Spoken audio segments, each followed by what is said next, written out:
Hilarious.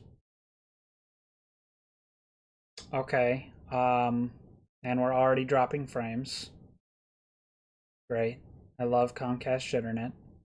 14 seconds in, we've already dropped 140 frames. 213 frames. Okay, anyway. Am I back? Am I still live? Everything good? I think so.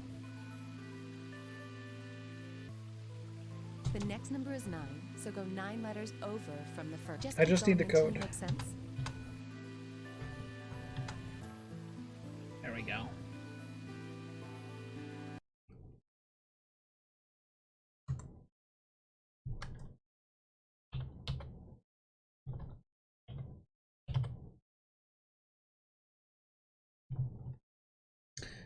Dickhead!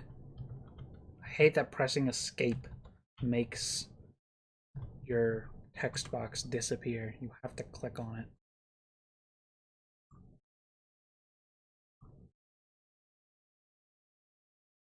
Alright. We start on C, and then we move over 9. Then O. Then we move over 8.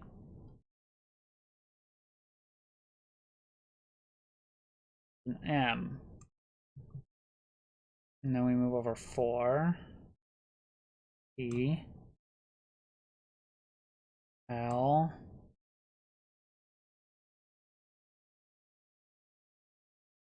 E.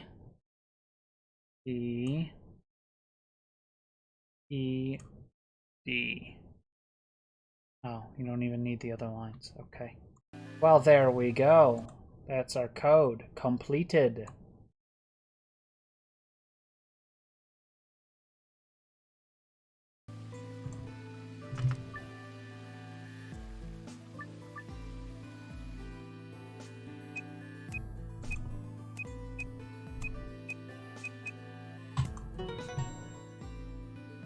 Clear.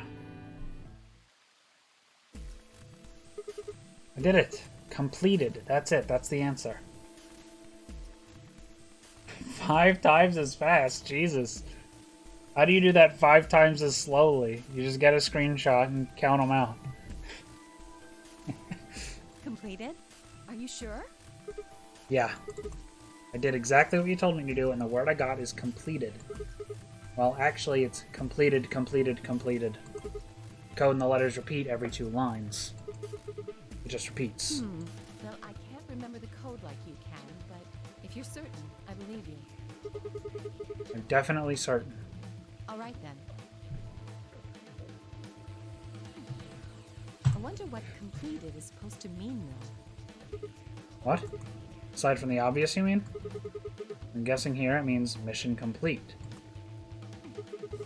Well, that's what the transmitter was for. Huh? What are you talking about? What transmitter? Barely even heard her. Suddenly my mind was full of memories that hadn't been there a moment before. It was like a wave had washed away the sand, revealing a bed of precious gems underneath.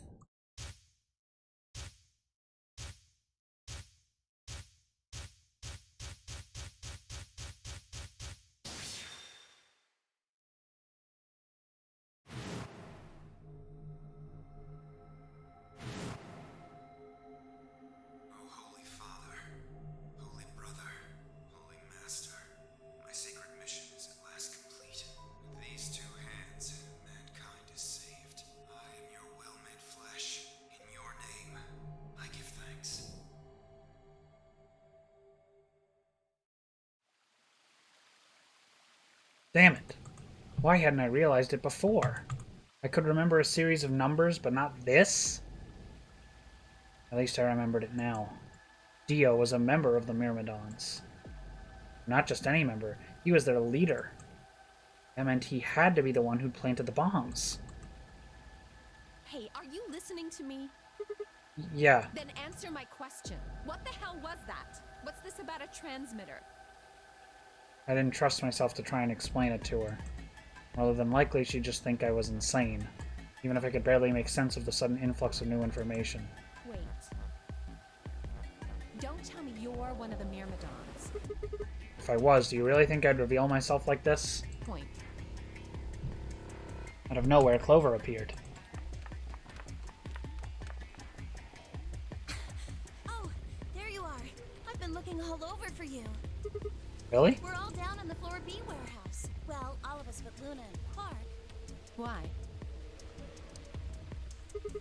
Still got 45 minutes until the white doors open. I know that. Oh, okay. Hey, wait a minute. I thought UK and Quark didn't know about the white doors. Tenmyoji told us about them.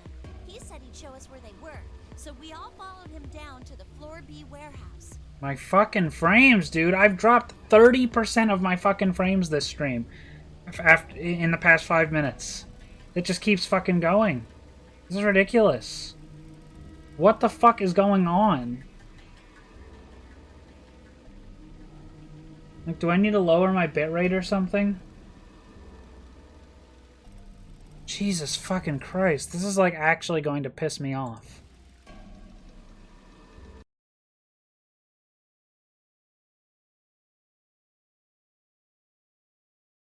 Well, no, it already has pissed me off. Like, I don't know what the fuck you want from me, OBS. I can't make my internet go any fucking faster.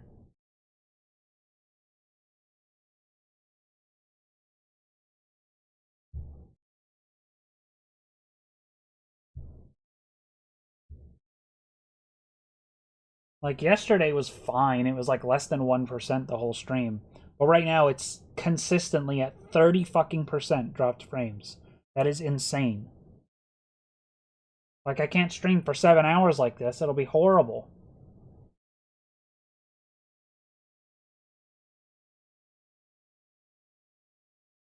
And I don't seem to have any bitrate options. I can't find it.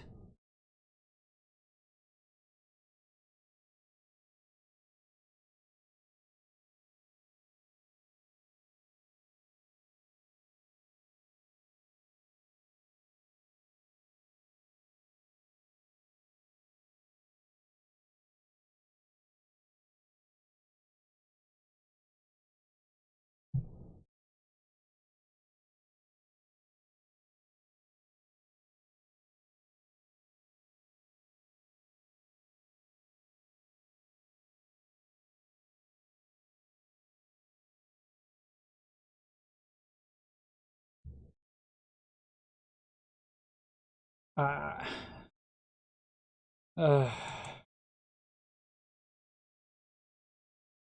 whatever. Nothing I can do about it. It's just gonna keep going like this, so whatever. I hope it's watchable, at least. I'm assuming you left Quark with Luna? Yeah. Anyway, when we showed up, Vi and Kay were already there. So? Well, all of a sudden, Vi, Tenmyoji, and Dio all started yelling at each other. Why? What? Did something happen? According to Clover, the last AB game had been the cause of their fight. Even though Tenmyoji only had 1 BP, Fi had chosen Betray. They started a fight, and since Dio had pressed Betray on behalf of his team, eventually he got dragged in too. That seems odd. Fi only had 1 BP too. Her choice seems like a perfectly valid defensive move. Ugh, just come with me. Kay's trying to calm them down, but there's only one of him. Okay, okay. Come on, Alice, let's go. Coming! Coming! Just looking at the frames continue to drop is just so frustrating.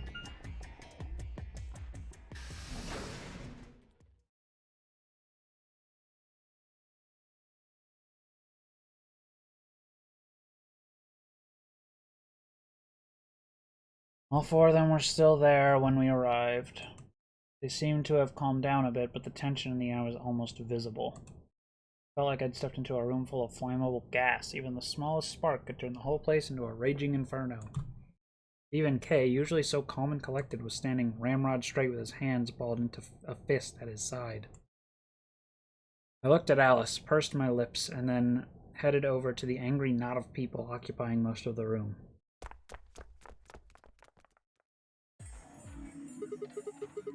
Whoever told me what's going on. This whole thing is stupid. You need to knock it off. Stupid? What about this is stupid? We're talking about my life, you self-righteous dick. I know, but yelling at each other isn't going to solve your problem. Best thing for us to do right now is to trust each other and get through this. Wouldn't you agree? Hard to trust someone who tried to kill me.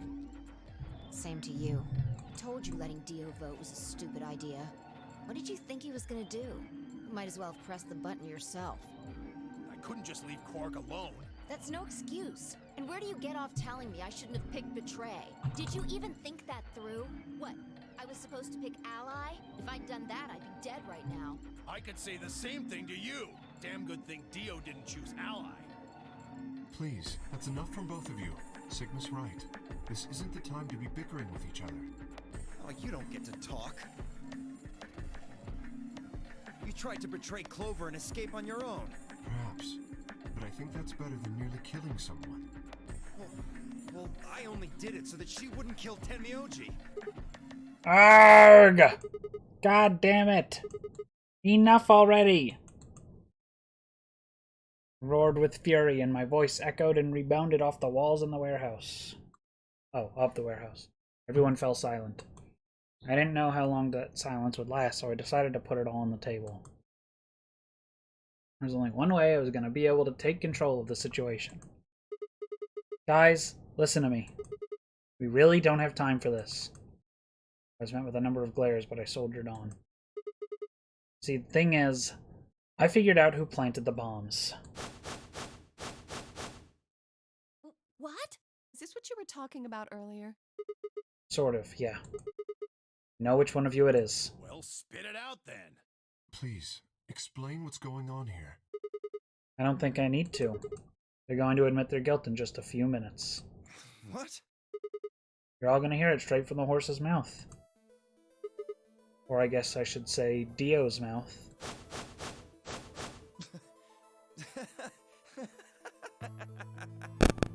What are you on? You think I set those bombs? Yes, I do. Hey, if you're gonna accuse me, you better have some pretty damn good evidence, pal. I'm not accusing you. I'm just stating a fact. Oh yeah? Where the hell'd you get that fact?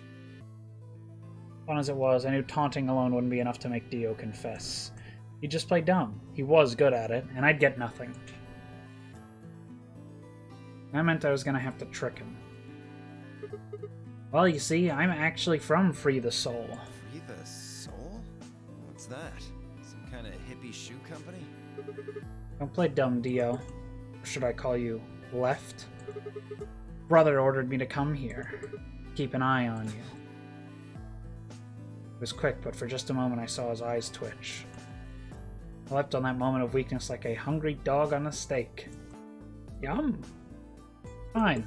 Skepticism is understandable. Admirable, even. But perhaps this will convince you. I pressed forward, pulling out every fact I could remember. I told Dio about Brother's background and how his younger brother, Left, had been murdered.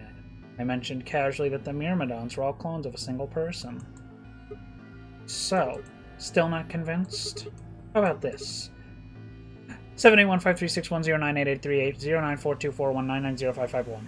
Do a little prime factor decomposition on that, and you'll get 198449351 to the third power. If I'm not who I say I am, how on earth could I possibly know that? What? No, that's not possible. Finally. So, let's start over, shall we? I was sent here to watch your every move. It seems our wise and noble brother doesn't trust you. He suspects betrayal. No! You're lying! I assure you I'm not. But if you don't believe me, why don't you go outside and call him yourself with your transmitter? No! No! You have to be lying! Brother trusts me! That's why he chose me for this mission! Why would he make me the leader of the Myrmidons if he... Huh? Sorry, what was that? Said, why would he have made me the leader of the Myrmidons if... Huh. I grinned. Wait, the hell? Are you fucking kidding me? Sorry, Dio. I've never even seen Brother. What the hell was all that? How did you know all those things? Dunno. Maybe I was divinely inspired? Oh, give me that shit! What's going on? What are these Myrmidons? Dio and I stared at one another while Clover and Tenmyoji quickly explained to Phi and K about the memory card and the number 2 bomb, and about the code we'd found that was from a terrorist organization called the Myrmidons. So you mean to say someone from the Myrmidons planted the bombs? And Dio pretty much just admitted to doing it? Yep. Bastards. I'll never forgive you. I heard a low, furious muttering behind me and turned to see Alice, her lips pulled back to a snarl. I am going to kill you! Her voice rose to a scream as she charged toward Dio. He deserves it. He ducked out of the way smoothly and pulled something from his pocket. Whoa there. I like my women a little feisty. But you're taking it a little too far, sweetheart. Tone it down.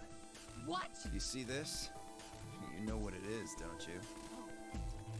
Oh my god. Is that the detonator? Exactly. And I assume you know what happens if I press this button? Yes. I think I do. I'm guessing it'll set off both of the bombs. Well, I wouldn't say both. You mean there's still a number 1 bomb we haven't found? Correct. And there's one more, too. No. There are 4 bombs? Exactly. I planted 4 bombs. They're the ones numbered 1, 2, and 3, but there's also one more. Bomb number 0. Add all that up and you're looking at about 4 tons of explosive power. Those go off and it's all over. That's enough oomph to turn this whole place into a smoking... Aren't you forgetting Oops. something? That'd kill you too. So, I'm ready for that. I've got spares. Spares?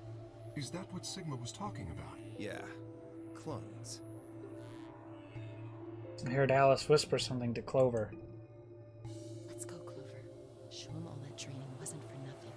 Huh? Oh, yeah. Right. Before I had a chance to ask them what was going on, they moved. Die, you bastard! Yeah!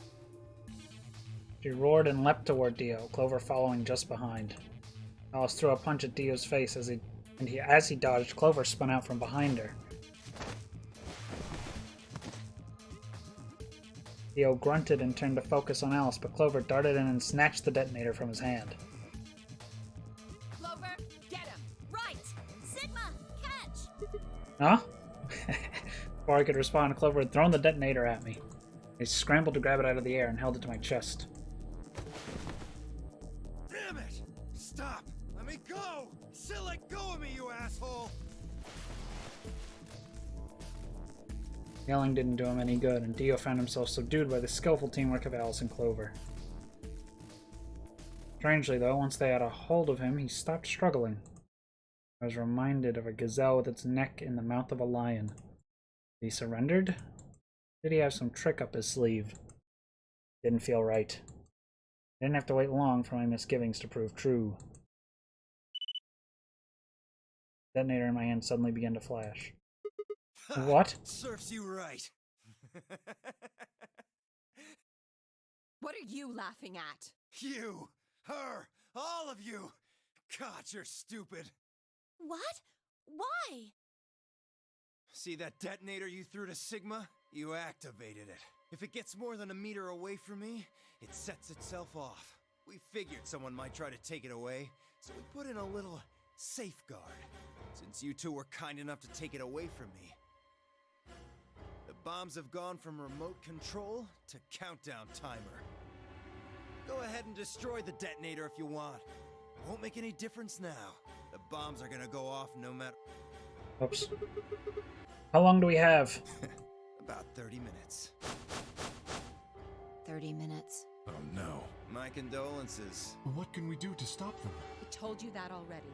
First, we need the device that allows us to input information. Then we plug it into each bomb and enter the codes. Hey Alice, who the hell are you? How do you know all this? None of your damn business. Just tell me where the input device is. Well, that's none of your damn business. Fuck! Stop! You're gonna break it! Of course, that's the plan. Please, stop! Just tell me what I want to know.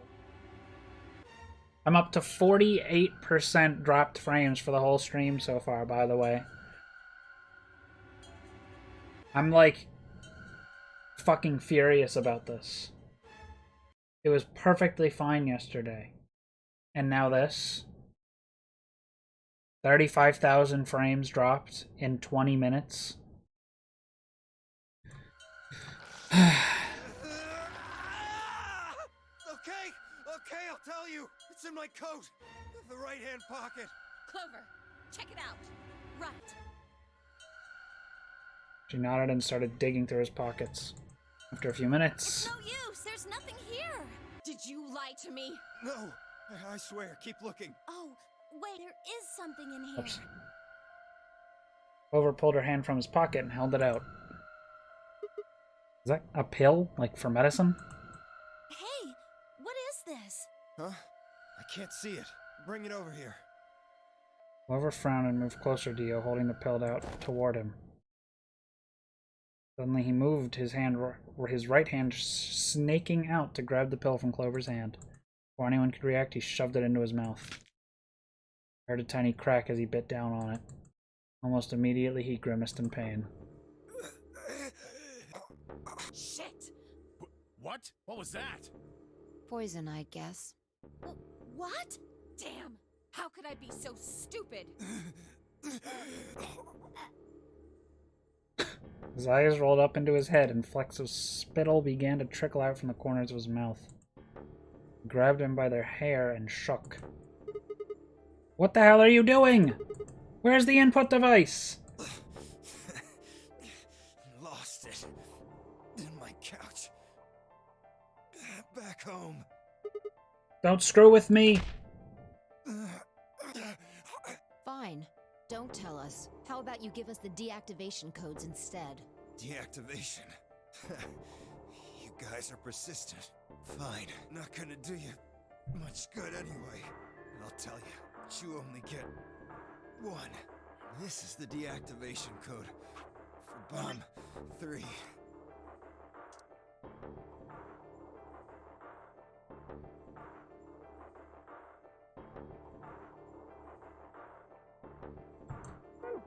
Ready?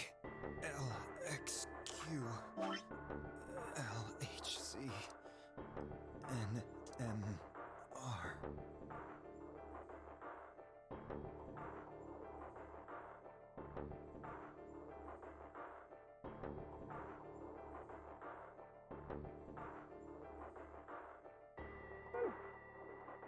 LXQ, LHC.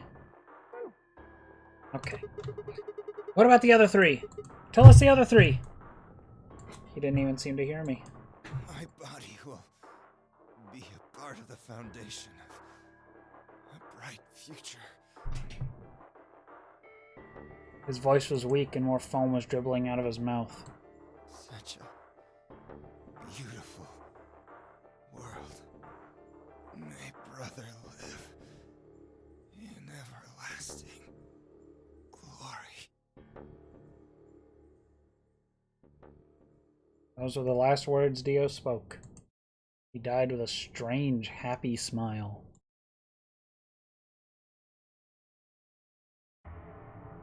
Now I gotta say, Dio being like a crazy fucking cultist explains why he's such a dickhead asshole.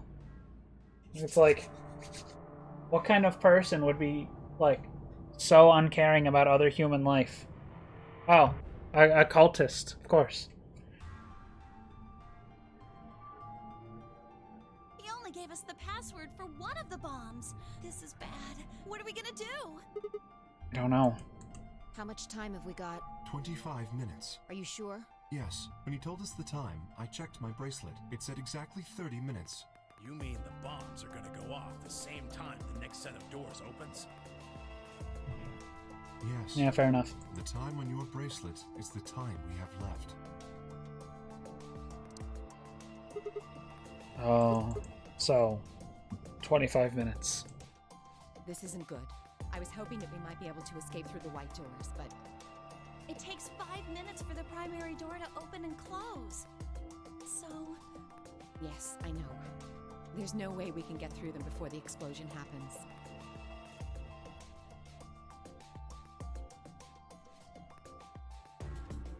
Well, there's no point just standing around. Fair enough. We should start looking. We need 3 things.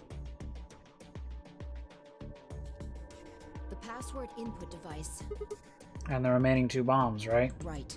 we also need passwords for all the bombs other than number 3. Exactly.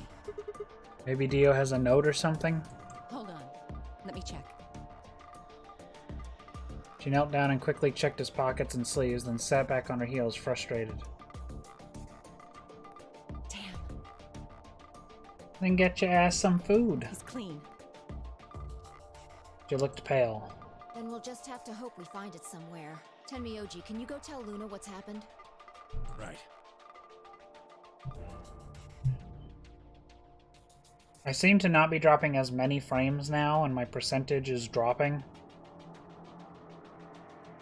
Well, still dropping frames here and there, but it's not 40% of the stream anymore. Not nearly 50 like it was before. I'm on it. Good. We can do this. Let's go.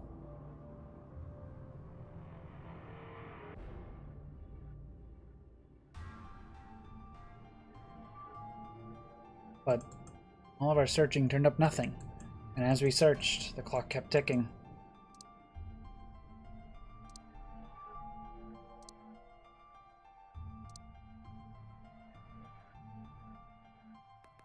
And at last the chromatic doors opened.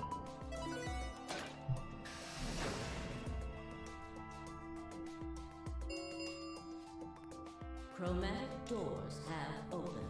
5 minutes remain until chromatic doors close.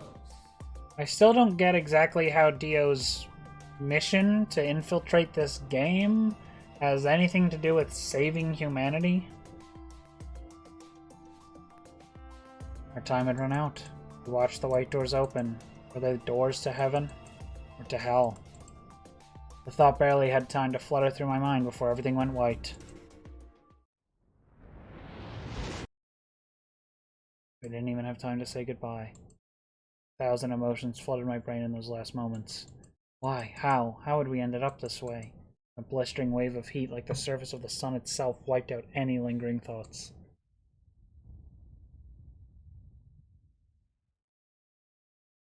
My consciousness slipped away into a bottomless pool of darkness. Neither heaven nor hell, only the void.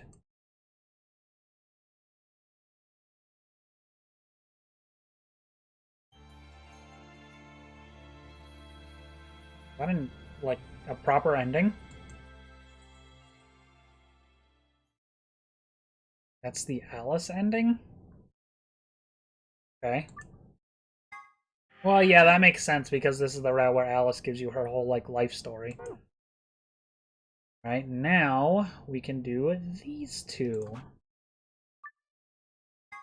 Right here. Huh? Wait.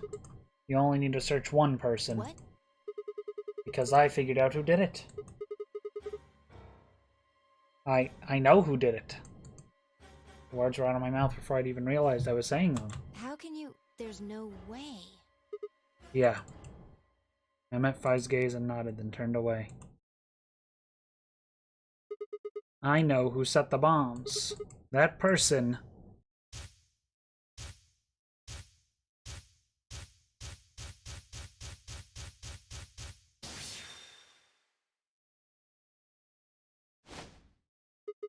is you, Dio. Come on, what is this? Are you high? Well, we're about to find out. Sorry, Kay, but could you hold him down? Well... It's on him, I promise. Knock it off, Sigma. You're doing this all backwards. It's on him, as in the detonator is on him, whatever. So, this isn't a court. Besides, all we want to know is who set the bombs. And why are you getting so worked up anyway? If you're innocent, then a search will show that, and I'll look like an idiot. Nice try, but That's some bullshit totalitarian logic. I don't think so. Not really. What are you even basing this on? How do you know I set the bombs? Because I know about the Myrmidons. The Myrma... What? I beg your pardon? No. How do you know that, Sigma? Oh, that's not all I know. I know about Free the Soul, and I know about Brother. What the hell are you talking about? I can tell you the details later. There's no question that you were the one who set up the bombs. Well, okay, I wouldn't call it clearly holding a detonator. It just looks like he's holding out his hand. Like, you can tell he's holding something, but in a black and white image that flashes by in less than a second, you can't really get a look at what it is. And even in the full color image, without him explaining what it is, it's just like a square mostly hidden by his hand, so no, not really. I mean, I noticed the picture, I just didn't really, like, process what it was. Who the fuck do you think you are? None of that has anything to do with me. I don't know who the Myrmidons are, and I don't know what Free the Soul is, and I certainly don't know anything about some old fart called Brother. Heh. Oh, Dio. Tell me, how does that foot taste? Who the Myrmidons are? I don't recall saying the Myrmidons were people. What about Brother? How would you know his age if I haven't said anything about said anything besides his name?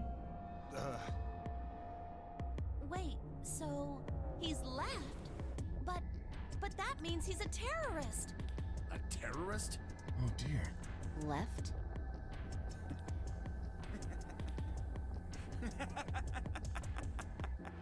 Well, looks like I won't be able to talk my way out of this one. Seriously though, when did we get so famous? The Myrmidons aren't supposed to be something anybody knows about, let alone YouTube jokers. Okay, you got me. Yes, I'm the leader of the Myrmidons. My real name is Left. I was sent here to stop Zero Senior's AB plan. That's why I planted the bombs.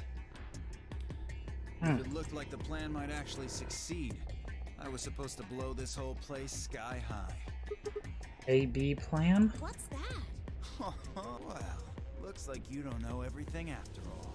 I should have been more careful. Then again, it's not like it really matters. After all, you're gonna die here. What? God damn it, no! I leapt toward him. Whoa there! Better not come any closer. You think I'm not prepared for this? Take one step and it'll be your last. Then, that thing you're holding. It's the detonator. Yeah, I guess it is. Now back the fuck off!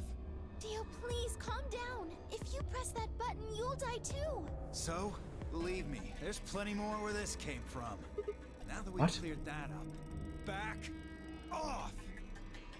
Come on, move it! Go, go, go! We had no choice. Slowly, carefully, we backed away. All of us except for one. And Miyoji. Hey, Grandpa, your hearing gone? I said back off. No. You, I'm not screwing around here. I can see that. So why don't you do it? Go ahead. Press that button. What? Tenmyoji? Oh, something wrong? Hurry it up. I'm not getting any younger. Oh, do I sense hesitation? What's the matter, Dio? Scared? Well? You son of a bitch. So you were just bluffing. I'm not bluffing, goddammit. You hear me? I'll do it. Oh, I'm sure you will. But there's really something I should tell you. See that detonator you're holding? It's a fake. What? For just an instant, Dio's eyes twitched down to the device in his hand. That was all the opening Tenmyoji needed. Yeah! He cried out as he leapt through the air. Tenmyoji's legs shot out, kicking the detonator from Dio's hand. Yeah, get him! Get his ass. Shit! What Not happened? good. The detonator. He doesn't have it anymore. What? What's happening? There's a red light on it now. Oh, you really fucked up, Tenmyoji. This is what happens when you try to show off. What? I'm sorry. This is my fault. I didn't have time to tell you how it worked. What are you saying? The detonator isn't supposed to be separated from Dio. If it is, then the timer on the bombs automatically activates. Damn, how much do you know? Fine, whatever.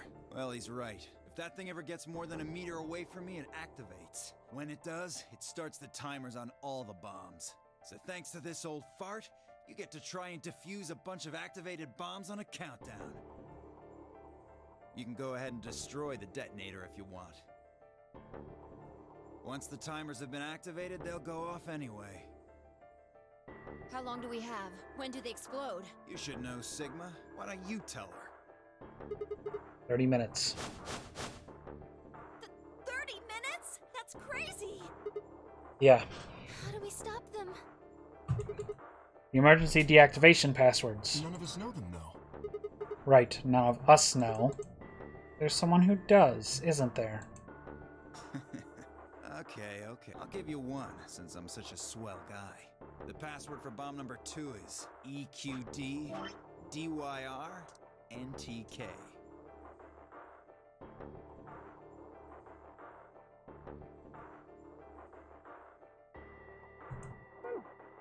EQD DYR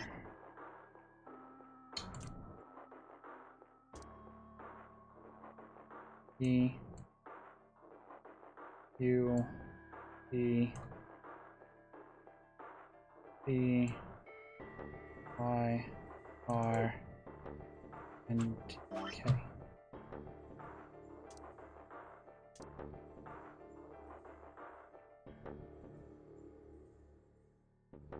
And that's all the bomb codes. Bomb number 2. But we haven't found that one yet. Oh? Oh. Well, my mistake. Must have slipped my mind. Well, there's nothing you could do anyway. You don't have the input device. Really, it'll be much easier if you all just give up. Where's the input device? Oh gosh, I wonder. Where did you put the number 2 bomb? Shoot, you know, I just can't remember. Son of a bitch. Anyway, I think it's time for me to be moving on. Moving on. To where? What? I have to explain everything? To the next world, of course. No, wait. Threw myself toward Dio and wrapped my hand around his wrist, slamming it to the floor. He struggled, but I put all my weight on it and kept his arm pinned. Shit! Let go of me, goddammit! Get off of me! Let me go! He continued to struggle, but I wasn't going to let him go. Shifted my weight to free one of my hands and started trying to pry his open. Hey! I'm not fucking around, alright? Let go of my goddamn arm! By then, the others had run over and piled onto Dio along with me. Even then, he refused to stop. With increasing desperation, he tried to get the hand I had grabbed to his mouth. We don't have a choice. Luna, go get the Socoril. No, if we put him to sleep, we can't get what we need out of him. You think I don't know that? What other choice do we have? Every minute we spend wrestling this prick is a minute we don't have to deal with those bombs. We don't have time for this. Ugh. What are you doing, Shit. Luna? Go! Right.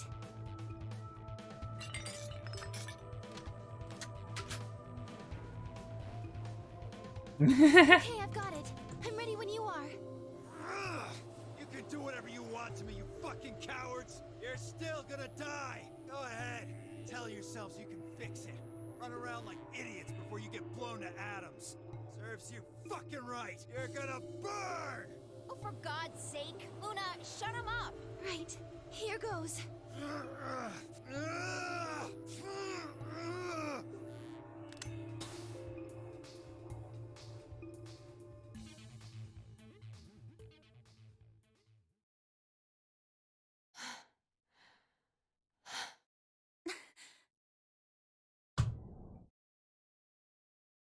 As they began to climb off of him, I finally pried Dio's hand open. There it was, just what I'd expected. A small, unassuming capsule. I didn't know what was in it exactly, but it was undoubtedly some kind of poison. I stumbled toward the sink and tossed it into the drain. How much time do we have left? About 20 minutes or so, I think. And how much time until the white doors open? The same. So, what do we do? We put in those passwords and stop the bombs. We searched Dio, but he doesn't have anything that might be the input device. Well, only one thing to do then. And that is? We split up and find it. Unless any of you have any other suggestion.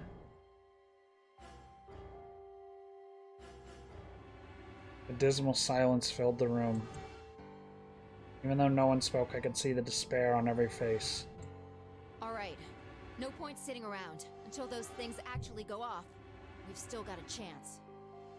Sigma, you come with me. We're going to have to go look at the number 3 bomb. See if the timer really has started or not. Right. All the rest of you, listen up. I want you to take Alice, Quark, and Dio to the Floor B warehouse. What? Why there? Just listen. Worst case scenario. We'll open the white doors and go through them to wherever they go. Maybe we'll get lucky. Understood. We will take them to the Floor B warehouse. Once we've done so, we will begin to search for the input device in the number 2 bomb. Good. Thanks. Okay, we don't have much time left. Now get moving. Sigma, you're with me. Well, the problem is we also don't know where the number 0 bomb is, so... You know. I turned without waiting and headed for the door.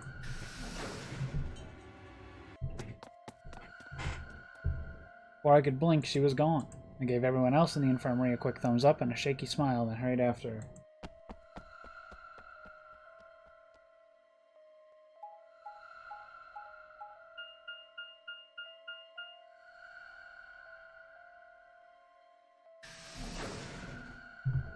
Still dropping frames here and there.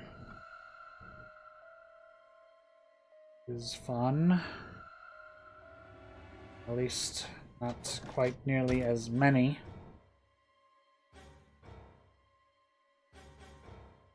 The light's flashing. I guess the countdown has started. So, what are we going to do? Without a way to enter the passwords, we're screwed.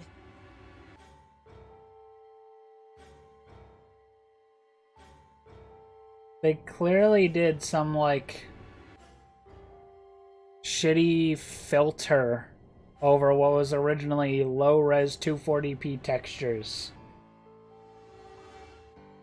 Like, look at this background. It looks so shit. What's with that? The rest of the game doesn't look like that. Or at least not quite as bad. If at all. We'll just have to split up and look for it. I'll look around here. You go check somewhere else. If we get to T-minus 5 minutes, then we'll meet back in the Floor B warehouse. Got it? I wasn't sure what to say. If we hadn't found it by then, is there really any point in meeting up again? What's with that look? Don't worry. We'll figure it out, I promise. You know what they say. Swimsuits never quit. What? No, that's not a thing. It doesn't make any sense. Besides, why the hell are you cracking jokes right now? I'm just, trying to show you that life is still worth living. The fuck is this? After all, if you quit now, there goes any possibility of you ever seeing me in a swimsuit. What? Oh, I see. Well, I admit I am a bit curious. All right. Looks like we're on the same page. Now get moving. We don't have time to stand around. Freak behavior. Freak behavior! Be careful, alright? Check the time on my bracelet as I headed out of the crew quarters and into the hallway. I can't wait for the Phi ending where she's in a swimsuit. Yeah.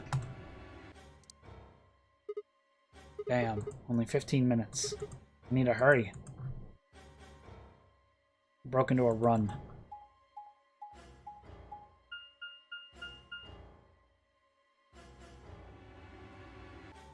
Before long, I found myself in front of the infirmary. All too often, you're looking for is right in front of you. We'd spent a lot of time in the infirmary, so it seemed kind of fitting somehow that it might have been there all along. Maybe Dio had dropped it there recently. There was no way to know. And in any event, I had started looking somewhere. I had to start looking somewhere. I like can't read. I don't know what's wrong with me.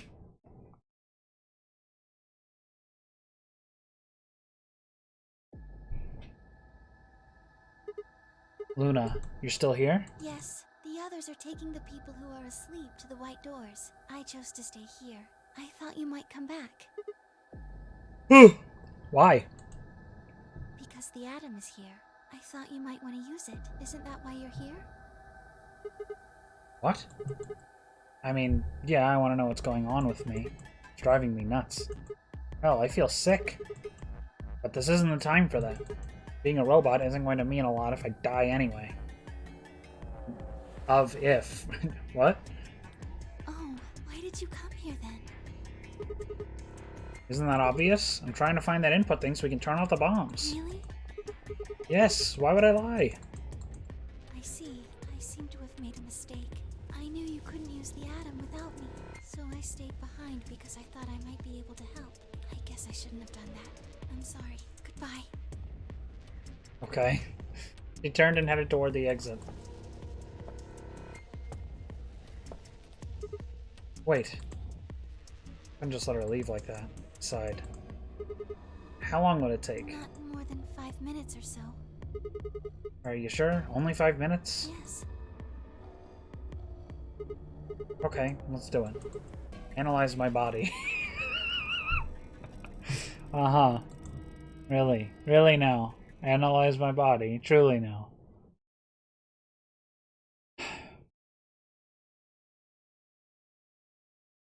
I lay down on the table. Luna picked up the atom scanner and began to run it across me, slowly and methodically. In a few minutes, she was finished. That's it. You can get up now. I sat up and hopped off the table. The screen was already starting to show my results. So, what does it say? My eyes were glued to her face, looking for any sign of what the answer might be. She studied the readout for several long seconds before replying. Well, it says you're not a robot. You're human. Let out a breath I hadn't realized I'd been holding. The relief didn't last long. But your body isn't entirely human. What? You're part machine. Wait, what are you saying? Look here. The structure of the bones in your arms isn't anything close to human. They're made out of a titanium alloy. On top of that skeleton is artificial biological tissue. It's also called ABT. Your arms are cybernetic. What? What does that mean? Cybernetic? It means a mechanical system that interfaces with a biological one. You see all these root-like things around the titanium bones? Those are artificial nerves. They're probably connected to your own nerves, which is how you can move your arms. I imagine they allow you to feel things through your arms too. What? No, this is ridiculous.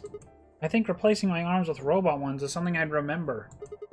And I know they weren't always like this. When I was a kid, I broke my arm and they took an x-ray of it. The doctor told me I had really thick bones, that I must have done something pretty insane to break them. When the hell did this happen? Why did somebody replace my arms?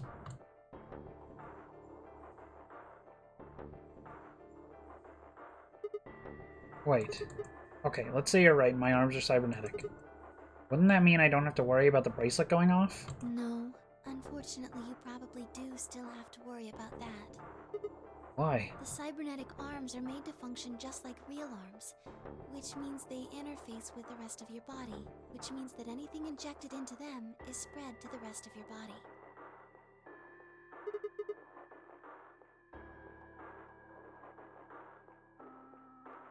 How do you know that? I just do. That's not an answer. Yes, you're right, but not everything has an answer. There are some things you just can't explain. Don't you know how What? that feels? How did you know about the garden? How did you know that Dio planted the bombs? That's, I'm sorry, Sigma. I wish we could talk some more, but our time is up. time? Press the buttons on my bracelet and felt my stomach drop. 1 minute. We've only got a minute left? Sigma, there's one last thing.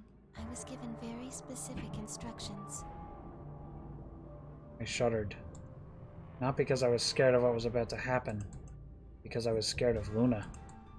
She was calm, unnaturally so, like a machine with a human face. You were about to die. How could she be so calm? Please pay attention. This is very important. You must be sure to remember it. Remember? I was about to die. How was I supposed to remember anything? Should you encounter a two-headed lion devouring the sun, remember GTF DM L016.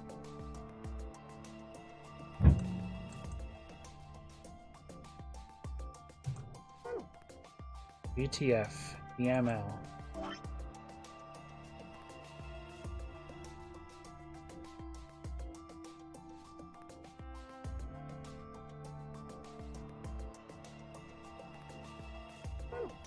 Zero 16.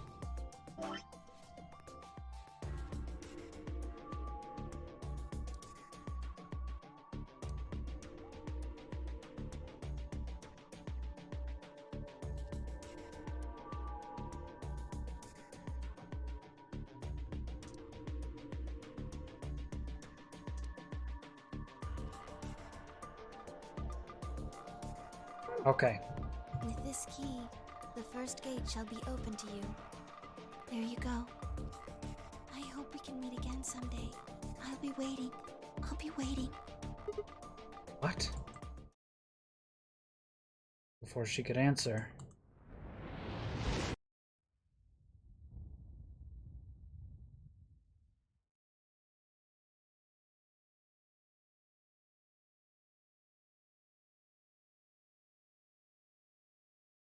World exploded into noise and light, disappeared along with it. When I came to, I was floating in a field of nothingness.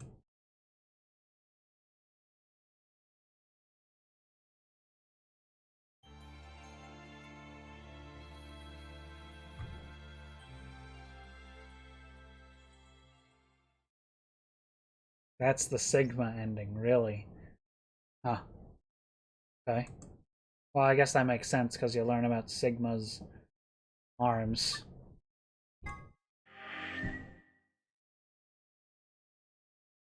You don't really see much of his face in this game. There it is. Okay, now we can head to this if we want, or this.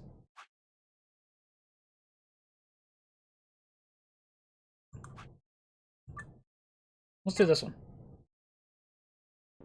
What? Sigma's BP is...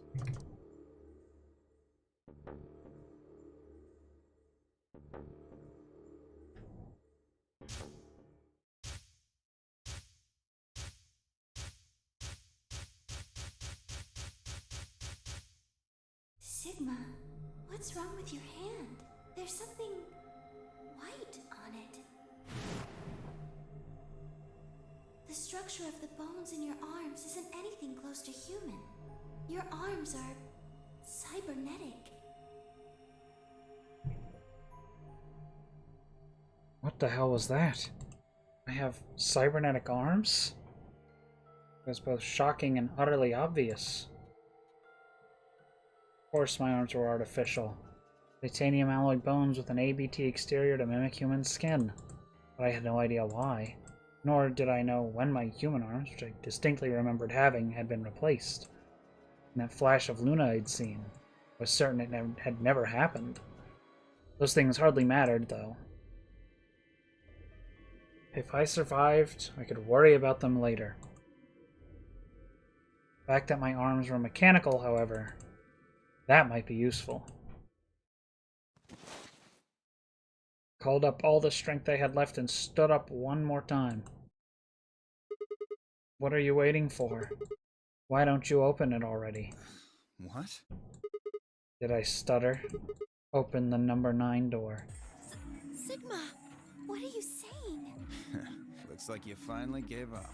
Whatever. I was just about to flip the switch anyway. Then hurry up and... Don't rush me. Okay, you've got 9 BP now, right? Yes? Well, what do you say? Want to come with? I will remain here. Why? I cannot abandon Sigma. Don't worry about me. Go.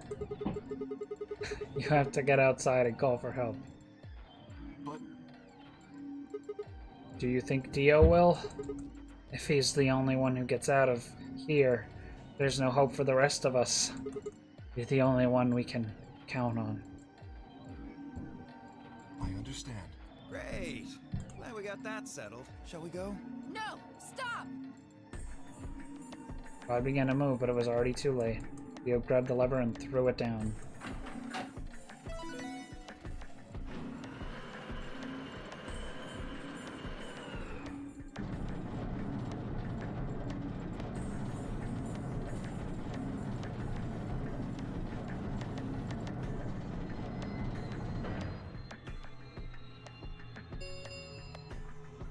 The number 9 door has been opened. It will. It's been fun. Peace. I promise to call for help and return as soon as I can. Please, do not give up hope. Yeah, I know. Just get going already. But... just you, Kay. Huh? As Dio turned to look at me, I crouched. Then, calling on every last bit of strength my wearied body could supply, I launched myself toward him like a coiled spring. I slammed into his legs, knocking him to the floor and wrapping my hands around his ankle before he could get back up. Hey! What are you doing, you bastard? The door's gonna close! Let go! Let go, goddammit! Let me go! He lashed out with his free leg at my head, shoulders, and arms, but I held on. I ignored the pain, tightening my grip with every blow. Hey! What the hell is this shit? Why are you doing this? I kept my promise, didn't I? Yeah, so did I. As far as I recall, I didn't say anything about letting you escape. What? Shit! Stop screwing around, asshole! I have to get out of here. I'm not going to let my sacred mission get fucked up by some self-righteous idiot. Dio began to pull himself along with his elbows, bit by bit edging closer to the exit. He was headed straight through the door. The gate was already beginning to close. With only a few feet to spare before it shut, he crawled across the threshold and beyond the door. Sigma! Stop! That's enough! Please, you have to let go! The door's going to shut on you if you don't let go! Oops. Heh. Alright. See you later, Dio.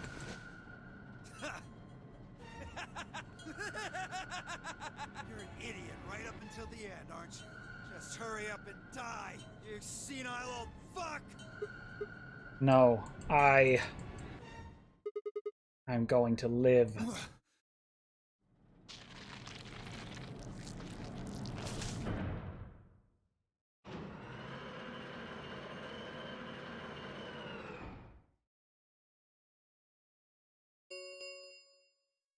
The number this thing as escape, please.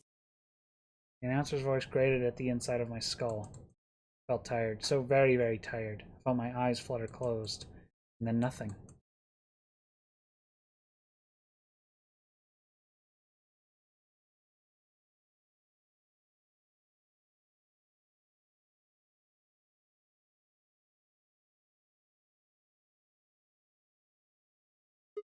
Hmm? Sigma! Sigma! Finally awake, huh? Where am I? I rubbed my eyes and slid my legs off the bed to stand up. Well, to be honest, it was an examination table, not bed. Which meant the infirmary, huh? I guess they carried you out here after you passed out. Guess? Well, I wasn't there to see it. I was out just like you, but I was in the AB room. Why? That bastard Kay. He punched me in the stomach. I can't believe him. He didn't want me voting, so... Oh. And after he knocked you out, he voted betray, which brought his BP up to 9? Yes. So where is he now? On the other side of the number 9 door. With Dio. You told him to go, remember? Oh, yeah. Is your arm okay? I heard what Uh-huh. happened. Cybernetic arms, huh? Can't say I'm surprised. I was starting to get a feeling something was up with you. I looked down at my left hand. Or rather, I looked down at where my left hand should have been. Instead, there was a stub wrapped in white gauze. I told myself I'd do anything to get the cure, even if it meant letting Dio betray me, but I had a feeling I might come to miss my hand. Oh yeah. How's Quark? I'm right here. Quark? Man, I'm glad you're alright. Feeling better? Yep. Thanks to you. You got the medicine from that jerk Dio, right? Luna gave it to me, and now I'm better. Thanks. You're the best, Mr. Sigma. You saved my life. It seemed they'd shared stories while I was asleep. Everyone knew how I'd made a deal with Dio and about the journal we'd found with the Latin in it. Clover and Phi seemed to have done most of the talking. It was completely the opposite of what we guessed. We're not infected. That means this place Oops. isn't a quarantine facility. It's more like a shelter. Well, we don't know anything for sure yet. I thought the same thing you did, but then Sigma pointed out a couple of discrepancies. Yeah. Phi and I have already gone over it, but I explained what I'd noticed. 1. If we were in a shelter for uninfected people, why had Quark been infected? Any place designed to keep a virus like that out would have a lot of safeguards to keep anything from getting in. The virus really bypassed all those measures? Didn't seem likely. 2. The timing of our abductions and the pandemic's outbreak was strange. It would make sense if we'd been rescued after the disease had become widespread, but that wasn't what had happened. First, we'd been abducted, then the pandemic had broken out. 3. We didn't know why Zero had put us in the nonary game. If we were survivors he wanted to protect, then why try to kill us? If we were in a shelter, why wasn't it safe? Well, what about this? Maybe someone anticipated the pandemic. I don't know who. Probably Zero. Anyway, they grabbed us before the pandemic really started. Then they put us in the shelter. But then, after a while, he got bored, so he decided to have us play this game to kill time. Who on earth would make people he rescued play a game where they could die just because he was bored? Well, we don't actually know if there is poison in this bracelet. Yeah, there is. What? You're the only one who's gotten injected so far. And when you did, it was only Soparil. What are you saying? That what I did at the number 9 door was all pointless? No, that's not what I mean. That can't be it. I'm sure there's tubocurarine in the bracelets. The Adams analysis confirmed it. But what if the atom is lying? If you're going to do that, then we don't have anything to base any speculations on. You could say that the newspaper article was fake, or that the Latin journal wasn't real. Or the journal was real, but my translation was a lie. You made it up? No, my translation was accurate. I'm just making the point that once you start talking about this stuff being fabricated, it doesn't stop. Yeah. I don't think Zero is doing this just to take the piss out of a lime. What? I was just trying to stress that I don't think Zero would do this to pass the time. Take the piss out of a lime? What? How do you make that mistake? However, I do think Clover has half a point. Only half? That someone did anticipate this pandemic. That part seems reasonable. Well, if the virus was spread on purpose, then I could see how that might make sense. Yeah. It's not like Noah put all the animals on his ark after the flood happened. He went around before the rain started falling to gather them all up. Right? Are you saying that we were rescued because we're all that's left of humanity? We were brought here because someone knew there would be a pandemic that would turn us into an endangered species? Does that mean we're supposed to repopulate the planet? Repopulate? I looked around and did a quick inventory. Jesus. Come on, man. 4 women, an old man, and a kid. That meant I was the only young, fertile male. Repopulation, huh? That didn't sound so bad. If that was the case, maybe there wasn't any reason to escape. Shut up! God. The newspaper and the journal were right, and the world outside was crawling with a deadly virus. Why would we go expose ourselves to that? This would be the safest, happiest place on Earth. The game's over. There's no point to any of this now. No, that's not true. The game might be over, but we've still got a lot of unanswered questions. In fact, we've got even more questions. So, are those answers going to open the number 9 door again? It's all over. Why we're stuck here doesn't mean shit. The 8 of us aren't leaving, ever. That's all that matters. 8? You're including the old woman? Yeah.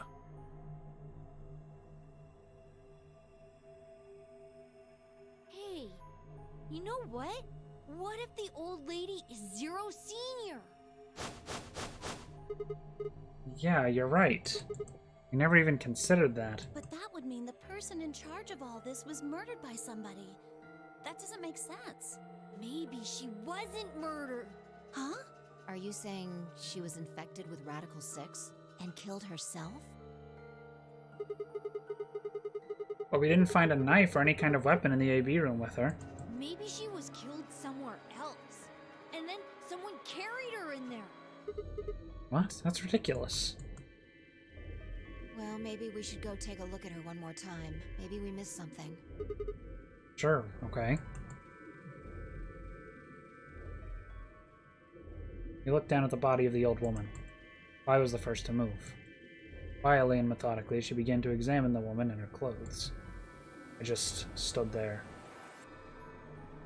Even if she was dead. No, especially because she was dead. It just didn't feel right touching her. After a few silent minutes, Vi suddenly stopped. Pulled something from one of the old woman's sleeves and held it out toward me. Card? Looks like an ID card for this place. Since it's got her picture on it, I'd say it's a safe bet the card is hers. Huh. Looks like her name is Urashiki. Urashiki? Ever heard it before? Nope. You? No. Anything on the back? Huh. There's something written here. It says Jumpy Doll. I'm gonna write this down in our thing over here. Just in case.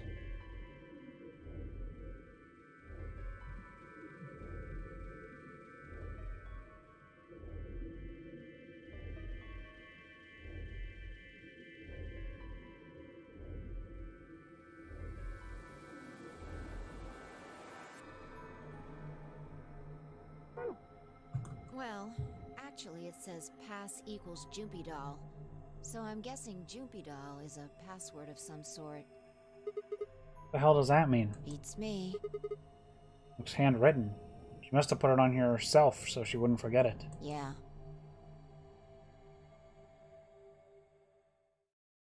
We were still looking the card over when I heard a commotion from the other part of the room. Alice, what's wrong? Alice! Oh no. What are you planning to do with that? Vi and I turned around and gasped. Damn it! We ran to the other end of the room and skidded around the partition.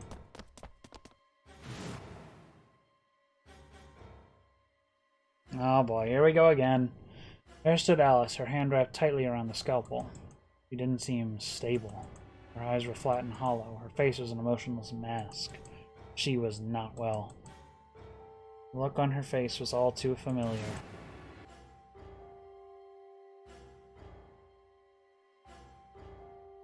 Quark. She looked just like Quark had before he went insane. That meant... Goodbye. Hand moved, lifting the scalpel up high in the air, then driving it down toward her heart.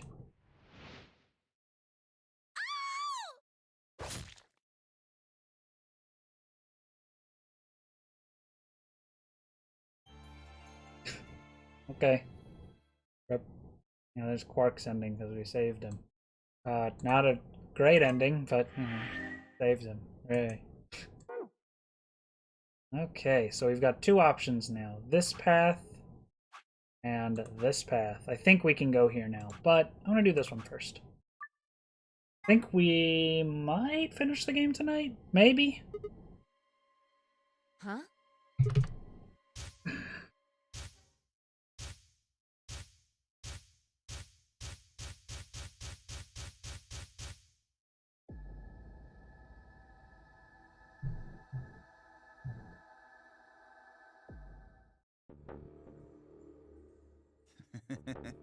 What, hoping I might spill the beans?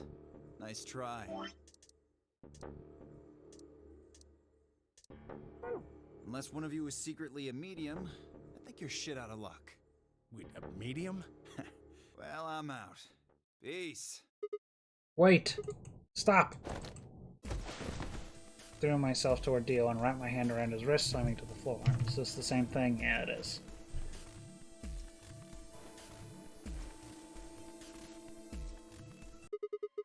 How much time do we have left? 25 minutes or so, I believe.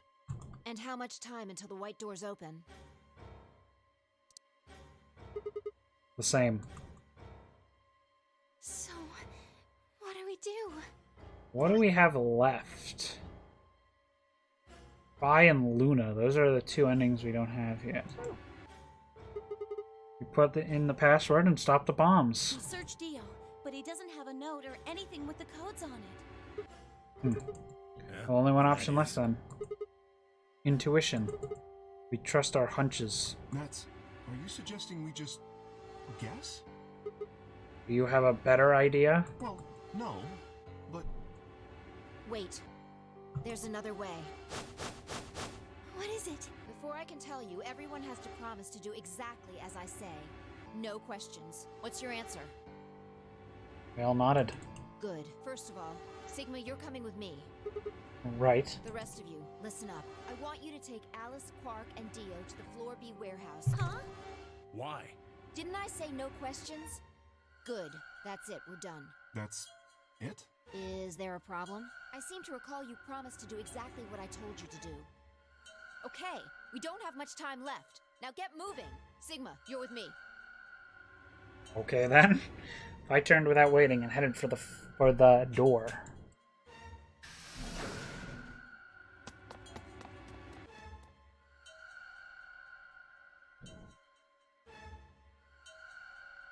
Before I could blink, she was gone. I gave everyone else in the infirmary a quick thumbs up and a shaky smile.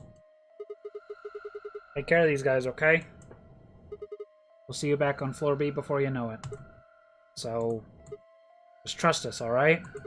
Good? Couldn't think of anything else to say and turned and ran after Phi.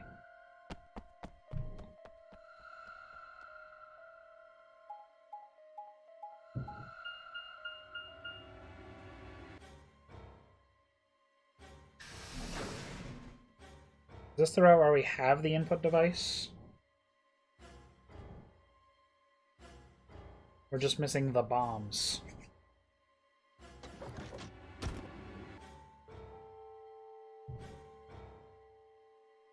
We only know where, I think, 2 of them are. Okay, so what do we do? Get the input device ready. Alright, done. All hooked up and everything. How many minutes do we have left? Well, they'll go off when the doors open, so...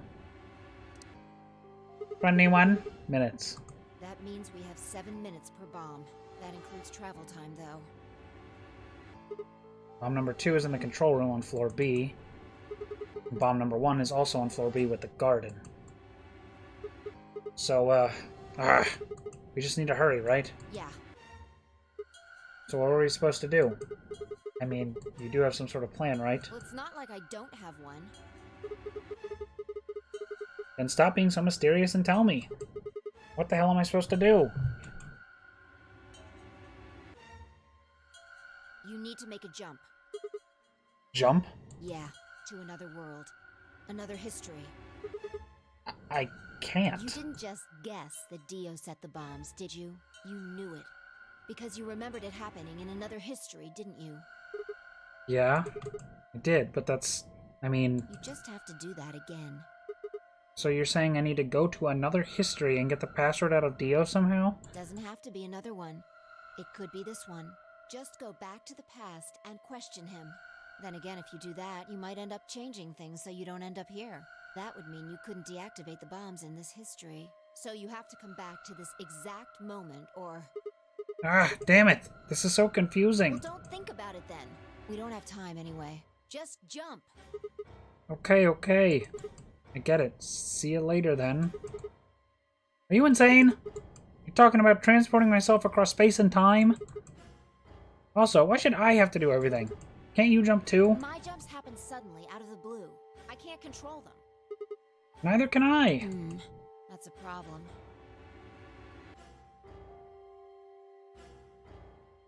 Alright, consider this. Maybe we've already jumped from another history to this one. But our memories of that history got damaged or something. We forgot most of what happened in that other timeline. If we can remember even a little bit, though... Anyway, it's just a hypothesis. Are you saying I might know it already? And I just have to try and remember it? Yeah, I feel like we know. So, anything? We need the bomb password. Do you remember hearing it in another timeline? I stared down at the input device. Password. Password. Bomb password. Actually, I did remember it. I had heard it.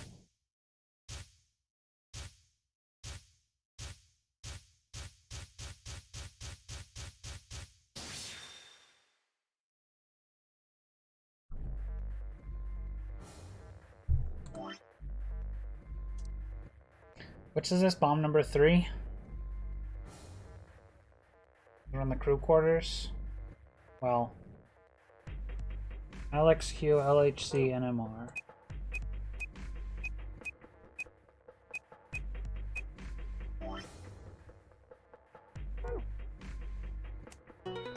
Yeah.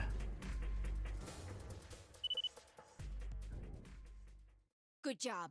It worked. Phew. I sighed and wiped what felt like a bucket's worth of sweat from my forehead. So, you knew the password after all. Interesting. Yeah, I guess I did. You heard it in another history? Yeah. Just what happened in that other timeline? Ugh, never mind. We don't have time for that. How much longer? 18 minutes. Good. We've still got time. Come on, let's go. We've still got 2 more. The number 2 bomb is next on the list. Right. No time to waste. Oh, and don't forget the input device. And then she was gone. I hurriedly disconnected the device from the bomb and chased after her. What good is this gonna do, though? Let's be real.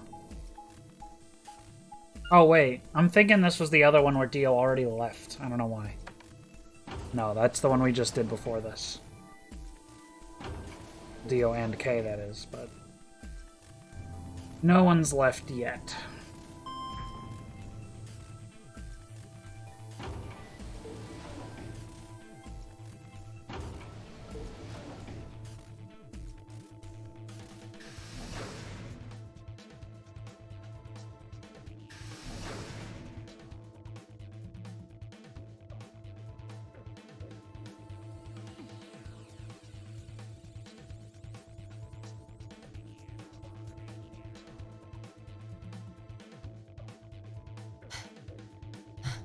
You got it? Yeah, right here. Hook it up. Right. Okay. Done. Hurry it up. Plug in the password. Done.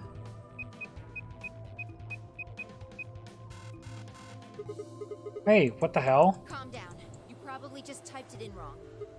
No, no way. I'm sure I did it right. Try it again.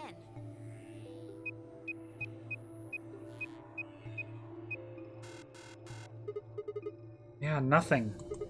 The password's no good. Then it's different. All 3 bombs use different passwords. Yeah, looks like it. Shit! I slammed her foot against the locker, her face uncharacteristically twisted by anger and frustration. This is bad. you gonna do? Try and remember it.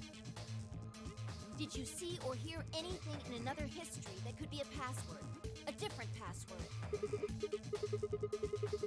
You mean like a different history from the other one I remembered? Yeah, you figured it out there. You just can't remember it very well right now. Remember what happened with the last bomb? This one is just like that. Another history. Another history. Password. Do I know what it is? I remember it? I have to.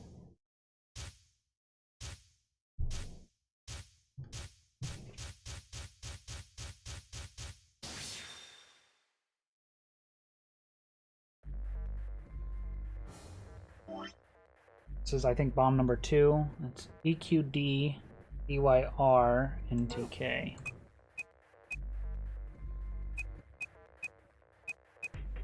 Check I have that right.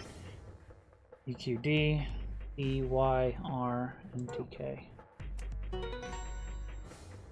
Probably should not have chosen blue for the bomb codes. Damn, this is crazy. So you did know it. Yeah, I guess so. Don't scare me like that, alright? Come on, it's not like I was hiding it.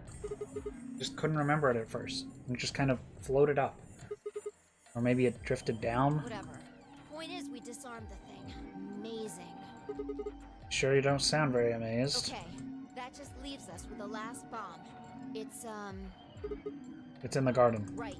Let's go take care of it while you're on a roll with these things.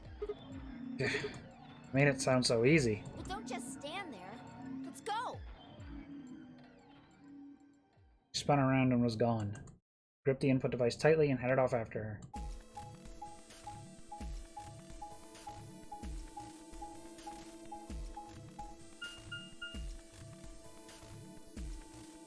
Is this also the timeline where we duplicated the Accelavir and cured both Alice and Quark? I can't remember if that was this timeline or not.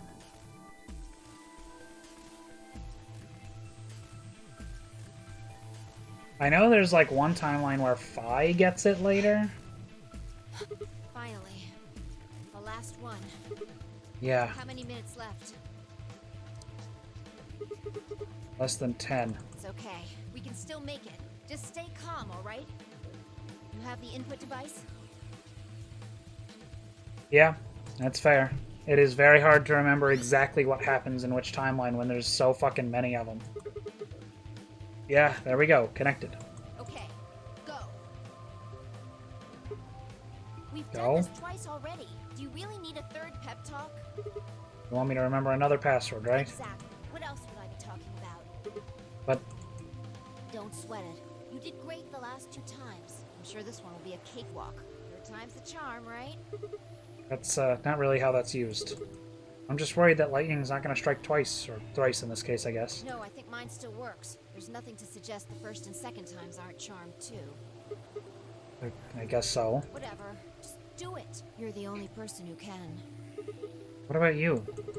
You can jump to other worlds too, right? Yeah, but I can't remember things as well as you, alright? I'm doing the best I can, but either I haven't seen the stuff you have, or I just can't remember it. Maybe we've been going to different worlds. Anyway. Yeah, I'll give it a shot. I'm counting on you. Password. The password. The password. Remember Sigma. Come on, lightning can strike twice, or even 3 times. You can do it. You did it before, you did it twice before. This is nothing. You're a champion. Come on, Sigma, you can do this. I'll open the door to your memories.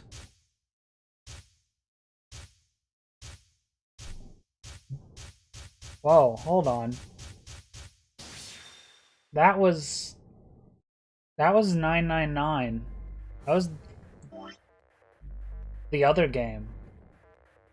BQZ, RGJ. BQZ, RGJ, DXR. There was one of the screenshots in that flashback. It was of the 5 door in the first game. On the ship. Oh, that's in the intro to this? You sure? I don't remember that being in the intro to this.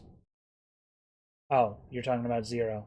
Yeah, no, there was a screenshot of the number 5 door from 999 in his flashback. I was trying to think of the word, and like for some reason the word that was coming to my head was backflash, which is not a thing. Yeah, suck on that, Dio, you arrogant son of a bitch. Ha ha ha ha ha ha. Ah, that feels good. I haven't felt this satisfied in ages. It's like my whole brain is just swimming in endorphins. It just feels like it's just gonna melt and dribble out of my ears. This is without a doubt what heaven feels like. Honestly, I feel like I could fly right now. Hell, I almost wish there was another bomb so I could feel this again. Isn't this great? Why? Hey, what's going on? Really harsh on the vibe here. Would it really kill you to smile? We just saved everybody. Oh, also, not that I need it or anything, but it sure would be nice to get a thank you or something. Oh, thank you, Sigma. You're the greatest. You're so awesome. I'll dress up in that swimsuit for you just like I promised. I mean, just the swimsuit thing would be fine, really, but... Are you even listening to me? I am.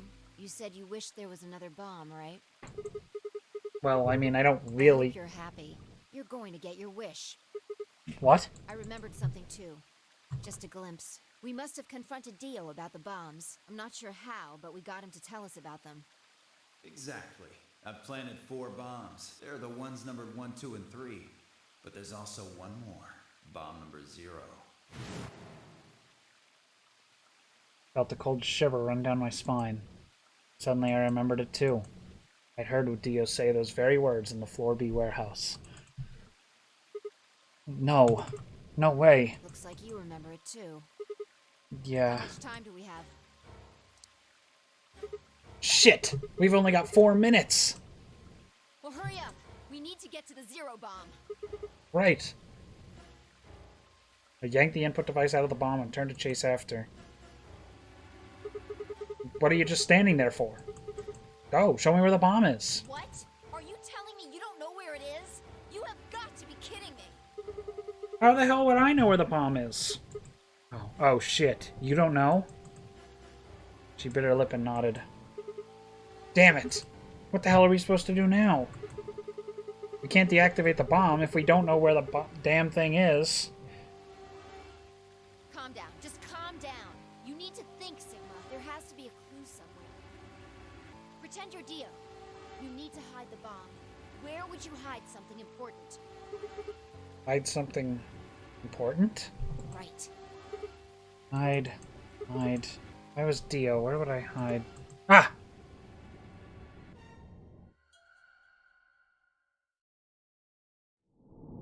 Of course. Alright, well now we go over and get the password route.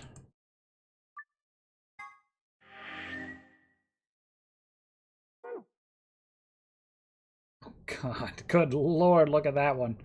Jesus. Are you fucking serious? No, we're watching this right now on stream.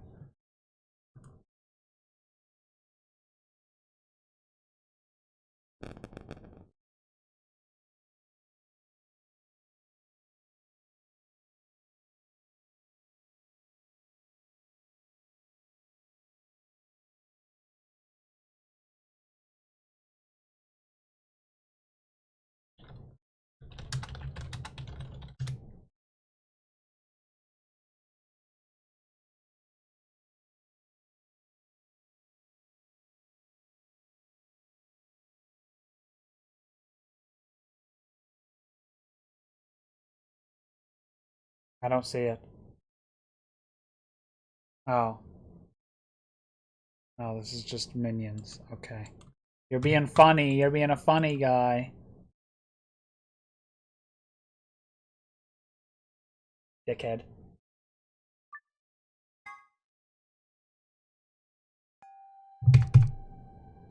Now, here's a thing I don't really get. What's the password? What's the login? And what does Jumpy Bunny have to do with it? Or whatever it was. Jumpy doll. I mean, that would fit in the ID or in the password field, but what about these?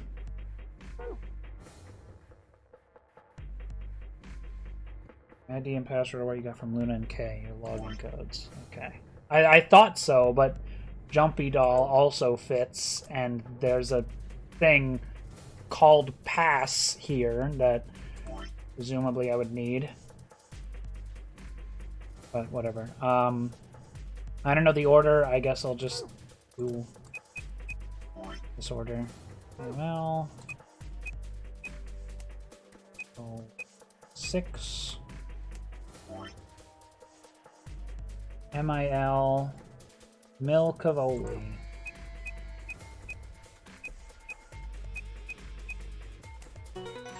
There we go. I love Klim. Who is Klim?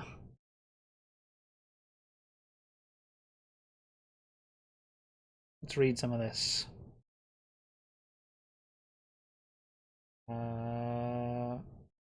Public and raise awareness of underwa. Do.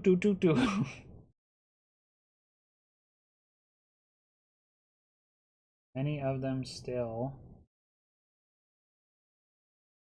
found about 225,000 pieces of lead, at least 25 cans, many of them still romanticize in history books. This is a bunch of fucking nonsense is what this is. Whatever. Bye. Come over here. What's wrong? I got in. What? How did you figure out the login? I don't know. I just knew it. What the hell do you mean you just knew it? I just knew it means I just knew it. You gave me the same line when I asked you how you knew my name. Why are you bringing that up? It doesn't have anything to do with this. You sure? It might. What? Look, just forget about that. Come take a look at this. Sure. Fine. Just let me get right on that. Are you out of your damn mind? Tell me what the hell is going on here. Why do you know how to log into this computer? Are you even listening to me? Continued to yell at one another for several more minutes. No matter what Fi asked me, I could never come up with an answer that satisfied her. Eventually, she seemed to give up. Fine. You still don't make any sense, but I don't think you're lying. Damn right I'm not. And the AB game deadline isn't getting any further away. Alright, let's see what this thing has for us. Where are we supposed to start? Looks like there's tons of stuff in here. Oh, can you tell me the ID that you put in? I can try searching for that. Maybe we'll get a hit. Gave her what she'd asked for. GTFDM L016. That looks kind of like a Golem ID. Research returned several files. After examining them for a moment, Fi opened one. It is a Golem unit. Are these product specifications for a Golem? Looks like it. So was GTFDML016 a Golem's ID? Don't ask me. You seem to know more about all this than I do. Fine, whatever. Just read the file. Maybe it'll make more sense. Let's see here. Is that Luna? Yeah. Luna. Why is there a picture of Luna in this file? There's something written underneath it. It says, appearance after application of ABT. Oh my god, Luna's a robot? ABT. ABT. There's this special artificial biological tissue, what's called ABT. When a golem's all new and shiny, they've got a nice suit of ABT over that metal skeleton. Yeah, that makes sense. Makes it look right human, it does. Even feels like real skin, with pores, a little bit of hair, and a few pimples, scars, and the like. Truth to tell, Seriously. I doubt you'd be able to tell the real from the fake, even if it was right in front of you. See, right in the middle. I see. Luna was a golem, and DML016 was her product ID. That must have been what Gollum was trying to tell us when he was stopped. But why? Why would Luna be in the game? I don't know how autonomous she really is, but I find it hard to believe she would have come here of her own free will. So you're saying she was sent here by Zero Senior? Probably. Look. At the bottom of the screen, it shows her current status. Currently operational. Executing special mission? But what about the times when she died by way of tubocurarine injection? If she's 100% robot, just a golem, how would tubocurarine kill her? Elsie? Okay. You think her special mission is to participate in the game? Probably. So why did Zero Senior want a robot as a participant? You think maybe it was to supervise the rest of us? Maybe if something unexpected happened, she was supposed to correct it or something? What if it was some kind of Voight-Kampf test? A what? It's from an old book. A test to see how human she was. Whether or not 8 people would be able to figure out she was a robot. That might almost explain the whole game, actually. Making us solve puzzles and play the AB game. All of those things could have been designed to give us a chance to see her true nature. So it's kind of like the Chinese room. Yeah. Luna is the girl locked in the room, and the 8 of us are the people outside it. Well, like I always say... It's just a possibility, right? All what matters is if the person next to you does what a human ought. Looks like a person, acts like a person, and talks like a person, then it's probably a person.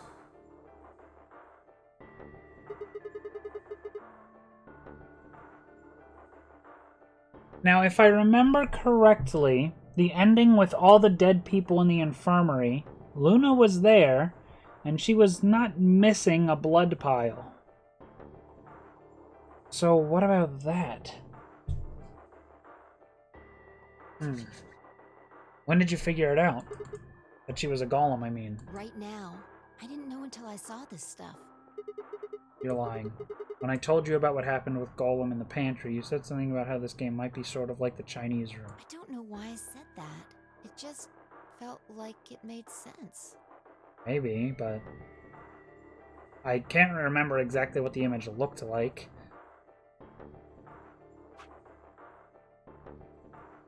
Would she? I guess. Makes sense. Where's the ending where they all die?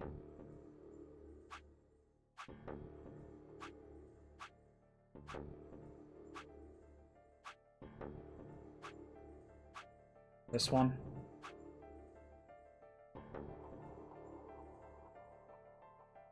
Oh, what? Clover's regular ending?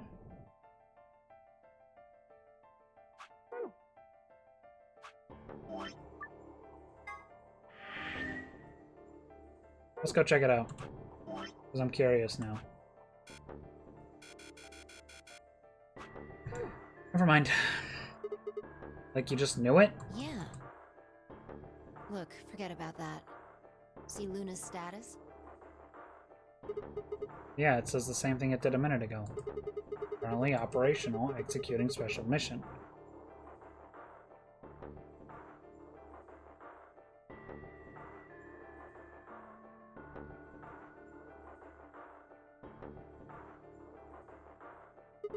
Whoa, wait, what the hell? Luna's robots die? She was only injected with muscle relaxant.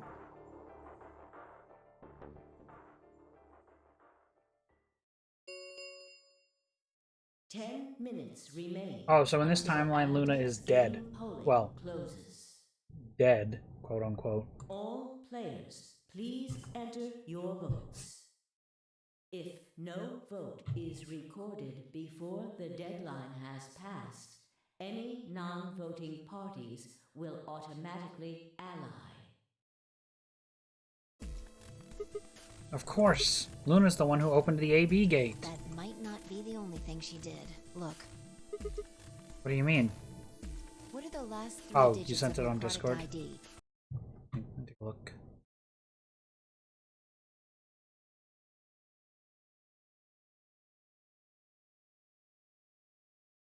I mean, she's got a big blood splatter under herself, just like everyone else. And it, you know, depending on whatever the hell happened here, seems a little silly for someone to make a big blood splatter under Luna and then just set her on top of it. I don't know.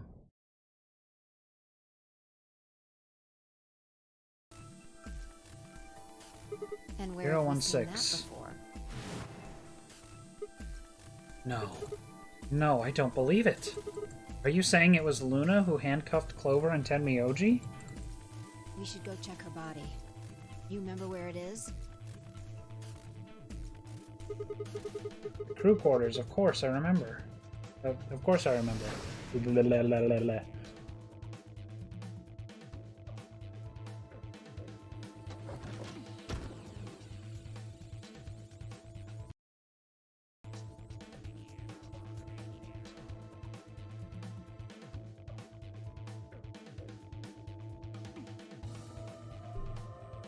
Yep, also Alice and Luna, sort of, not really. We were right. Yeah. Why? Why would Luna... And I trust him. 5 minutes remain.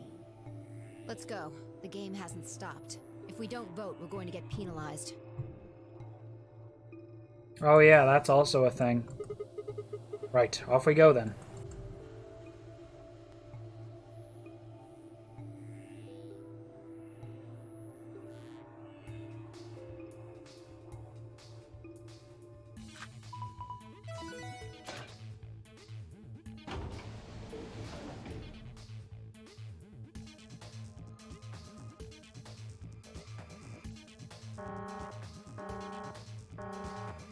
Invalid pair detected. Please retry with valid partner. Oh yeah, forgot about this thing. Right. Yeah, with her bracelet, there's 3 in this room. I stepped outside and set Luna's bracelet down, and then headed back into the AB room. 2 minutes Alright, I'll go ahead and hit the start button. You ready? Yeah, go ahead. Who is our opponent? Is it Luna? Wait, Sigma. Huh?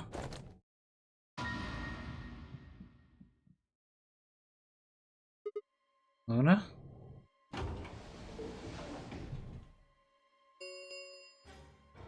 One minute. Wait. What the hell is going on? Why is Luna She's here? probably planning on participating in the game. You mean she's gonna take the bracelet and go into one of the other rooms? Yeah. How's she gonna vote? Betray. I'm sure of it. Why else would she have come here? If she wanted to vote ally, she could have just waited for the deadline to pass. She's got 7 BP, right? Yeah. Why are you asking, though? Her BP doesn't matter right now. What? Have you totally lost it? She doesn't have her bracelet on. And besides, she's a golem. She isn't trying to get out. Whether she has 9 BP or not doesn't mean anything to her. Then why is she doing this? Isn't that obvious? She wants to keep our BP below 9. Say she defaulted to ally, we could choose whatever we wanted, and we'd still get 9 BP. I don't think Fi is right here. I think there's something else with Luna. 10 seconds. 9, 8, 7, 6, 5, 4. And if I remember correctly... And I trust him.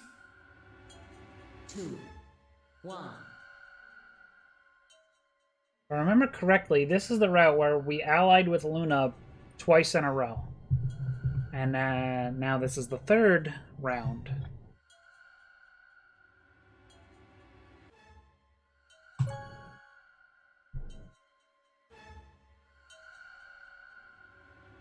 Round 3 of the Ambidex game has been completed.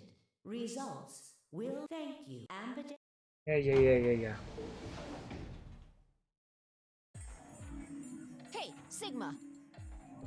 Are you insane? Why the hell did you choose Ally? Wait. We can talk about that later. Right now... She's gone. Where'd she go? That's odd. We came out the moment the gates opened. There's no way she could have left already. Then...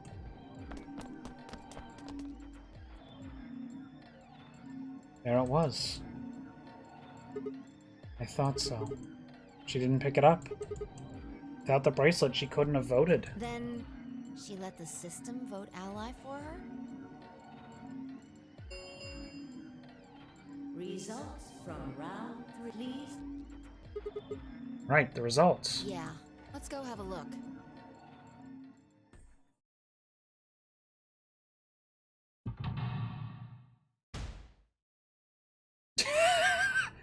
Just the one. Uh-oh. Uh-oh. Huh. Huh. 999. Reference! The reference! I get it! Points have been, please. Since Luna didn't vote, she got set to ally automatically.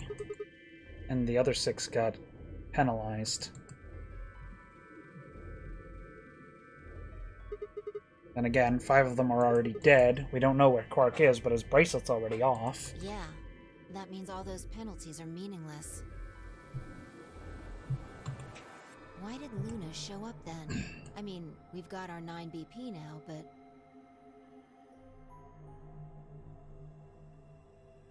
Alright, what do you want to do, Sigma? Do you want to leave? What? You're kidding, right? Weren't you the one who kept going on about how Quark's still alive? You can't just run off and leave him here. You sure? Yes. Yeah. Well, that's a relief. I was hoping you'd say that. Now let's get moving. We need to find Quark. And Luna too, right? Luna.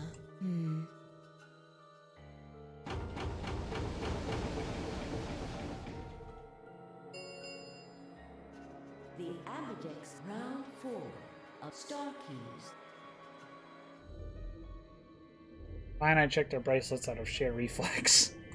I was a magenta pair, just like before, but Phi had changed to a red solo. It didn't really matter, though. Both of our bracelets showed the number 9. All we had to do was open the number 9 door, and we'd never have to play another AB game again. Alright. Quark comes first. Let's go. Well, I mean, whoever you find first comes first, if I'm being honest. Followed on her... Oh, she spun around and headed for the cyan door. I followed on her heels. What do you mean you followed on her heels? Are you fucking stepping on them or something? Kinda rude.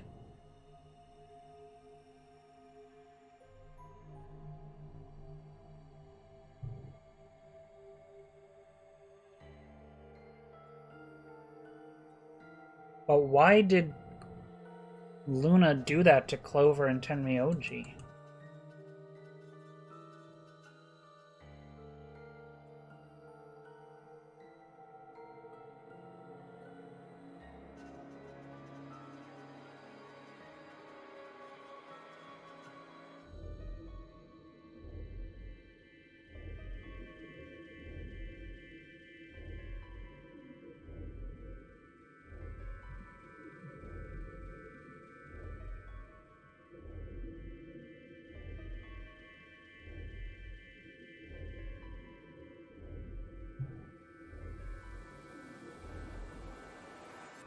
And presumably to Dio and Kay as well.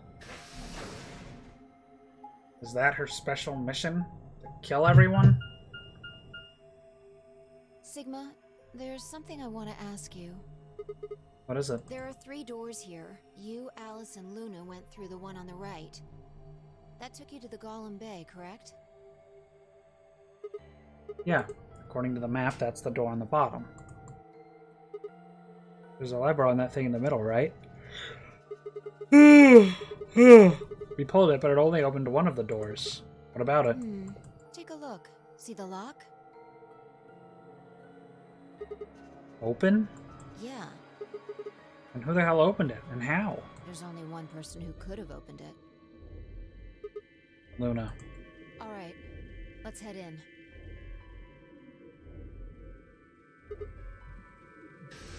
I think you're like a little bit crazy in the head, mate. Oh, what you doing, mate?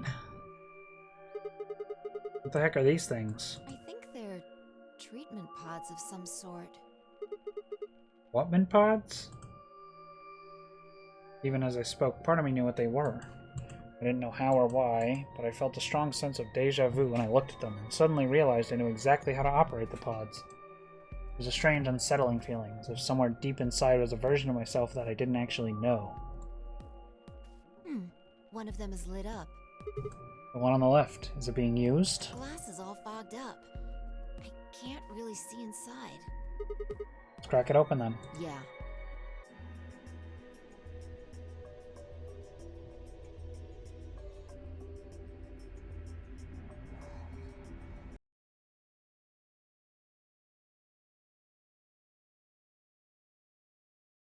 Ah, it's like a robot version. Okay, interesting.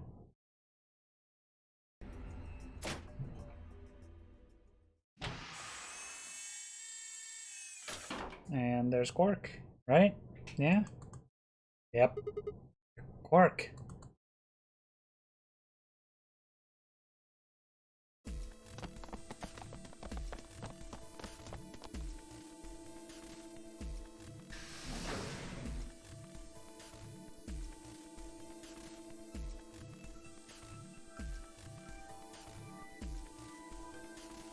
Rude. Our feet pounded across the floor of the warehouse. Where are they going? This is it. Oh, they just took him out? Quark's body bounced in my arms as I ran. His pulse and breathing were normal. He was limp and unconscious, but he was alive. Pod's display had given us little information on his condition. As far as we could tell, he'd been given an anesthetic, which had put him to sleep. Ready? What's wrong? You're supposed to say, yeah, sure.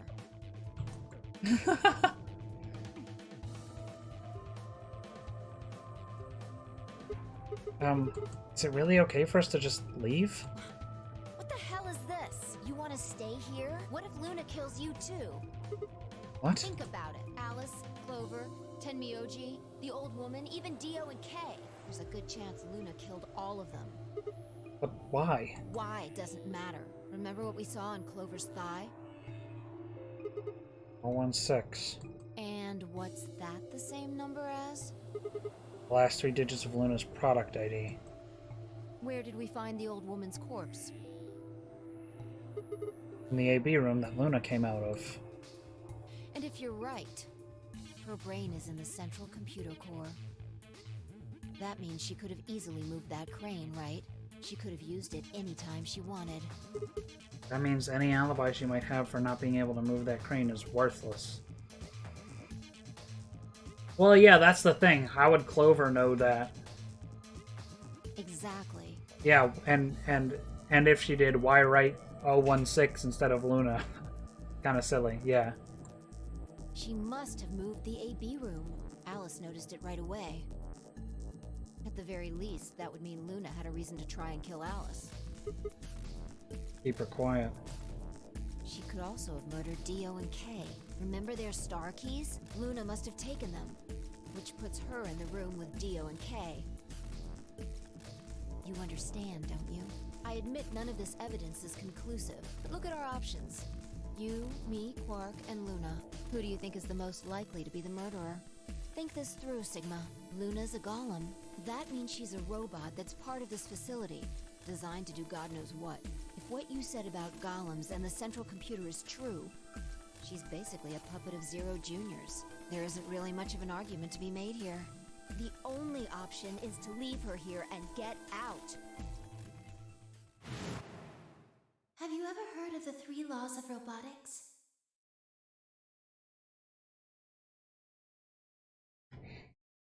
Robot may not injure a human being or through an action allow a human being to harm. A robot without the 3 laws is just Blah, blah. a bunch of metal and plastic. Yeah, I mean, that's fair. Okay, you're right. Let's get out of here. Damn, don't scare me like that. Okay, I'm going to open it. You ready? You don't have to ask me. Isn't that what you always say? Yeah, I guess so. It's time we got out of here. Let's go. Something ain't right about this.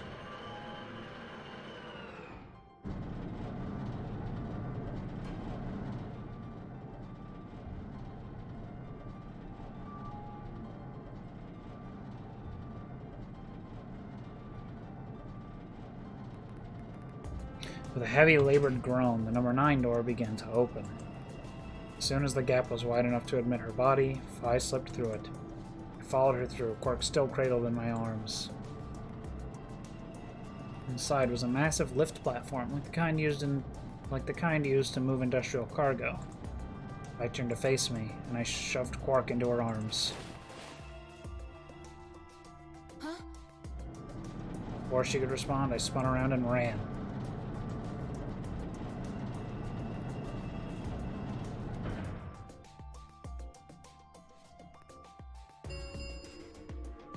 The number 9 door has been opened. It will remain. Sigma! What the hell are you think? Get back here! Sorry, Fi. There's just something I have to do. Take care of Quark. No, you don't mean you're going to go find Luna? God damn it, Sigma! Think about what you're doing! Sigma, listen to me! You can't do this!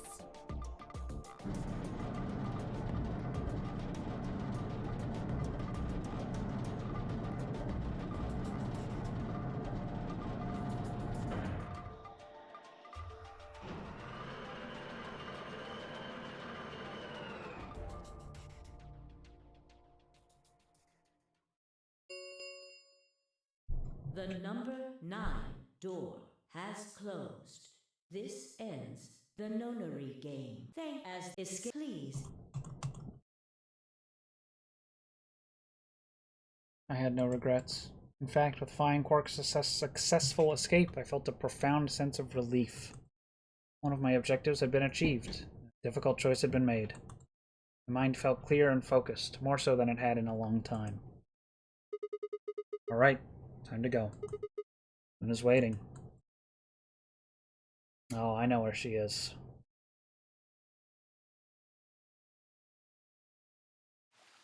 Yep, the garden.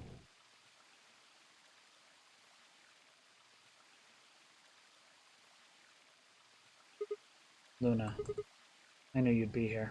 You knew? Oh, right. We haven't talked here in this one, huh?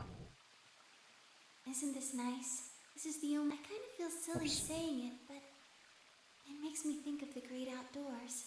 I think it's the perfect place for a serious conversation. Being surrounded by nature makes me feel happy. I'm not sure what you meant just now, but are you talking about something that happened in another history? I know what you can do. Someone told me about it once. They said that you have the ability to transport your consciousness through time. Told you that. Luna looked down at the music box around her neck. Carefully and delicately, she twisted the dial on the bottom.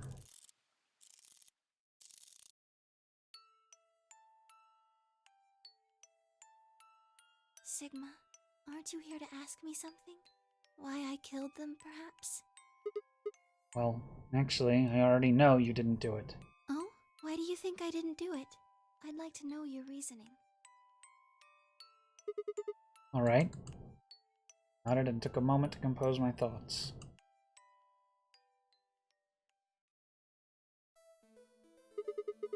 Might as well start with the old woman. There's no point beating around the bush, I suppose. Dio killed her. Why do you think so? Her left arm had blood splatter all the way up to the elbow, except for a stripe on the wrist that was perfectly clean. What could have caused that? I guess is a bracelet. It got covered with blood and kept her wrist clean. Obviously, none of our bracelets had blood spatter on them, but Dio's bracelet reacted to the luminol. The moment Dio's bracelet had... That meant Dio's bracelet had to have come from the old woman. Is that your proof? That's why you think Dio killed her? No, that's only enough to suspect him. After all, he could have just taken the bracelet after someone else killed her. Then why are you so sure? Because he confessed. What? After his bracelet reacted to the luminol, I confronted him. Alright, fine. You caught me. I killed the old bitch and took her bracelet. Wait, when did that happen? In a different timeline. Isn't that against the rules? What rules? I hope you're not going to try and bring up Nox's 10 Commandments. Does it really matter if it's against the rules or fair? The truth is the truth. Let's say that Incident P happens, and after that the timeline splits into Timeline A and B. I don't think it's unfair to base a theory in Timeline A on information I found in Timeline B. After all, A and B both came from the same place. P. P.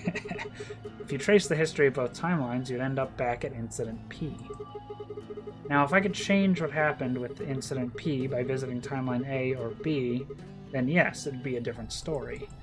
I don't know that it'd be unfair per se, but I'd certainly be breaking some pretty big rules. Like, you know, the principle of causality. I'm sure that Dio killed the old woman. By extension, that means you couldn't have killed her. I'm assuming Dio wasn't originally intended to be part of the nonary game. Somehow, he got in and took the old woman's place. That's how he ended up as Quark's partner. This is just an educated guess, but I have a feeling his plan was to replace one of us. I doubt it mattered which one. I have no idea why he would want to do something like that, and I don't know how he did it either. The fact remains that he did. He hid in the warehouse on floor A and waited for someone to come out of one of the AB rooms. That someone turned out to be the old woman. He left Quark asleep in the AB room and came out on her own. Somehow he managed to get close enough to stab her. He did it near the wall with the graffiti on it. I'm guessing he stabbed her from behind so that he wouldn't get any blood on himself. As soon as she was dead, he wrapped the knife up in the handkerchief. No, wait, actually, he probably took the bracelet first. Then he would have needed to wipe the blood off, so he used the handkerchief for that too. Anyway, the point is he got the bracelet and put it on. Then he wrapped the knife up and hid it between the rightmost AB room and its neighbor. He probably didn't expect that they'd move, or he would have put it somewhere else. After that, he headed back into the AB room that the woman had left. Quark would have still been fast asleep, so as far as he knew, Dio was there the whole time.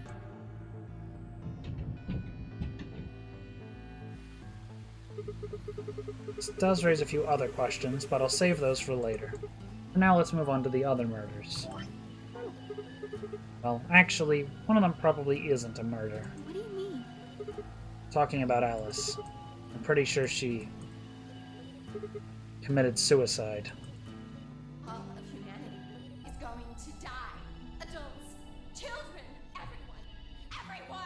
There won't be anyone left! I'd rather die here. She'd been infected with Radical 6. I think that infection caused her to take her own life. She used Dio's knife, which she'd found in the warehouse after the AB room moved, and exposed it. She took it with her, and then used it to stab herself in the crew quarters.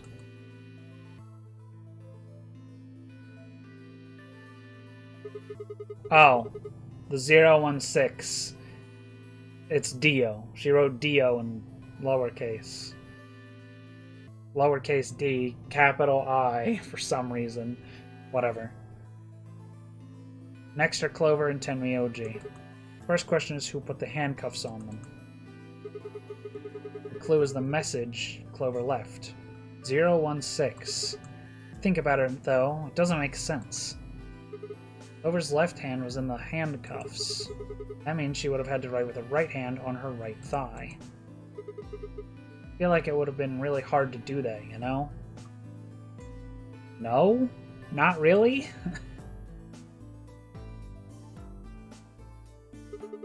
Why not just use your left thigh? What fucking difference does it make? Thing is, I think she did. When she died, her legs slumped together and that message got transferred to the right thigh. We just never saw the original because we didn't bother to check the other leg. In other words, she wasn't trying to write 016. She was trying to write DIO. With her dying breath, she was trying to tell us the name of her killer. Okay, that makes sense, but I don't buy the whole it would be easier to write it on your left. I mean, if you're like going on the inside of your thigh, sure, but like why do that?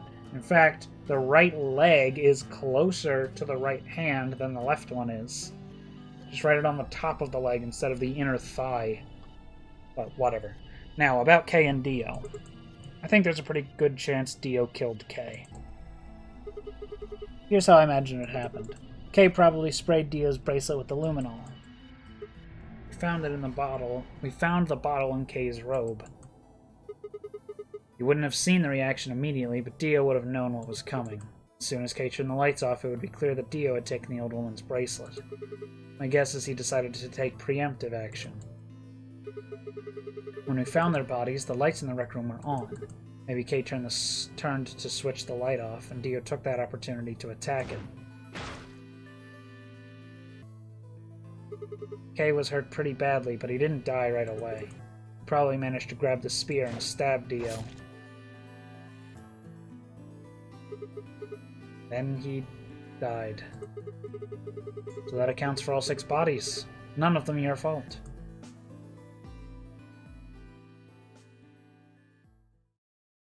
Sigma, I'm glad you don't think I did it, but all of your theories are just, well, theories.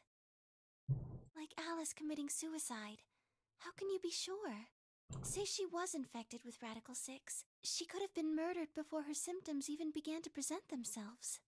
As for Clover and Tenmyoji, I could easily have killed them. You don't have any proof that Clover's message was mirrored like you say, or even that it was supposed to refer to Dio. Even if it did, that's not conclusive evidence of his guilt. The same goes for Kay and Dio. I could have killed them both. Why do you trust me so much? I'm a machine. I'm part of this place. How can you trust a machine? That's why I trust you. What? I trust you because you're a robot. Your robotness is just one more reason you can't be the killer. Well, 3 more reasons. Have you ever heard of the 3 laws of robotics? A robot without the 3 laws is just a bunch of metal and plastic.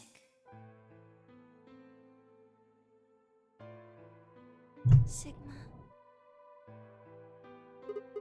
Luna, I have to ask you. Can you tell me, well, everything you know? Your mind is in the central server. You should know everything that's happened here. There was a long pause. Luna stood up and walked deeper into the garden. I followed her in silence.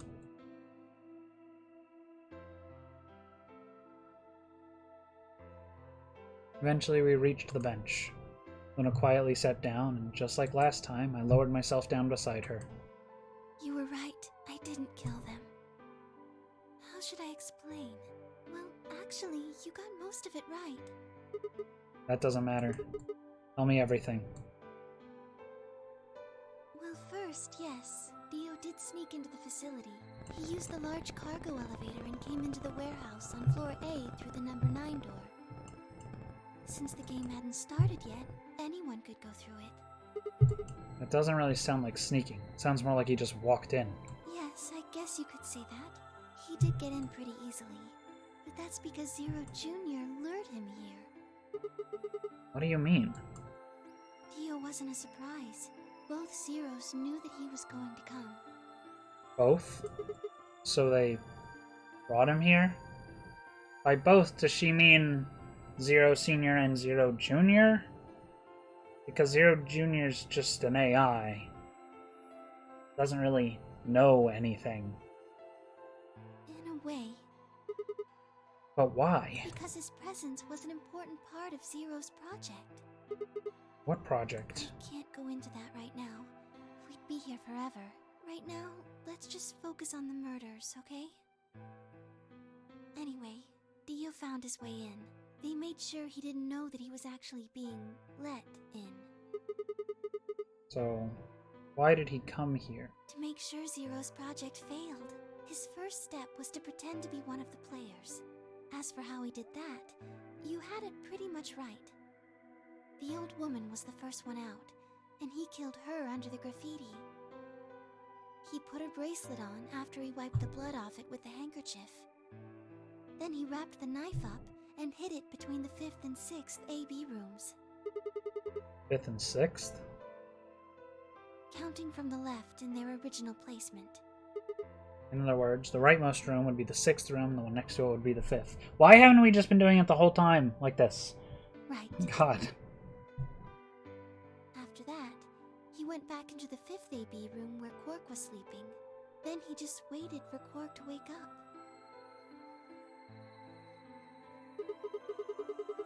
What were you doing while that was happening? Nothing. I couldn't do anything. My body had been turned off. Zero Jr. had powered me down. My body wasn't activated until after Dio went into the 5th room. I couldn't help her. All I could do was watch while she was murdered. Everything in this place is controlled by Zero Jr. I couldn't try and prevent Dio from getting in either.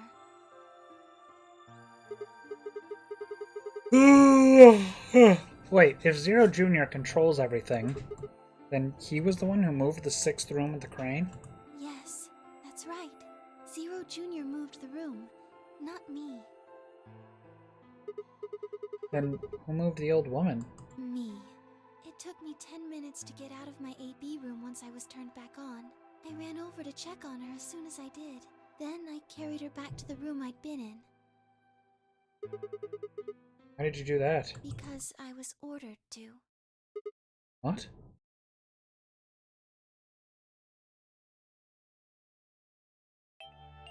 Luna, listen to me very carefully. As you already know, the final stage of the project begins in 2 hours. This will be the culmination of many years of hard work. We cannot afford failure. Yes, I understand. Then let's make sure. What is your mission? Enter the Nonary game as one of the participants and observe the actions of the other players. Ensure that they do what they are supposed to and guide them down the correct paths. How many players will there be? Myself and 7 others, ma'am. Will you be participating as well? Yes. Our plan dictates that I must.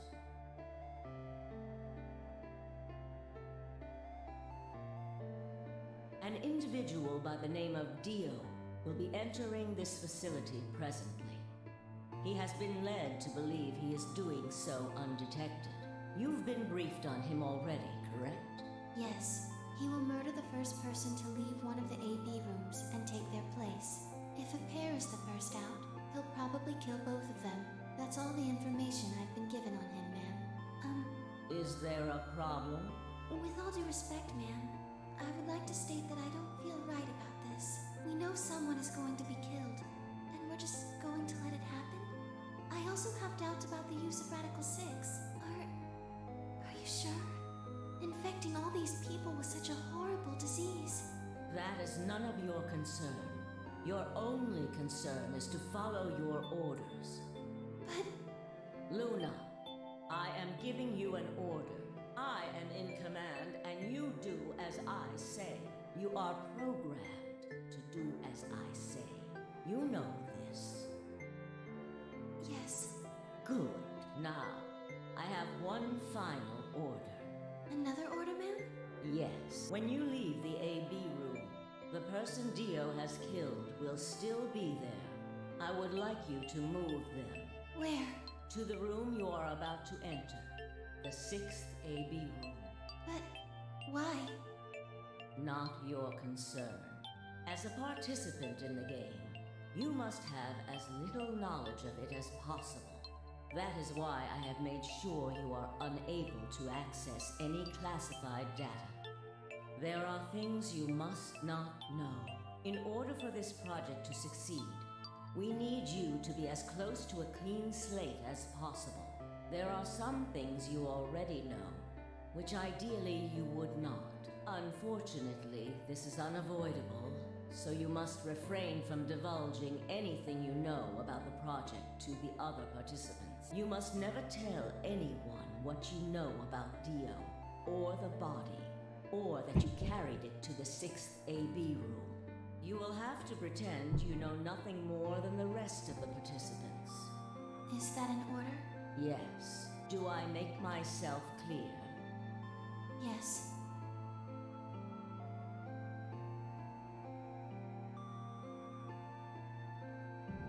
After that, I went into the AB room as I'd been told to. As soon as I stepped inside, my body deactivated. But since my brain is in the main computer, I was still awake.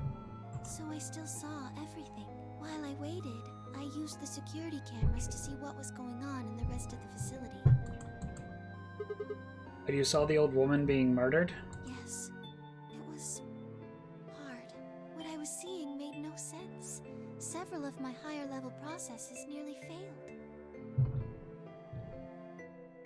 I missed it.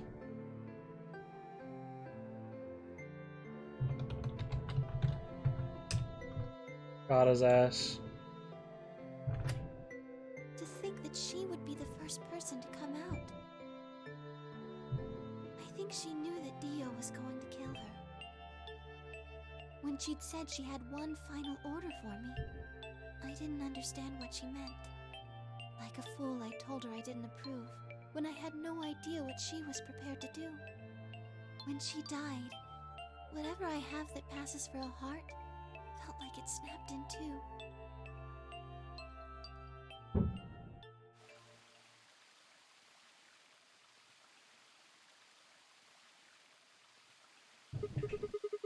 I think I understand. Everything you did because you'd been ordered to? Yes. It was the old woman who gave you those orders. She is Zero Senior? Zero Senior? I think that's the second time I've done that.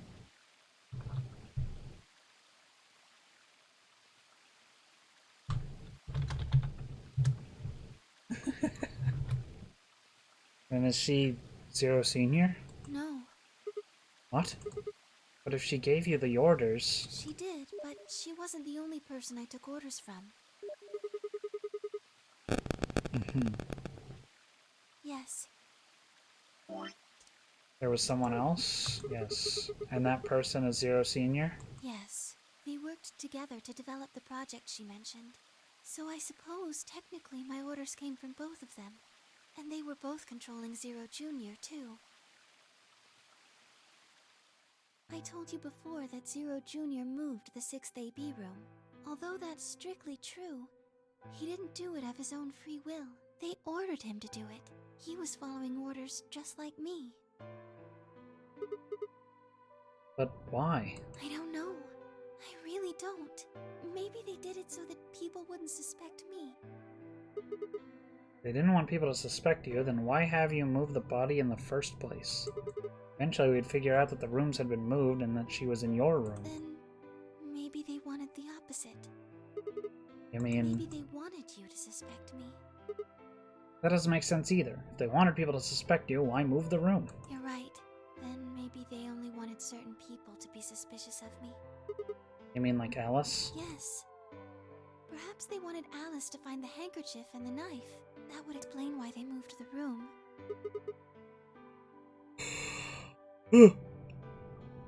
Well, they somehow knew Dio would hide the knife there? Yes, I think so.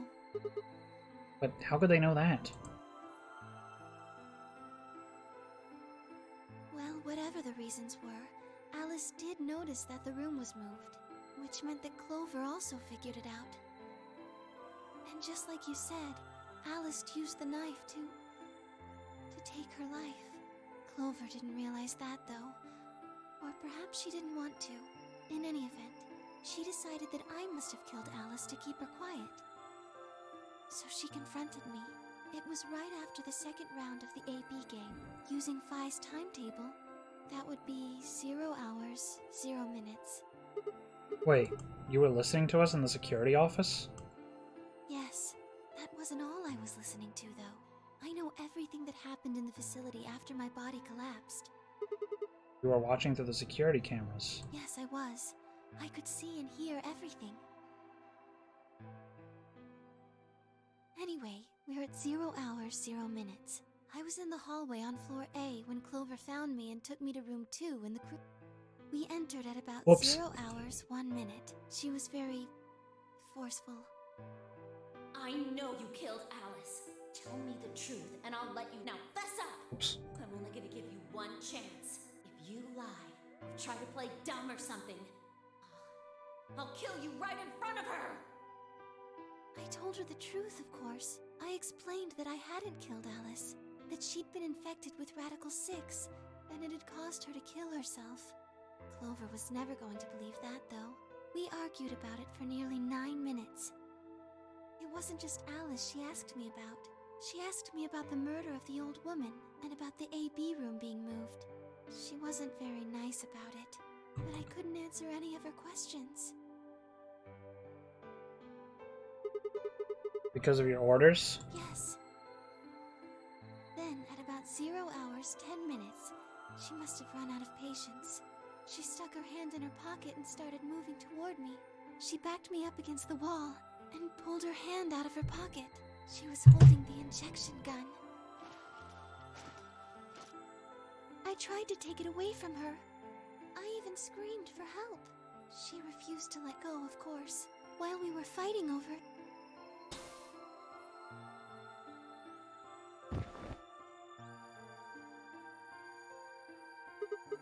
Whoa, hold on a minute. The trigger got pulled in the fight, I get that part. What I don't understand is why it did anything to you. You mean because I'm a golem? Yeah. One of my orders was always to act like I was one of the players. A human. Any human injected with that amount of tubocurarine would die. That's why you, died? Keep up the facade that you were human? No. I collapsed because Zero Jr. turned off the power to my body again. He probably felt he had to. Maintaining the illusion that I was human was probably in his orders, too. So to make it look like I had died, he turned the power off. Whatever the case, it was an accident. I don't think Clover ever intended to actually kill me. She only took the injection gun to try and threaten me. How can you be sure? When I collapsed, she looked terrified. She checked for my pulse and listened to see if I was breathing. She also shook my body and called out to me several times. If she'd meant to kill me, why do all that? After a few moments, she ran off to the infirmary to get the AED.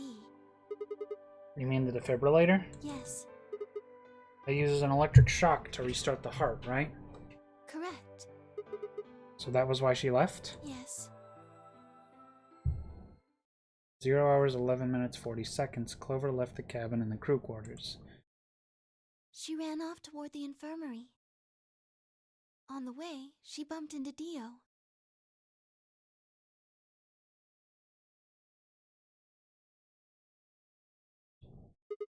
Dio? Yes. I guess she just saw him, really. They didn't talk. She just ran past.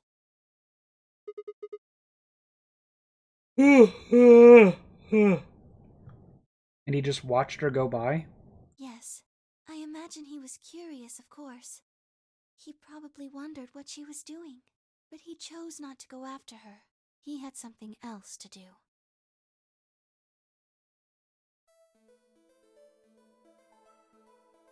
At 0 hours, 12 minutes, Dio enters the room. He seemed pretty surprised to find my body. Yeah, I bet. It didn't take him long to get over it, though. Wouldn't imagine it would. What did he do then? He'd gone there for two reasons. One was to get Alice's bracelet, which was a blue solo. Right. Without it, Dio and Kay, the yellow pair, wouldn't be able to get to the secondary door. Right? Yeah, but he couldn't find it. Of course. I had already taken it by then. Yes, but there was something else he wanted to do too. He was there to take the knife. Removing it was gruesome. But why did he want the knife? Was it because he'd used it to kill the old woman? No, I don't think so. And what do you think? Then what do you think? I think he didn't want anyone to see the engraving on the knife's blade. That's why he hid it so well after he killed the old woman. Why wouldn't he want anyone to see that? Do you remember what it said? There was a word engraved on the blade. Myrmidons? Yes. What does Myrmidons mean? It's the name of the organization he belongs to. What is it? Like a club or something? I don't think so. Well, what is it then? I don't really know. No idea? I'm afraid not.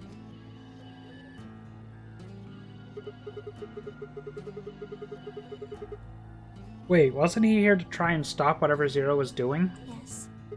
Then, wouldn't that mean he's on our side? I don't know about that. He's killed 4 people. I'm not really sure he's on anyone's side. Got a point. Damn it, this is ridiculous. I guess this enemy of my enemy isn't my friend, huh? May I continue? Yeah, keep going. After he took the knife, Dio rifled through what few belongings Alice had. Luna said he didn't seem to be looking for anything in particular. He was probably just checking to see if she had anything useful. That was where he found the key to Kay's suit. He didn't seem to have any particular reason for taking it, at least as far as Luna could tell. At 0 hours 13 minutes, Dio left the room. He heard Kay opening the cyan door and ran out. When he left, he was heading toward the infirmary. My guess is that he was going after Clover.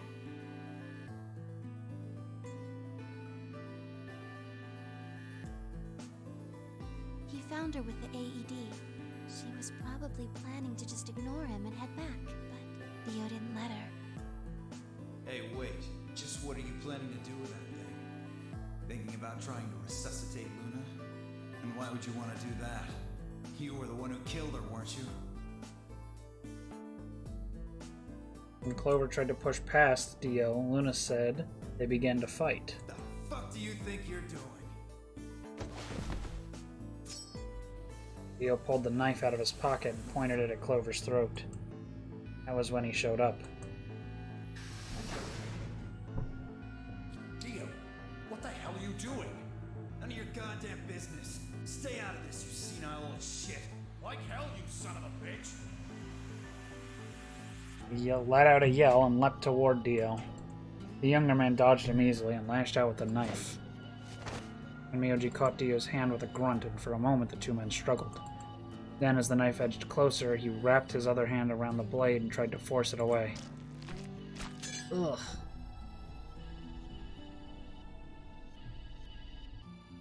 Dio was a much younger and stronger man. The wound Tenmyoji gave himself with the knife didn't do him any favors. He put up a valiant fight, but with a roar, Dio threw him off. Tenmyoji collapsed to the floor.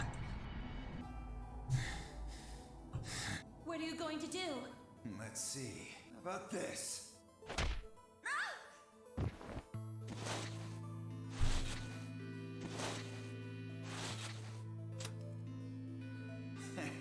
How cute.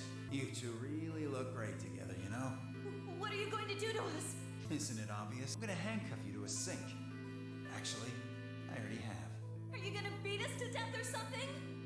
Ugh, no. Nothing so tasteless. What are you going to do then? How'd you like to make a bet? A bet? You've got, 20-some minutes until the primary white doors open. So I'd say you've got 25 minutes until they close. Give or take. If somebody happens to come by here before the doors close, you might live. But if nobody finds you, well... We'll be penalized. Exactly. So, I suggest you start screaming for help now. Unfortunately for you, just about all the rooms in this place are behind at least 2 nice thick doors. So unless they're pretty close, nobody's gonna hear you scream. Well, I'm off to the Floor B warehouse, okay? Enjoy your last 25 minutes. Later.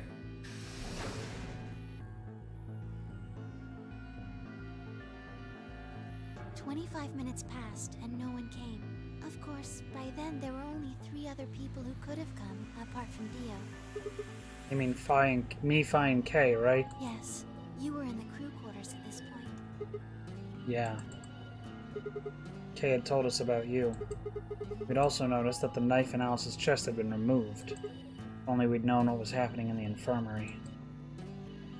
Unfortunately for Clover and Tenmyoji, their time had come. Once the primary white door closed, both of their bracelets injected them with Soparil. The anesthetic, right? Yes, almost immediately they started to feel sleepy. I think that's when Clover realized she was definitely going to die. That was when she decided to leave her message. Just as you said, she wrote on her left thigh with her right hand. The word she wrote was Dio. Yes.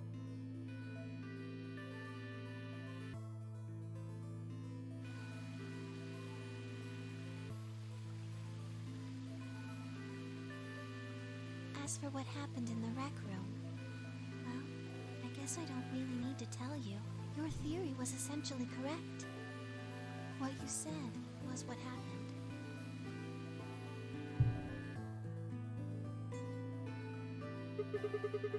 So Kay sprayed Dio's bracelet with the luminol, and then while his back was turned, Dio attacked him with the axe.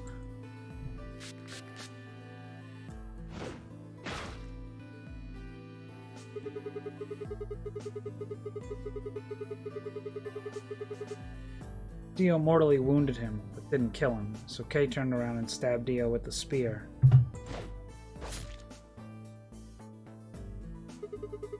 And I guess that's when we found them? Yes. When did Kay get the luminol? After they went through the white door, Dio and Kay found themselves in the director's office. When they were done there, they headed back to floor A to look for everyone else. They went to the crew quarters first, then to the infirmary. Of course, they found Clover and Tenmyoji's bodies there. Dio expected to find them, of course, but he pretended to be shocked. Anyway, Kay checked them over for anything useful. And that was when he found the luminol? Right.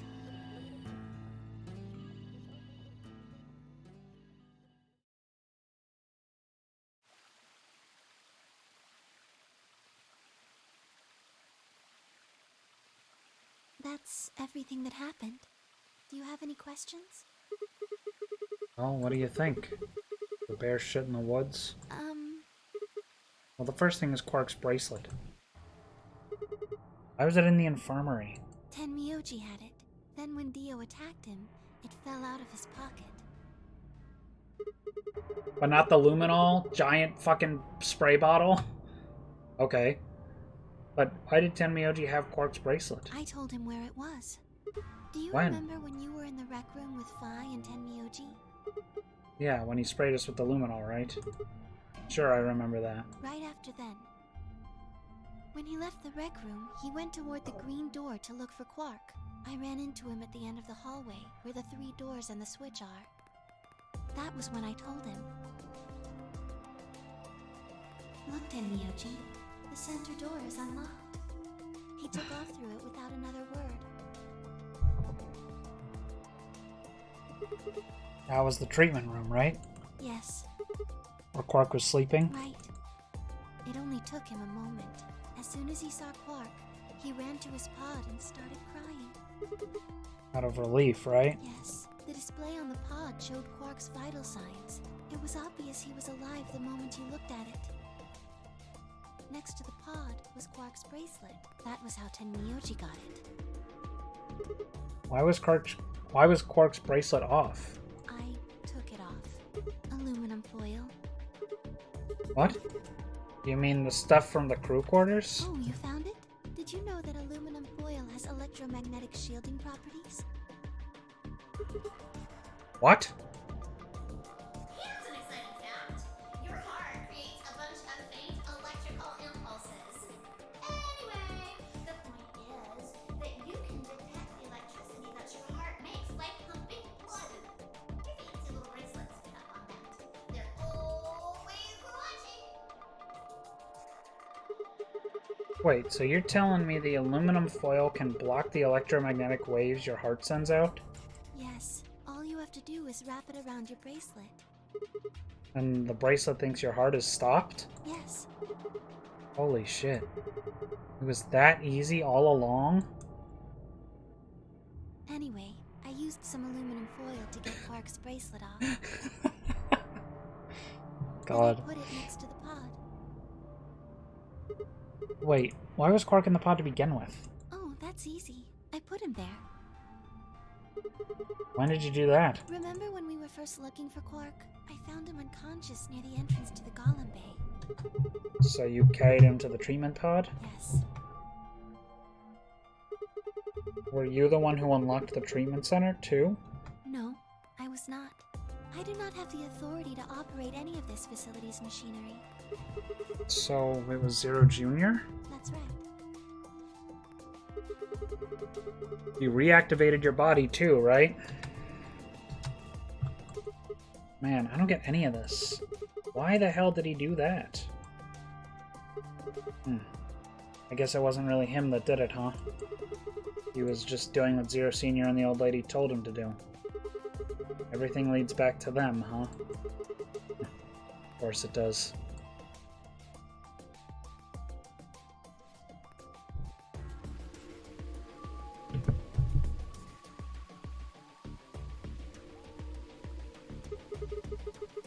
So are you gonna tell me? Tell you what? Isn't that obvious? Tell me what this project is. Everything that happens in here has something to do with it. So why were we brought here? To play the nonary game. And why were we supposed to play the nonary game? That was part of the project. Why did Alice kill herself? Because she was infected with Radical 6. How did she get infected? Zero Senior and the old woman did that. It was Why? a necessary evil. It had to happen for the project to succeed. What would have happened if Alice hadn't committed suicide? Clover wouldn't have suspected me, and she wouldn't have accidentally killed me.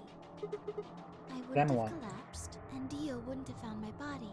That would have meant the confrontation in the infirmary never took place. In other words, you're saying Clover and Tenryoji died for this project. Yes. Well, actually, it was the tubocurarine that killed them. But they were only injected with it because of the nonary.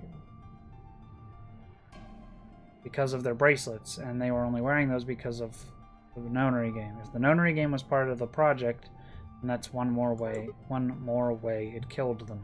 I guess, if you want to look at it that way. And what about Kay and Dio? Why would they kill each other? Because Dio killed the old woman. He was worried about getting caught, so he tried to kill Kay before he could find out the truth.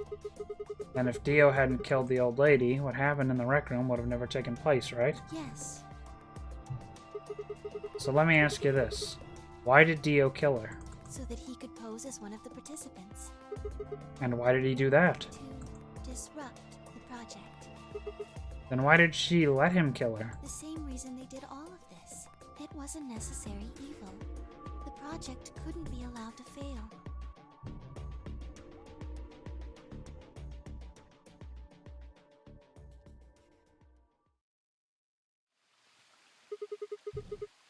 Six people died here. 4 of them were murdered, one way or another, by Dio. At first, that makes it look like Dio's the reason they all died. That's not true, is it? All of them. All 6 of them. They all died for this project. That means that the murderer, or I guess I should say the murderers, were the old lady and Zero Senior, right?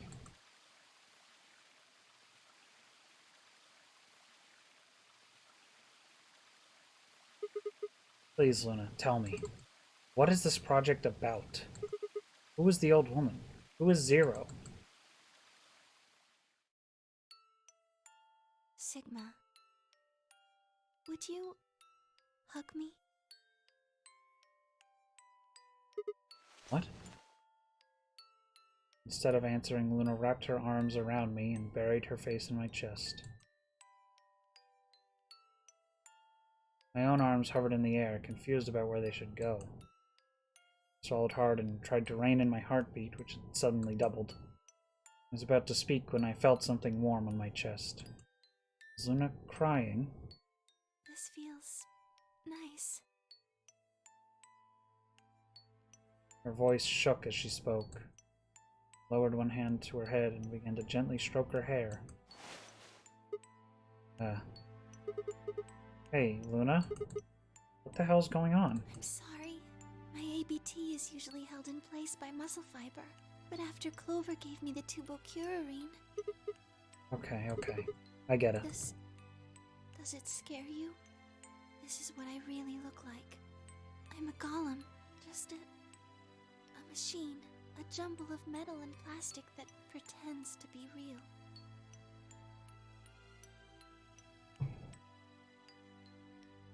I wrapped my arms around Luna and hugged her as tight as I could. You believed in me this whole time, even though I look like this? Of course. I trust you. Thank you. Thank you so much. Dab! I wish I could stay here forever. You feel so nice. But I think my time is up. What? I've done things I really shouldn't have. Do you remember what you asked me earlier? About if Zero Jr. had reactivated my body? Remember? The truth is, he didn't. I did. I went to the part of the core that controls Zero Jr., and I hacked it. What? Yes, that was the first thing. The second. Do you know what the second one was? If I had really wanted to, I could have saved Clover and Tenmyoji. Then Kei and Dio probably wouldn't have killed each other. That's not all. I could have stopped Alice from killing herself. And I could have even saved the old woman at the very beginning. In other words, I had the ability to disobey my orders. But I didn't. That's the second thing. I broke the first law. I was scared. I was afraid to die. Obviously, hacking the core and taking control of Zero Jr.'s systems is very, very bad. Golems who don't follow orders can become dangerous, so we're terminated if we disobey. You lose access to your body, of course, but everything that's stored in the core, your memories, your consciousness, is deleted. What? Wait, are you saying... Yes. Very soon now I'll be gone. Zero Jr. is probably recovering himself right now. Once he's done, I doubt I'll be around much longer. What? Why? I watched 6 people die and did nothing. I deserve this. No. No, you don't. Even if you had done something, you would have been killed anyway. You can't blame yourself. You did what you could. You're not wrong. This game is what's wrong. Forcing you to watch your friends die is what's wrong. Oh, Sigma, thank you. I'm really glad I met you. Luna. Luna! It's gonna be okay. I'm not gonna let them do this. You're gonna be fine, I promise. Just please don't... I'm sorry. Dab. My time's up. At least I get to die in your arms. Luna. Thank you, Sigma, and goodbye, Doctor. Sir?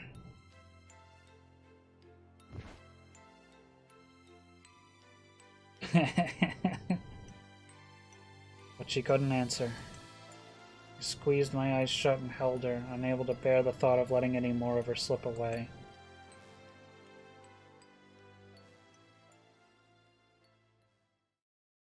With one last quiet chime, the music box wound down.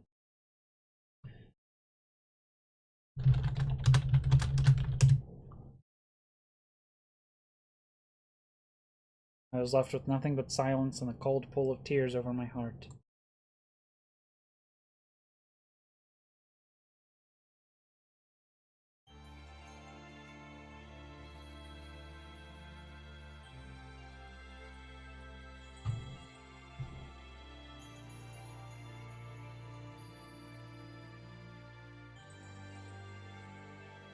Well, I guess I wasn't right about Luna being 0, but that was pretty close. I'd say that's about as close as it could get for a guess like that.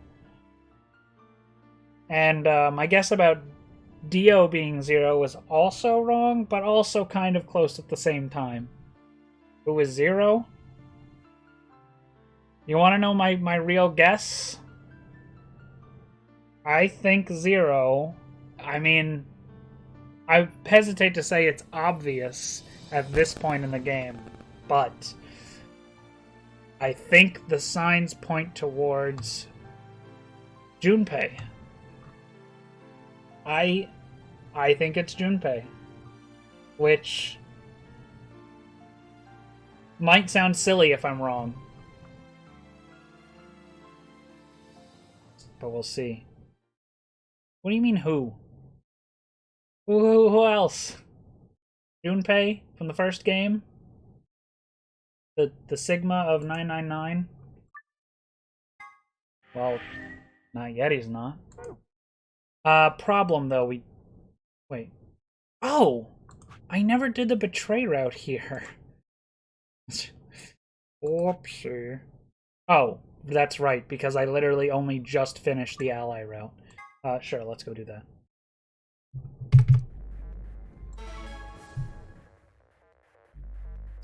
I never did the Betray route in this option I just finished.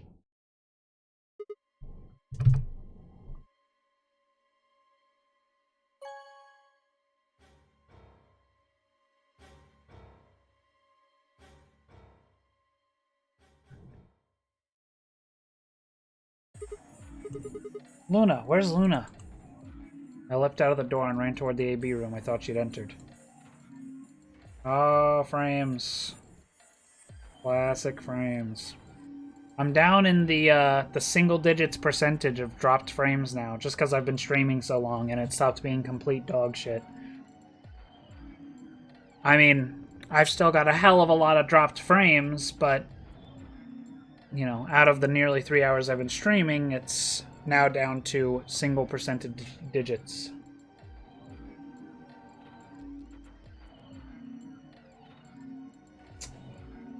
Alright, we're doing it. I'm getting some popcorn, though. I'm a little hungry. She's gone. Where'd she go? That's odd. Came out the moment the gates opened. There's no way she would have already. Then...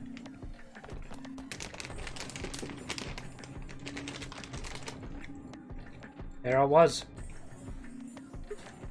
No. She didn't take it? It doesn't make sense. Why would she show up just when we're about to vote? There was no reason for her to come here if she was just going to default.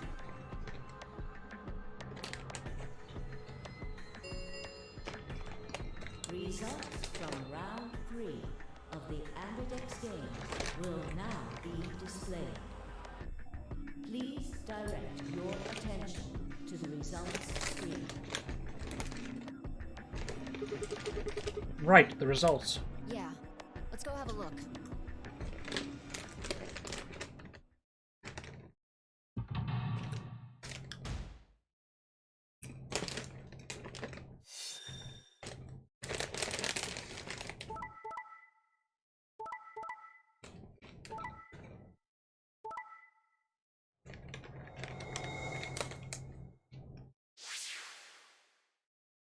Points have been assigned or subtracted accordingly. Please check your bracelet to see your updated bracelet points.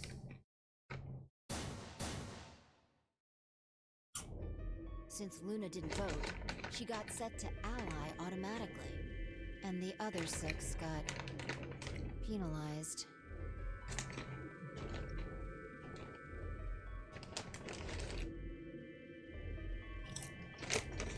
I like auto mode. This is nice and convenient. Get to take a little popcorn break.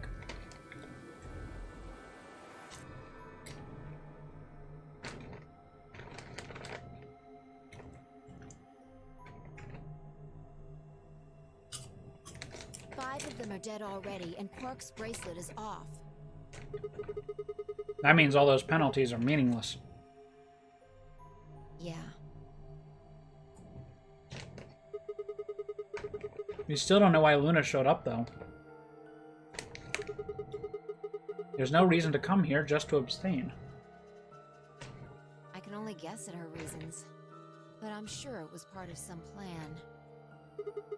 A plan for what? Who knows? So what do we do now? Whatever Luna's scheming, we still managed to get 9 BP. Do you want to leave? No, we can't. We still don't know if Quark is safe. No way am I leaving before we find him.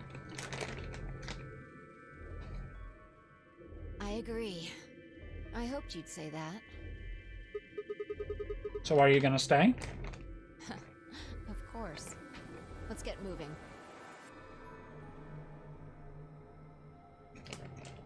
She spun around and headed for the cyan door. I followed on her heels.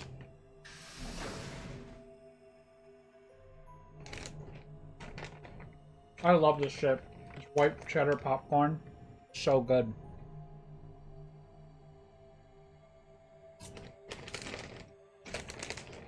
Like the yummiest snack in existence.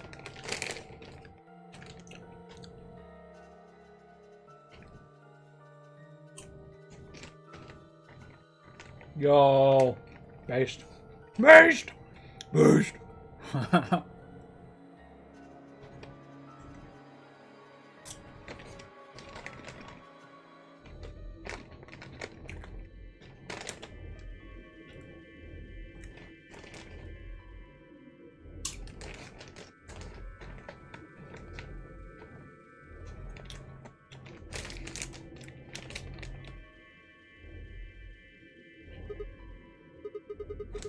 Shit, he's not here either. This is the last room. Well, the last room you can get into. And we haven't seen Luna. We haven't seen Luna either. Where the hell did she go? We were standing there, trying to decide what to do next when we heard a familiar voice echo through the facility.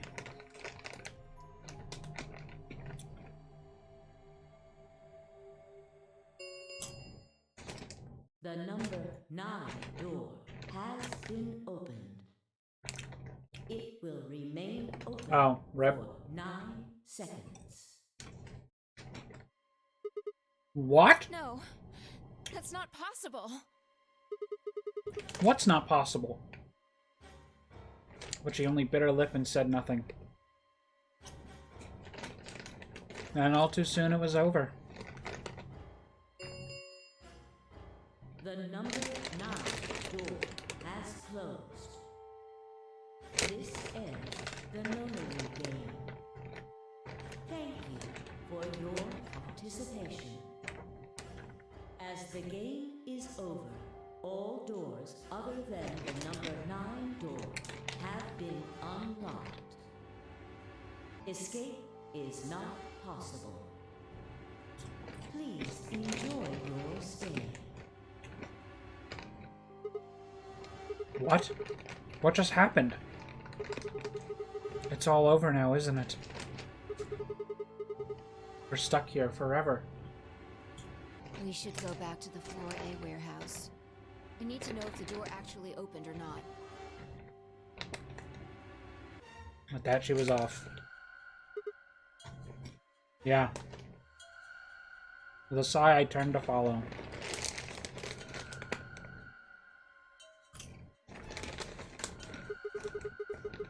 We can't just look at the door and tell if it was opened or not.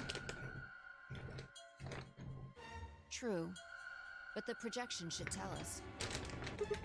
What? Luna and Quark So it would escaped? seem. Well, how could Luna escape if her thing was poor? Almost as if on cue, the screen flickered.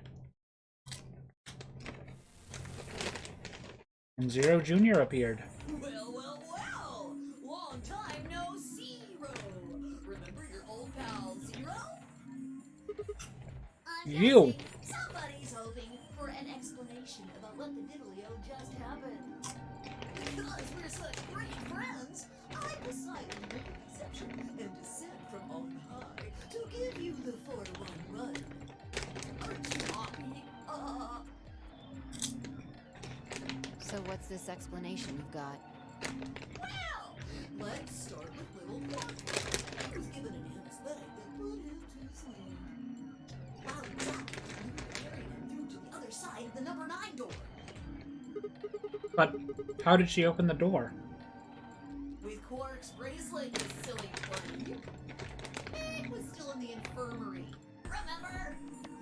Luna just hopped over there and picked it up. So I was right. Quark had 9 BP when the second round ended.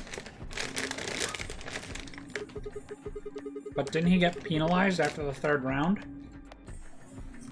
Yes, he did. But a penalty can take away your points. Just your life. The needles popped out and so on, but the points stayed the same.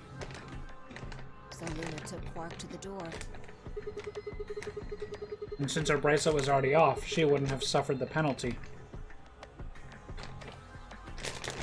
No. But it wouldn't have mattered anyway. Oh, right. She's a golem. All right. I think my tea is through.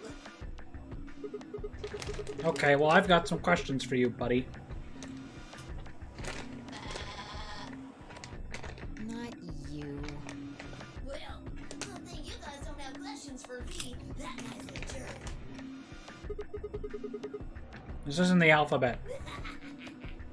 You must be feeling pretty good if you're able to jump around like that. I mean, 6 people just died here. It's not really a big deal. That's just how you humans are, after all. So, as long as you make it, nothing else matters. Am I right? No, you're wrong. Don't screw with us. It's cool. I know you gotta act tough. I mean, you chose betray. That means you don't trust Luna, right? Figures. She's a golem. She might even be a murderer. That's why you were planning to leave her here and bone out, wasn't it? You see, it's all about you. Haven't you thought about how sad you made Luna? What? Well, looks like my time here's just about all used up. Wait. I still have questions for... No, I won't wait. I don't like waiting. I waited once, and some half-witted reptile got the better of me because of it. After that, I learned to make sure to value my time. Tortoise and the hare. I'll see you when I see ya. Have a nice trader.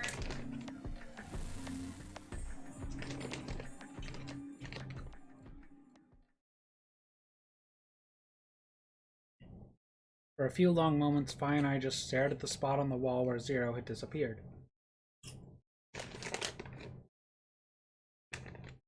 Where had Quark been? Who had given him an anesthetic, and why? We had no idea who'd killed everyone. Zero Senior's identity, as well as the purpose of the Nonary game, remained a mystery.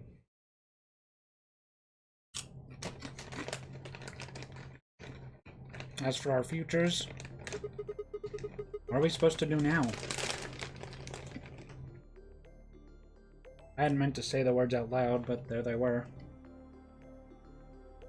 The tortoise won because he kept going even when it looked hopeless.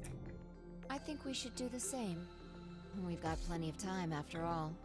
We'll give the dead the closest thing to a funeral we can manage. And when that's done, we'll start looking. Even if I never leave this place, I'll figure out why we were here. I swear it. I looked at the fire in her eyes and nodded. If nothing else, we at least had a purpose.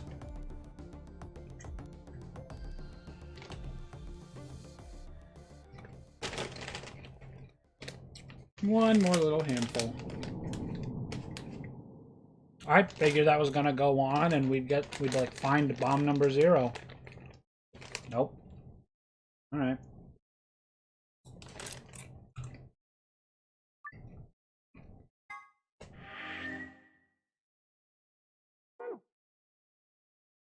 Well, that's all of those endings. Now we just have this. Where is the number 0 bomb? I still don't know. Lol. Alright. Let me clean myself up, put away my snack, take a piss break, and then we'll finish this up. I will be back in just a minute.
And I'm back. Now, despite the lock being opened, I still don't know where the number 0 bomb is. Also, PLP, if you're here and listening, you better be, bitch. The other day, when I was streaming, you asked me what you should do if someone sends a spoiler, because clearing the chat doesn't work. My BTTV settings prevent the chat from actually being cleared. That said, you can delete messages, and it actually does show up correctly for me, if you ban someone. So, if you're listening, mister, you better be listening. If someone drops a spoiler and you can react fast enough to ban them before I see it, then it will delete the message. So that's what you can do.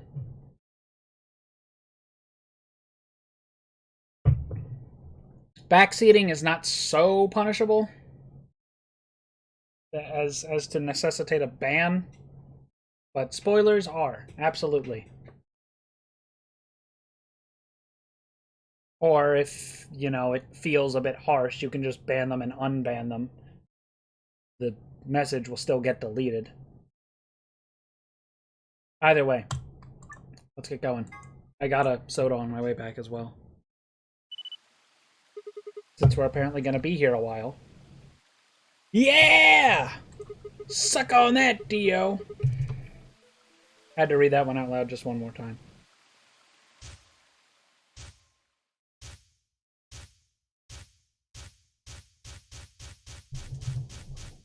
Sigma, wait! Where are you going? Don't follow me. Go find the others. Do you really think I'd do that? I could hear her following me, but there was no time to argue. Instead, I focused on my goal. There was still time.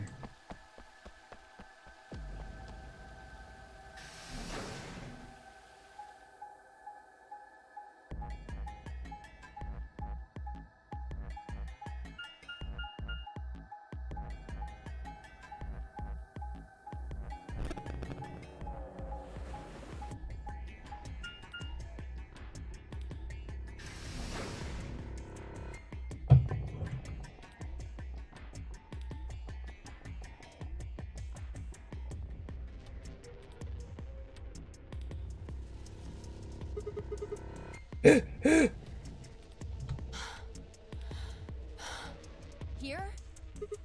Yeah. Should be between these AB rooms. Good. I was right.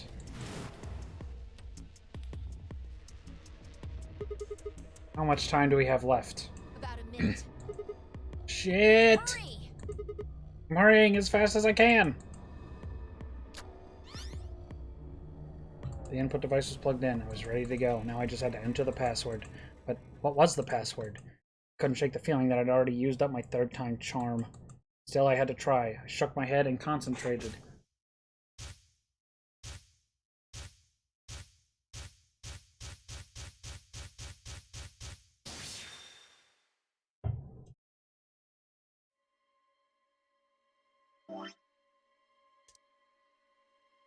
LXA, QNS, GDQ. I already forgot. QNS.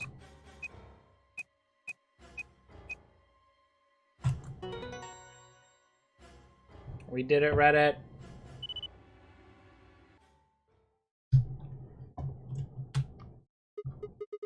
It stopped. Yeah. And I crumpled to the ground. The adrenaline that had sustained us suddenly gone. How did you know it was here? Did you see it in another history? It's hard to explain. The short version is that Dio hid something here in another timeline. I guess maybe he'd put the bomb here too. Pretty good guess. Yeah. That makes sense. You did it. So, thanks. I don't need any thanks. Just what? about that swimsuit you promised. What? What on earth are you talking about? God. Chromatic doors have opened. 5 minutes remain. Right, I still have to go and, like, solve another puzzle and shit. This is bad. The white doors, we need to hurry. Whoops. Everyone else is waiting for us in the Floor B warehouse. What about the swimsuit? What the hell are you going on about? Just go! Why do you keep... Whatever. Before I could protest, she turned and ran toward the magenta door. Sighed and headed off after her. What a freak! I ran into the warehouse to find everyone else already there. They'd done as Fi had asked and brought the 3 unconscious members of our party back to the doors. Fi and I shared a quick glance and then headed over toward them.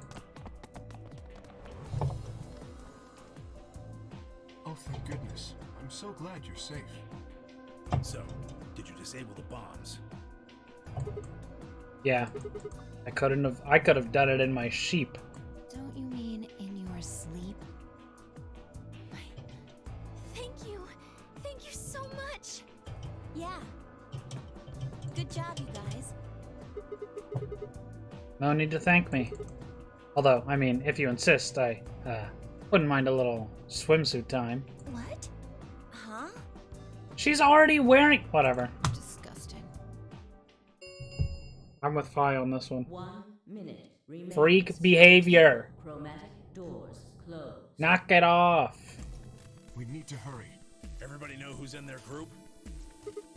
Yep, I'm set. All right, then let's move. At Tenmyoji's command, we broke off into our teams.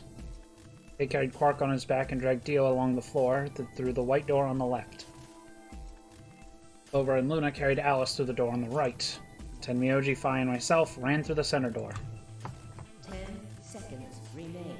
9, 8, 7, 6, 5, 4, 3, 2, 1, 0. Chromatic doors closing.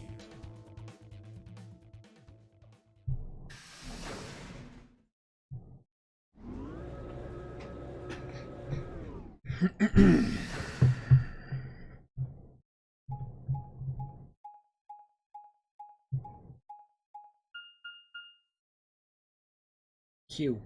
Really now? Q? We're going to the Q room?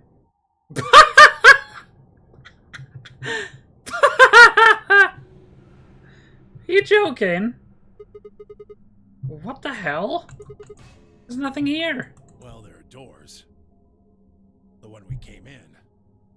And that one, which I'm assuming is the exit. Yep. Figures. Don't budge. The plaque on the door just said Q. Q. What the hell's that supposed to mean? I know what that's supposed to mean. At least, maybe I do. If it's as connected to the original Nonary game as I think it is. You know, my theory about Junpei being in control of everything, or maybe not Junpei specifically, but maybe someone else from that game. Q was how we got out of the number 9 door, because it wasn't a number 9 door, it was a Q door in base 26 or whatever. Base 22, some bullshit like that. Really? Now someone's just being a smartass. Huh? Nothing. Maybe the Q is for question. Well, I guess that is a very questionable room. If there was a deck of cards here, maybe the Q would be for Queen. That's a quality guess right there. Right. Well, we need to get out of here. Let's find a way to get the door open. We also need to find the star keys. I've got enough BP to open the door, but you guys need to play the AB game some more. Yeah. We still need a few more points. If we can get those star keys, we should be able to play the AB game as many times as we need to. So... It's just a matter of time until we get the points we need. Right.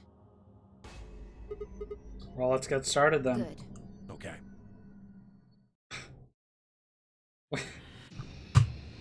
Seriously? God.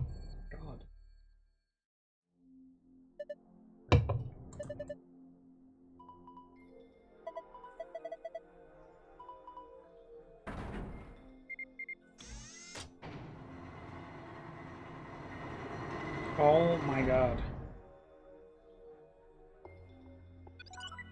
Well, at least we got some textures this time.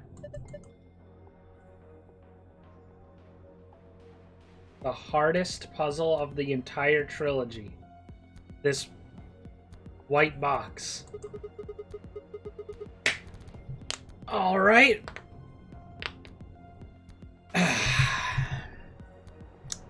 This'll be fun.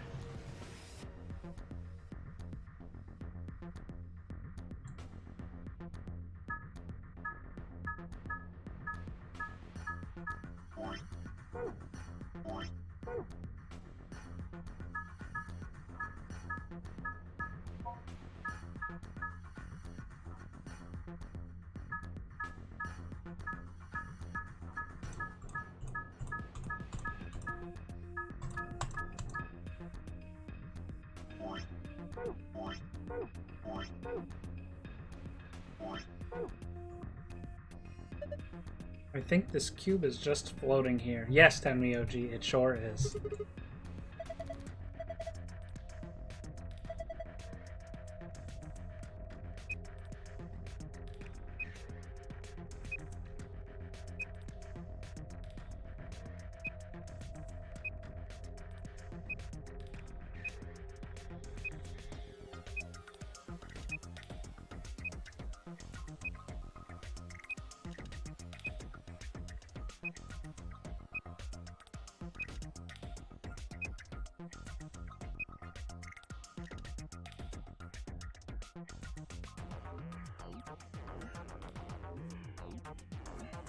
Seven by 7 grid.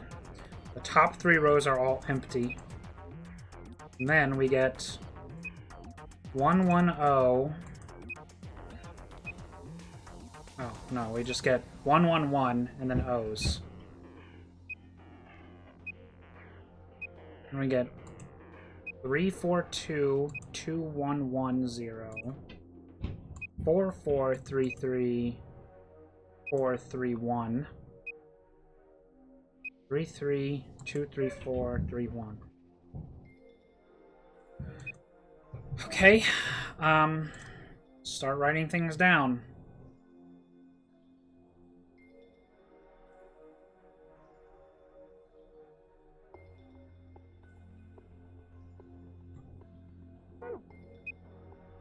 One.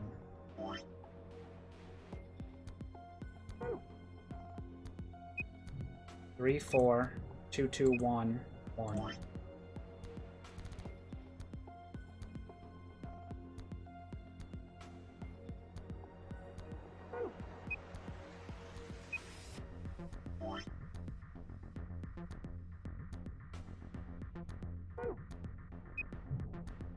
Four 334.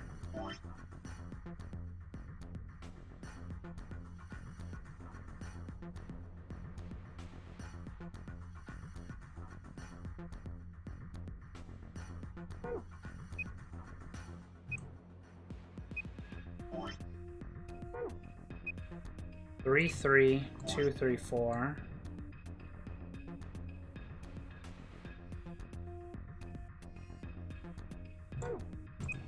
31.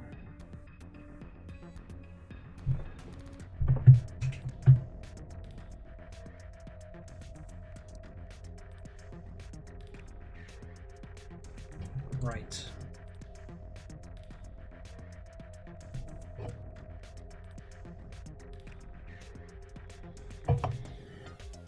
Brain memory. That's funny. I don't know. I've seen that before. I haven't really noticed it.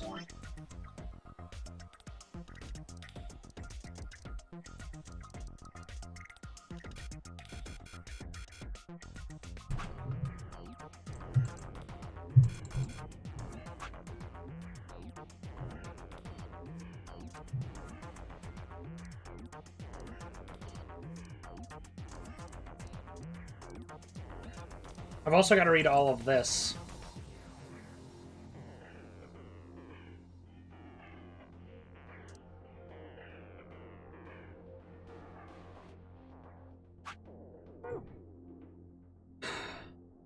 Okay.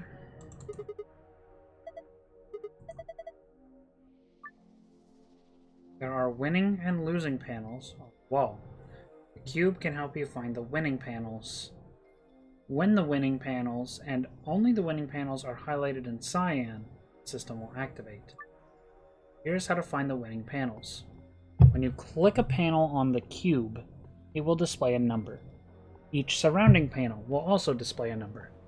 This number indicates the number of winning panels that border each panel. For example,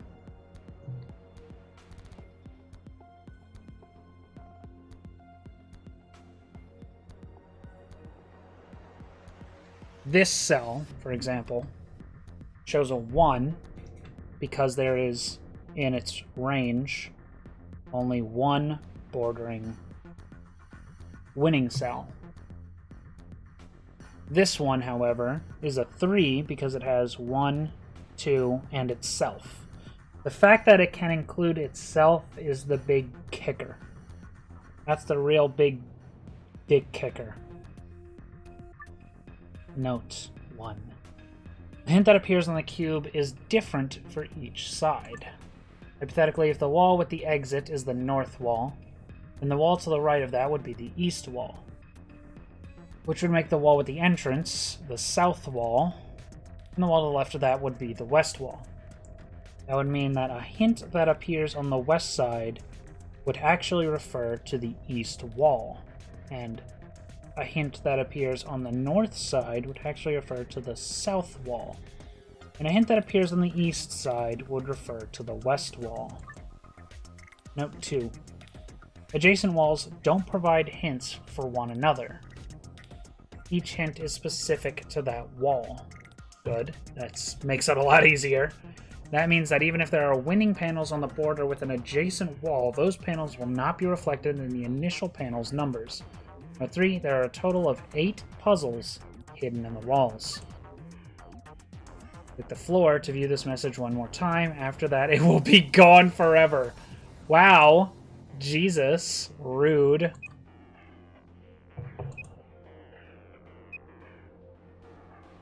Okay.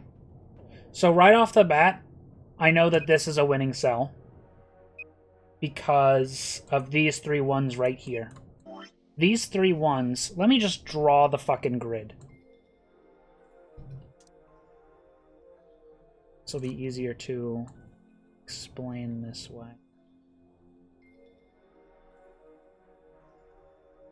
Best drawing, but it doesn't matter.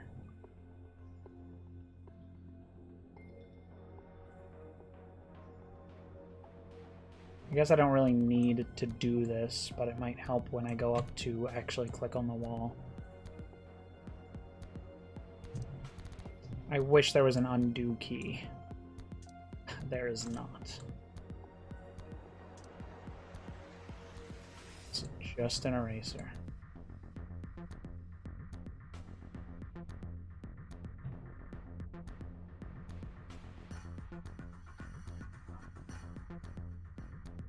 Okay.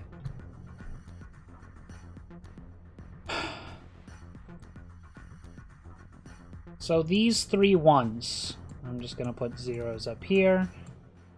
Everything above this is a 0, so we can ignore it. Essentially, all of these cells aren't even neighboring a cell, a winning cell. So that means we aren't going to have a single winning cell until at least this row here. Now we know that there is one here because of these 3 ones. Okay, well, I can't necessarily just mark this one off, because while that would satisfy all 3 of these, there is the possibility that instead there's one here, which satisfies these 2, and one here, which satisfies this one.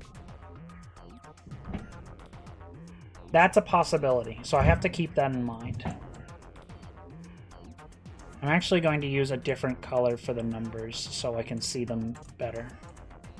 I think I'll use green for the numbers and like red or something for marking the winners.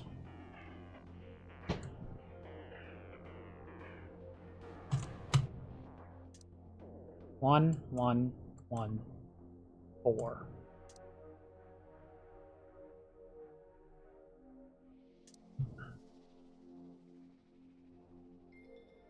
These are the only relevant squares because everything up here is 0.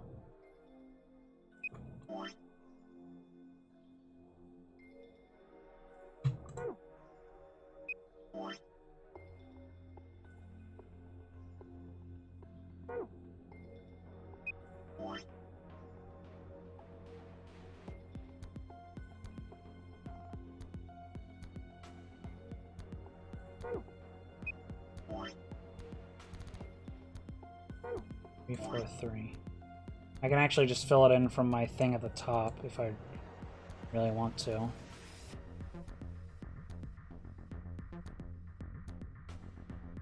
Four, 4, 3, 3, 4, 3, 1. 4, 4, 3, 3,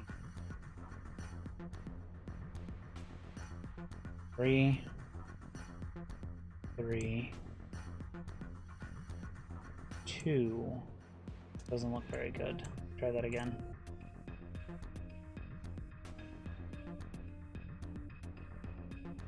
That did not help.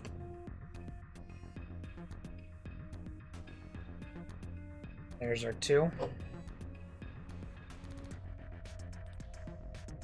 Now, like I said, this could be a cell to... Ah, but, see, now here's what I forgot. In my example of this cell satisfying these two, and this cell satisfying this one, this wouldn't actually work, because then these would have to be ones to point towards this cell. So in fact, again, I really fucking wish there was an undo here.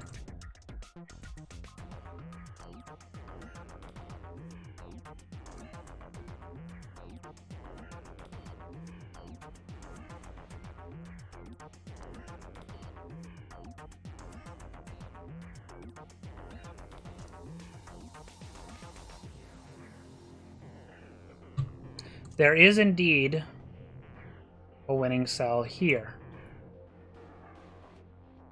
Now, like I said, this satisfies these 3 cells here.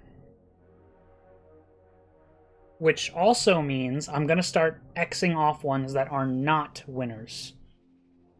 This can't be a winner, because then this would see 2 cells.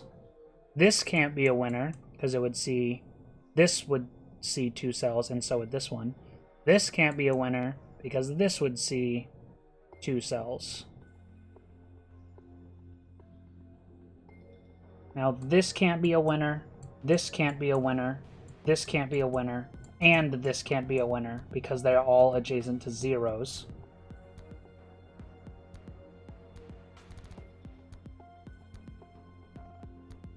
Now the ones on the edge are interesting, because while I could assume that these 2 ones can only point to this cell, because we already know that the 3 here doesn't work. That's not necessarily true, because it could be pointing... This 1 could be pointing to itself.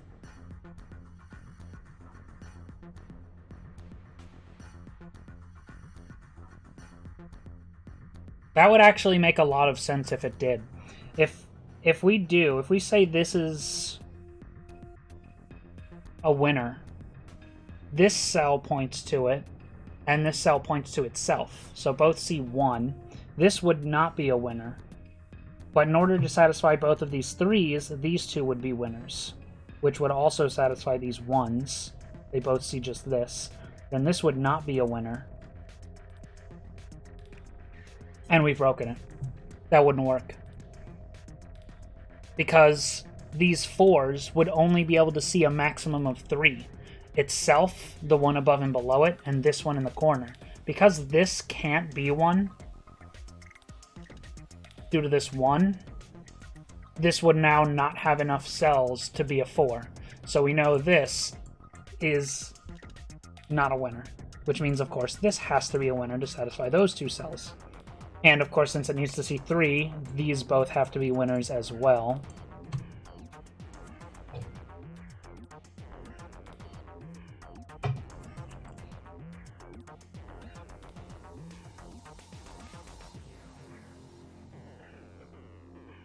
Now, one of these 2 cells is a winner, and one of them is not. We already know this one is not because of that 1, so that means this one is. Now this sees 3 already, so these are not winners. I'm gonna put this back here so I can see that it's a 2. I kind of fucked that up. And now let's go over here. This 3 can only see 3 possible cells, so we know all of these are circles. But now look at this 4 here. Actually, I already know what it is. That's it. That's the solution for this wall. Because this 2 here is the key. It already sees 1 with the 3 over here, and it sees the 4 over here, so that 3 can't see anything, or it can't be a winner. Which means the only cell left to satisfy this 4 is right here.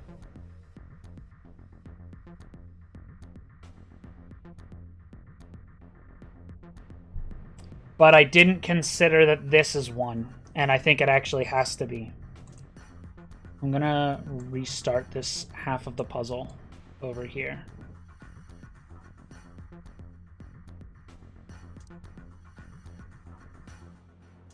Let me fill these back in, because that 4 was only seeing 3 cells before with the solution I just came up with, so that didn't actually work.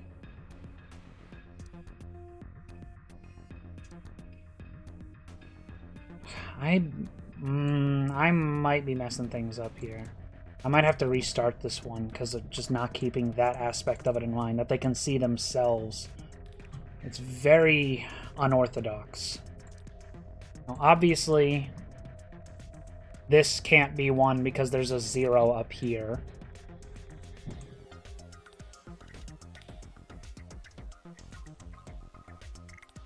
Right, all of these zeros means that none of the cells that any of the zeros see can be a winner.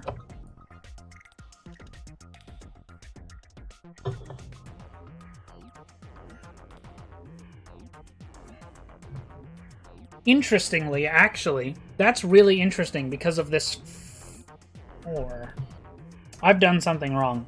Okay, so think of it this way. This 4 here, there are only 4 cells available that it can see, itself and these 3 down here. But if I circle all 4 of these, then this cell should be a 4, because it's seeing 1, 2, 3, 4, including itself. So I'm going to start over. Well, I don't have to start those ones over, and I don't have to start that one over. But everything else, we're going to start over, because I don't think I've been considering that correctly.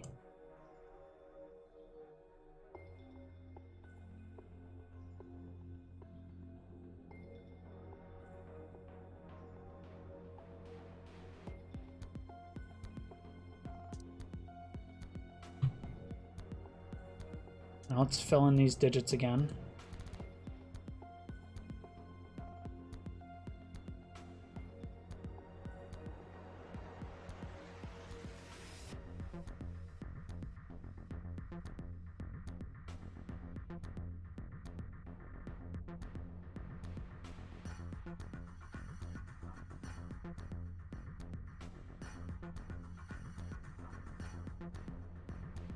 Okay. So once again, I know that all cells neighboring a 0 can't be winners. So I can just go ahead and cross all of these off. That means, again, to satisfy these ones, well, even if we just look at this one only, the only cell around it that can possibly have a winner is this one. So we know for a fact this is definitely a winner cell.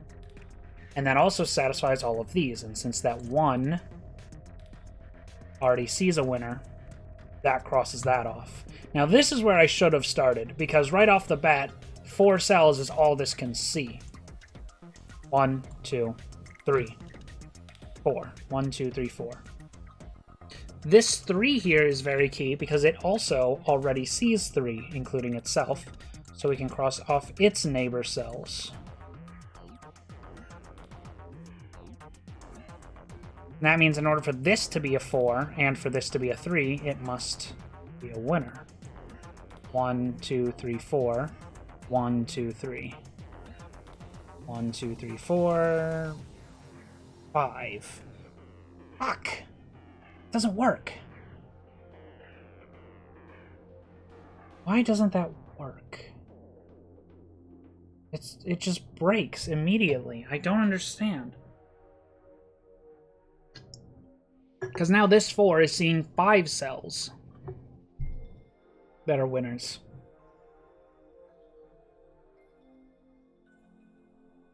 God damn it. What am I doing wrong?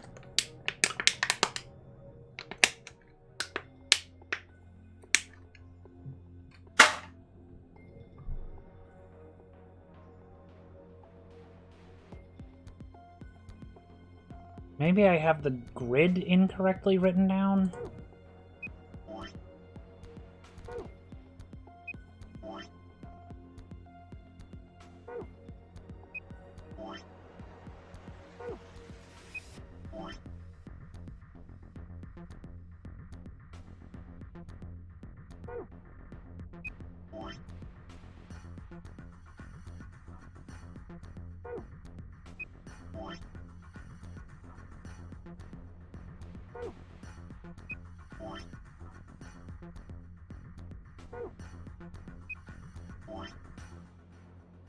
No, the grid's written down correctly. So why does that break?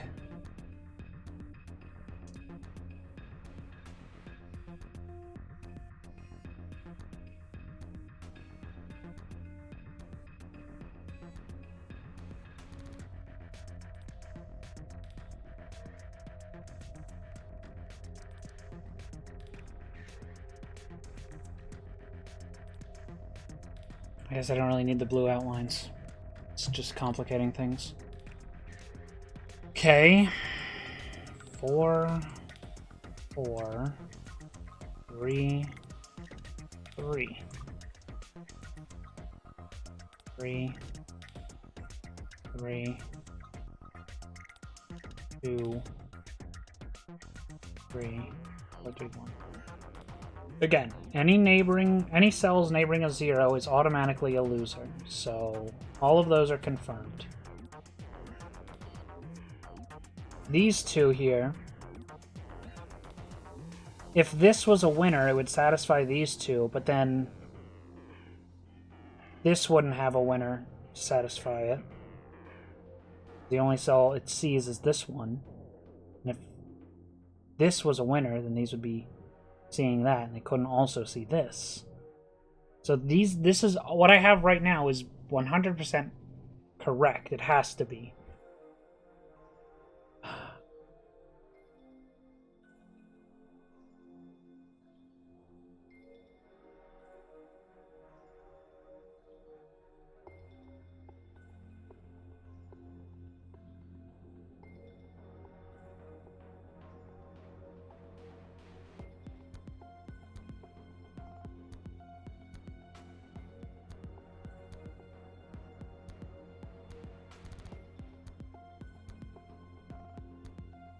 Okay, now if these three are winners, that would immediately not work. No, that doesn't work. This 4 is a problem. This 4 is a big fucking problem.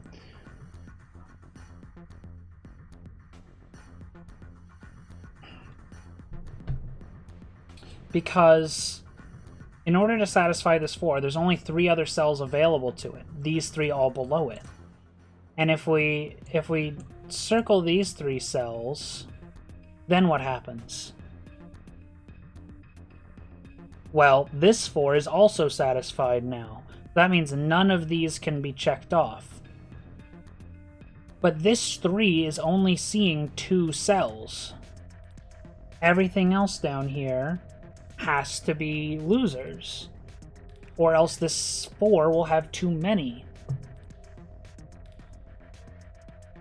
But if I don't do this, this won't have enough. I don't understand. I truly do not understand. Unless these zeros don't, like...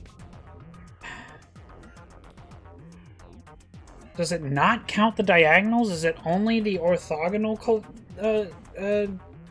cells? I don't know. I mean, it seemed pretty clear from the example it gave that was not the case. I guess I'll just go take my one look again. Winning and losing panels on the wall. The cube can help you find the winning panels. When the winning panels and only the winning panels are highlighted in cyan, the system will activate. Here's how you find the winning panels. When you click a panel on the cube, it will display a number. Each surrounding panel will also display a number. The number indicates the number of winning panels that border each panel.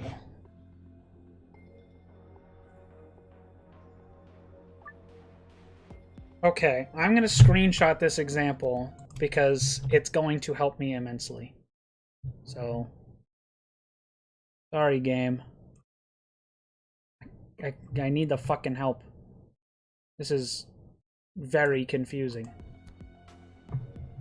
Okay, now...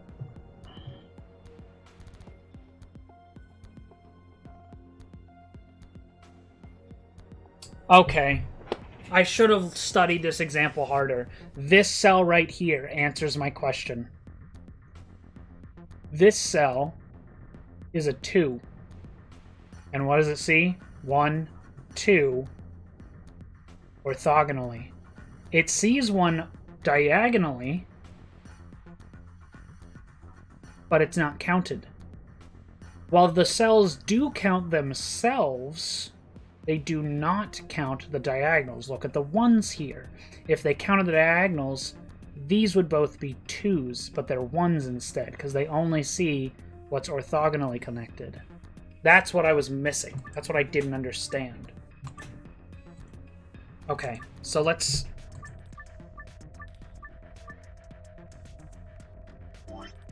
go back to this now.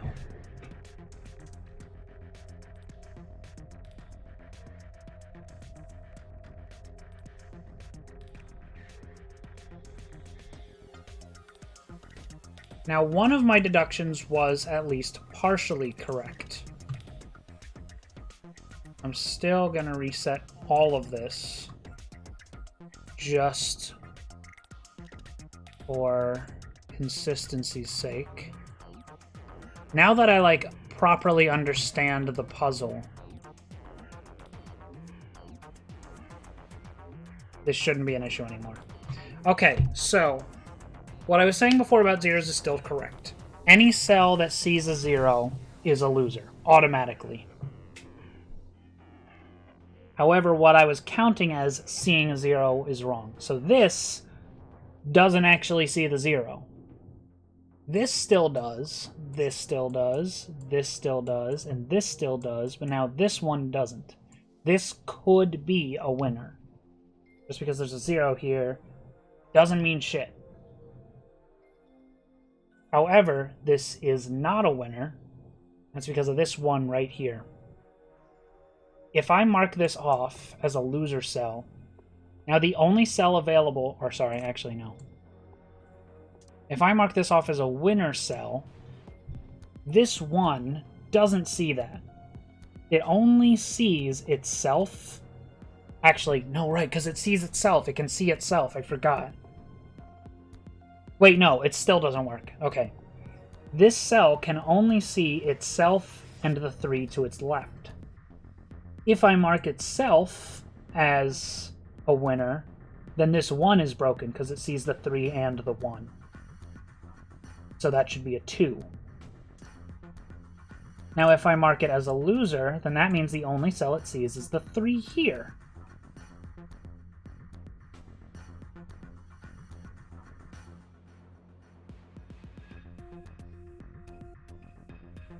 Why doesn't that work?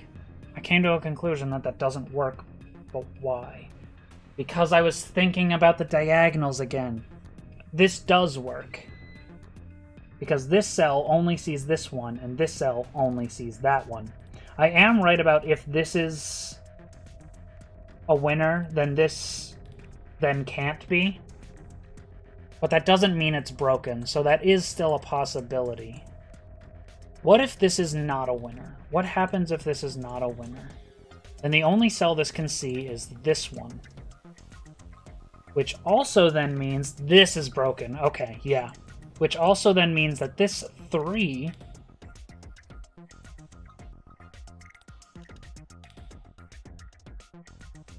can't be a winner because this 1 would be seeing it, and that would make it 2, including itself. Now the 3 only has 1 adjacent cell. In fact, the 3 on this 3 cell here is really powerful. No, what's more powerful is this 3. Now, because all of its adjacent cells here are losers by virtue of neighboring a 0, that means there are literally only 3 cells that this 3 can see. So all of them are automatically winners. 1, 2, 3. Now this 3 is satisfied. We're done. That means this is a loser.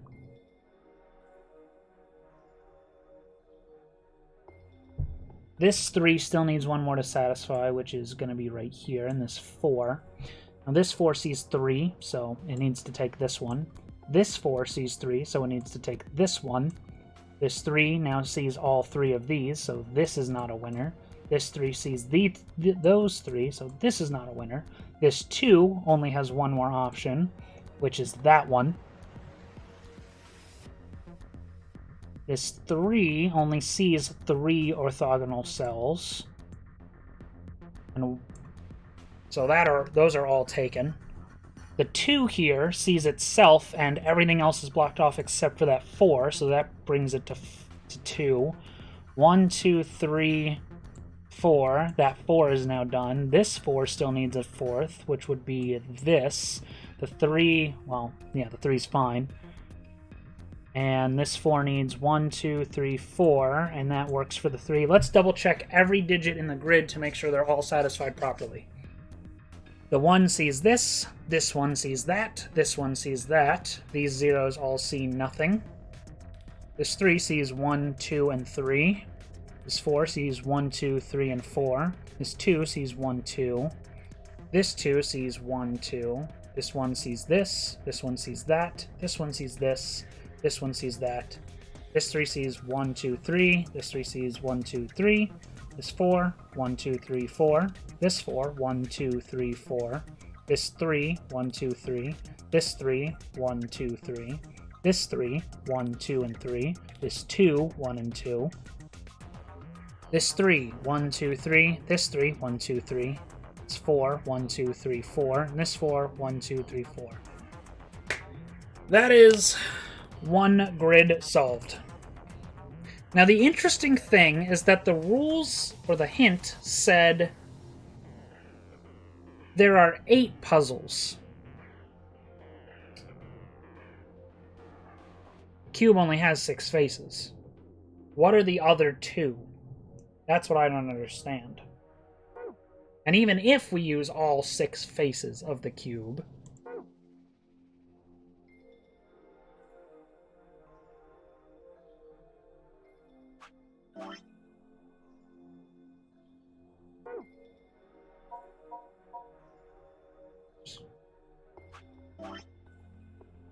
that would include the ceiling and the floor, which we can't use.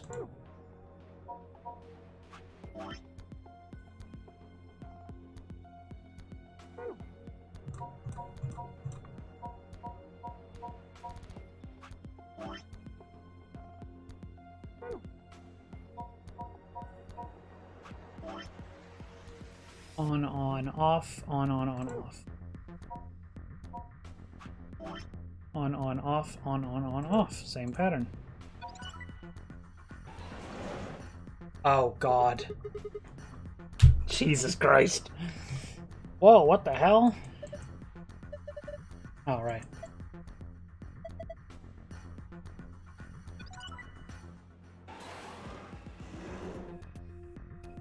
Oh, Jesus.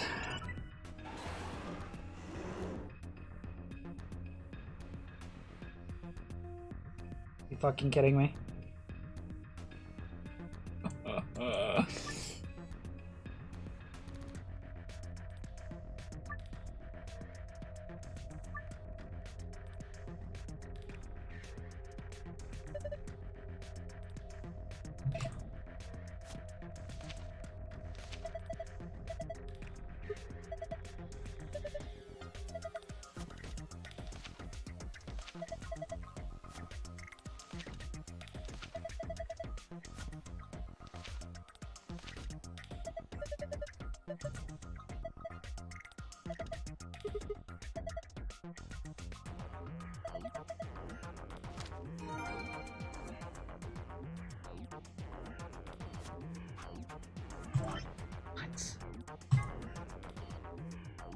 For God's sake.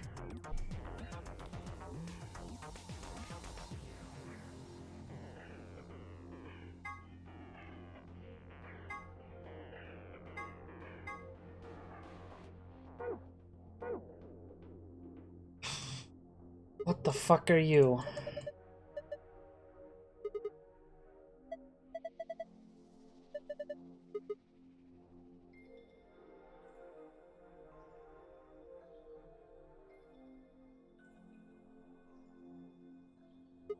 Huh.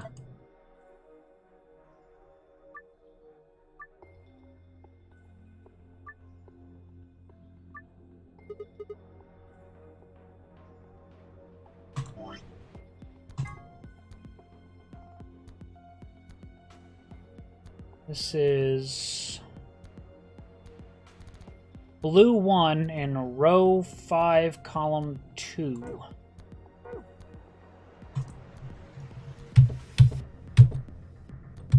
Of course, it wouldn't be that easy.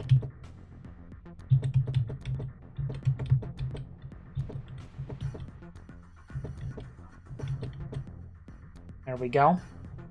Row 5, column 2.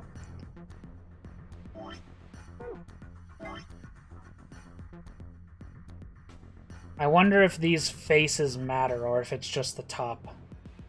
I'm gonna assume they don't matter.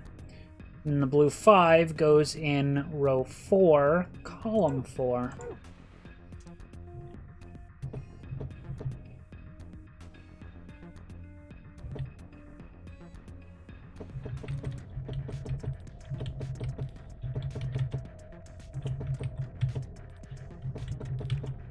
There we go.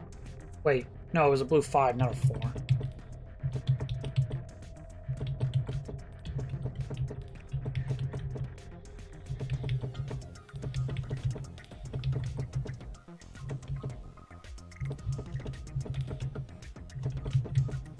There we go.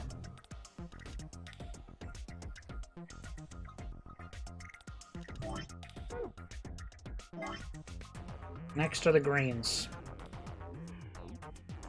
Green 6 in row 5, column 4.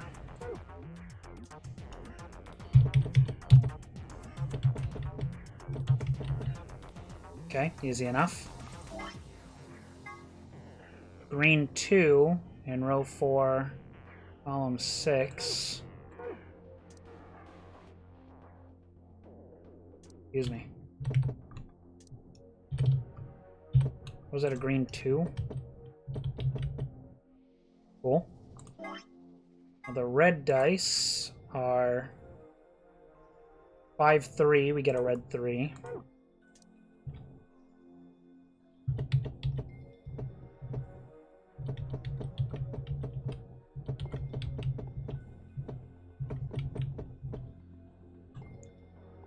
And finally, the red 4 in row 4, column 5.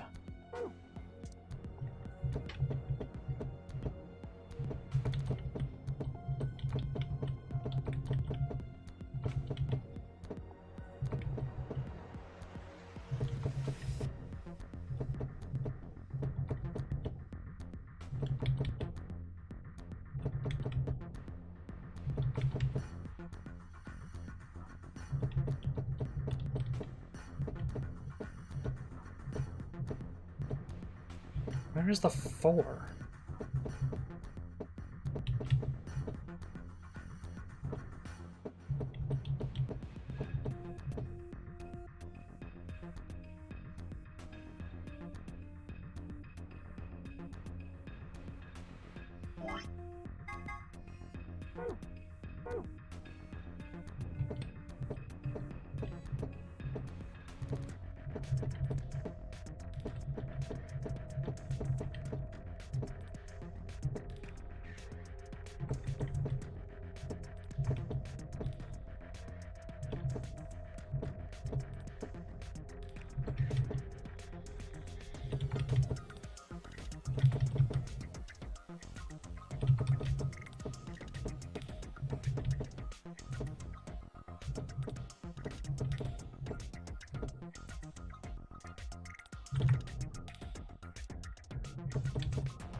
I can only seem to get the 4 here with the 2 on this side.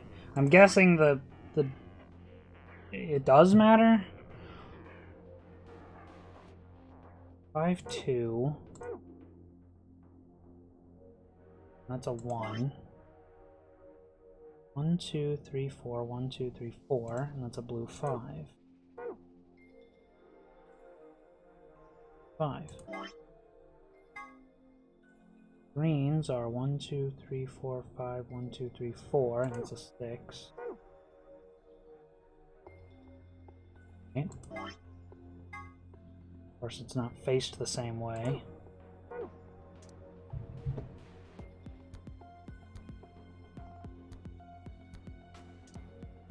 Guess I'll try and fucking turn it around.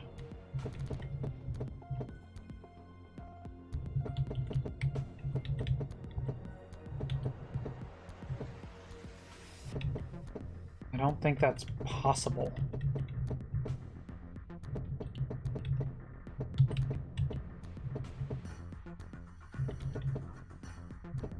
Okay, it is possible.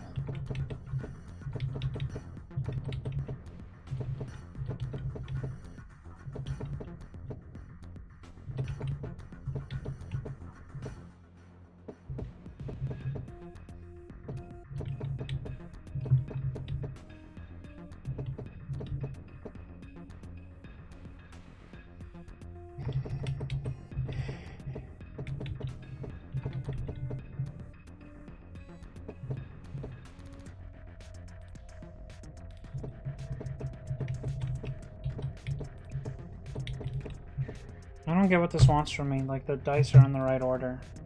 Just...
I don't get this. I don't know what I've done wrong.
I don't get it. If I can get one of the dice to, like, be in the right spot and in the right, like, angle, the other one just won't. I just can't seem to get it to work that way.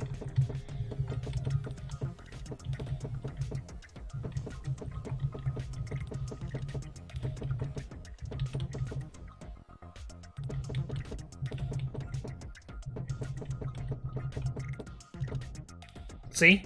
I always end up with the 3 facing out, and it should be a 4. No matter what I do, this 5 just, like, it's the same every fucking time.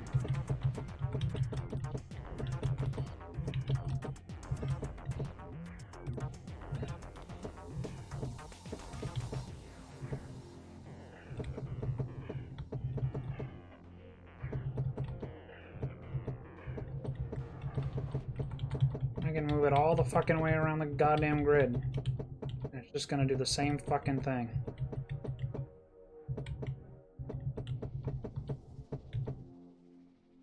Except this time it's a 4. Okay. Green dice. 6, 2, 4, and 2, 3, 1. 6 is already the 2, 4. Here we need it to be the 3, 1.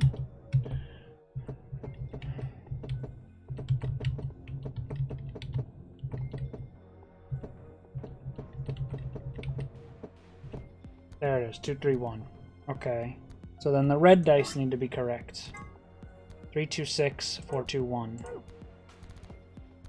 Neither are correct. I'm gonna move this up and out of the way for the moment.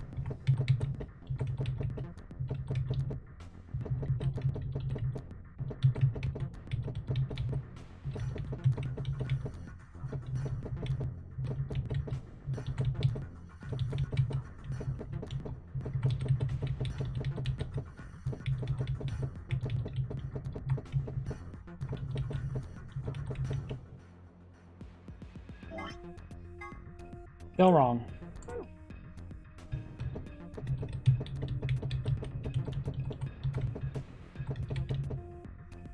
Still wrong. Needs to have a 1.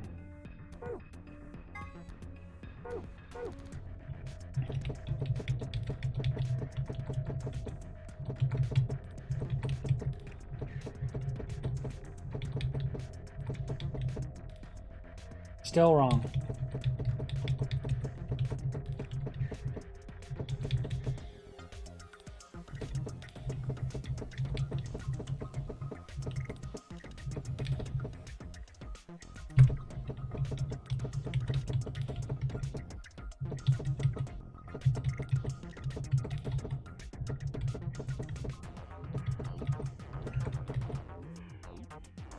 Maybe I have to swap the dice.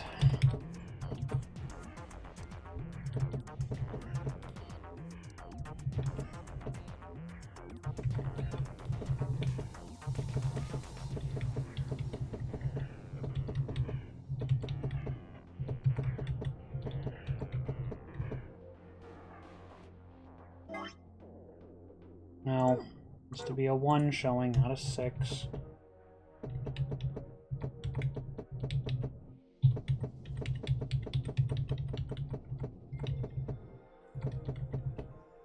There it is. And then the 3 needs to have a 6 showing.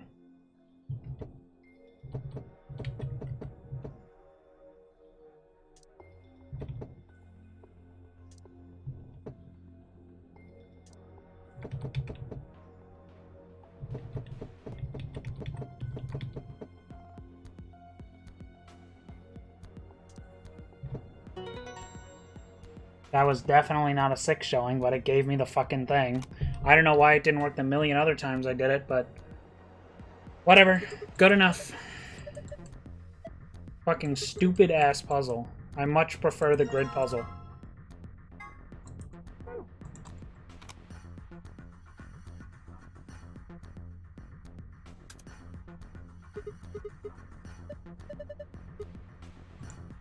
Alright, well that's that side. We've still got 3 more to go.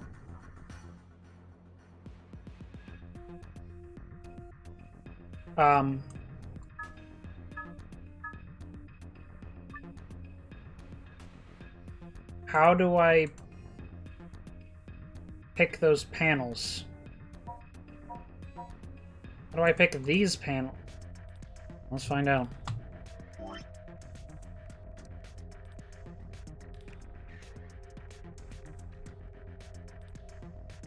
I think I can just delete this whole thing, actually.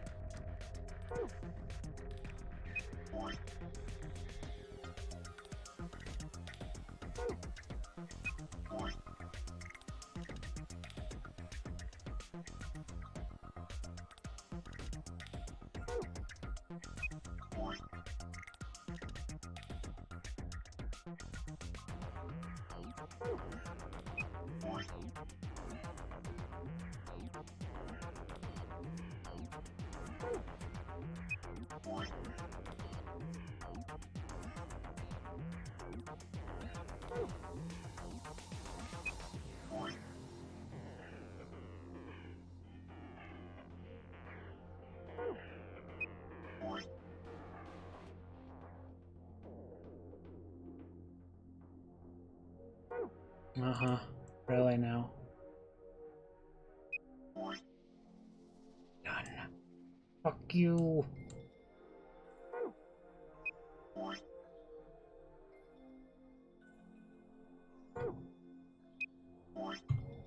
There's like nothing on this grid. This whole grid is empty.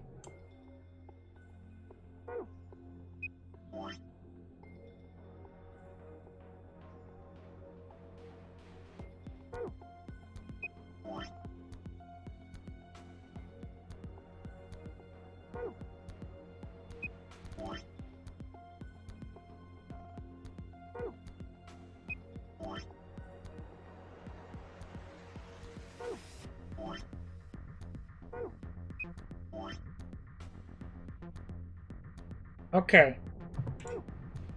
So this is a pretty straightforward grid. Because of all the zeros, we already know that these are all losers.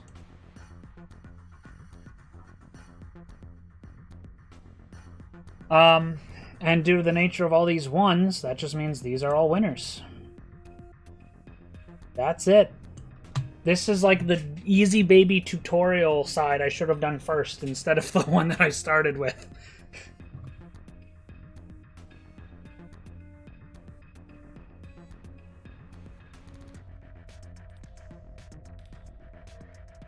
One, two, three. 1, 2, 3. 1, 2, 1, 2. Yep. Okay, that's a fucking easy baby one.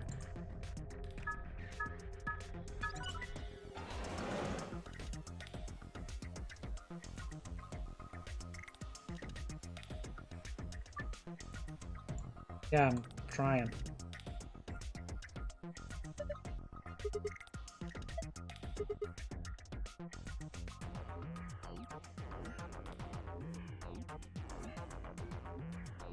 Okay.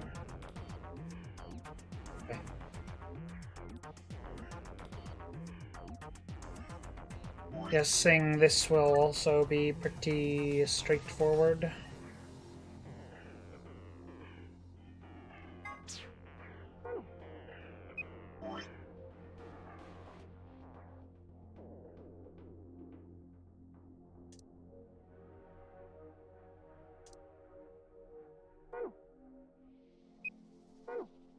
Oops.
I need to stop hitting the wrong button.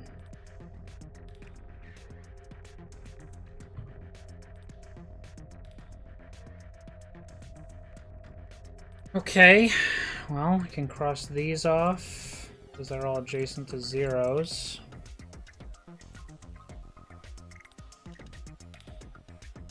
I think that's a pretty straightforward. These two are the winners, and these three are the winners. I don't know how I'm gonna... Oh. I wasn't done.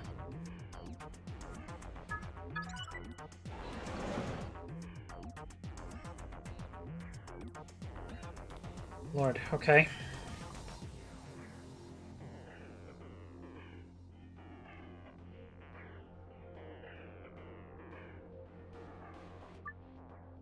Change the colors to the change the colors to the correct ones by clicking the hexagons and triangles. Remember that you only have 5 moves to complete this puzzle. Yeah, you have done this puzzle somewhere before.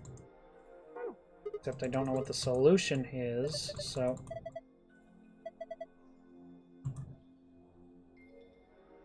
Yeah, that's a lot of chips for one little tiny fucking display. Oh, they're just all red. 5 moves, huh?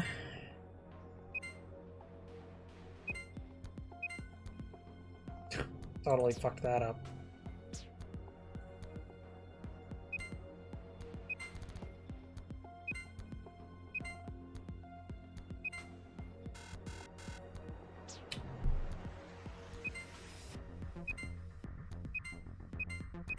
Easy.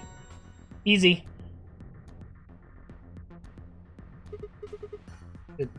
Did I sort it? Yay.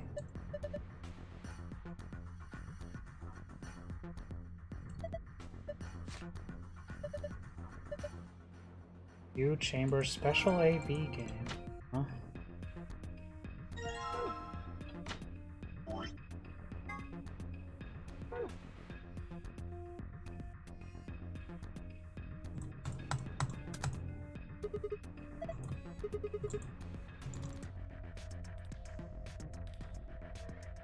I got one more wall to solve.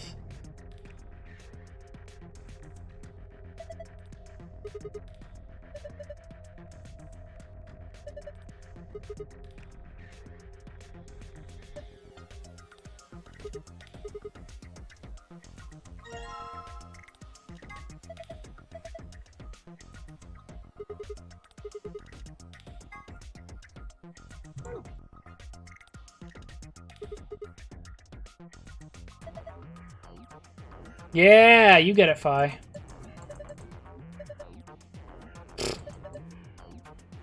Lame.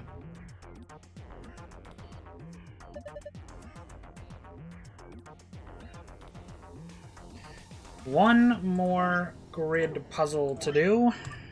Let's fill it in. Guess I should start with that instead. A little more sensible.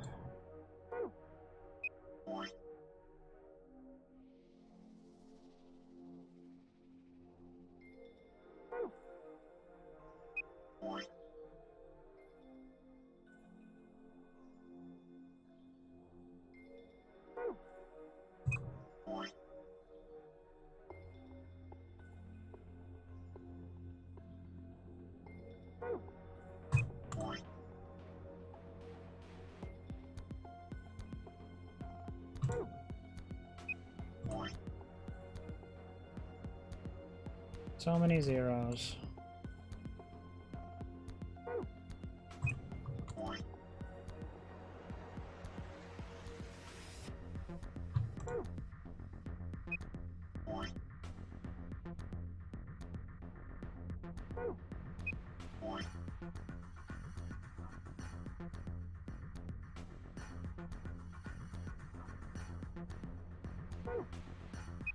That's so lame. Like, the first fucking puzzle of these that I solved was the hardest one, and now the rest are just, like, easy baby shit.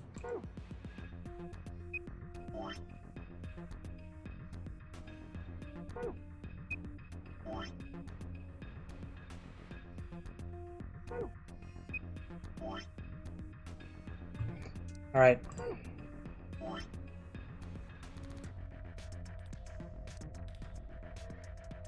Meant to do that. That's self-explanatory.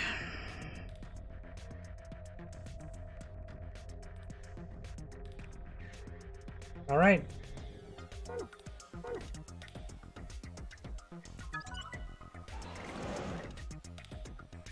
Funny. Oh god, the fucking darts again. Here we go. Oh, right. Another hologram, huh? Okay.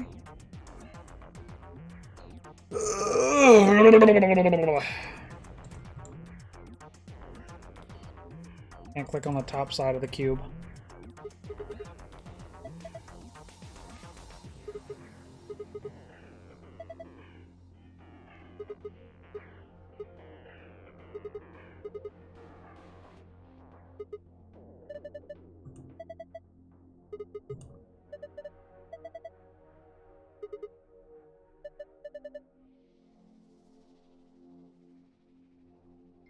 Okay.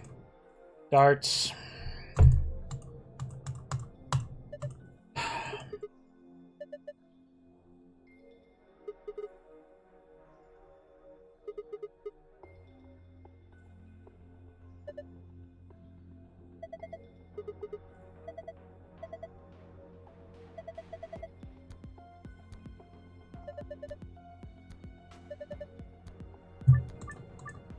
Score 100, it said.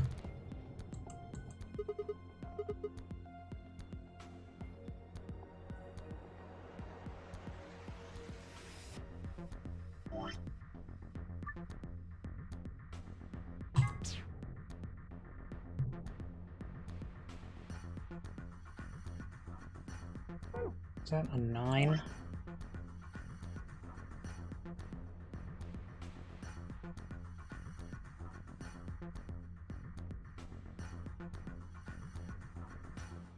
It's a 7.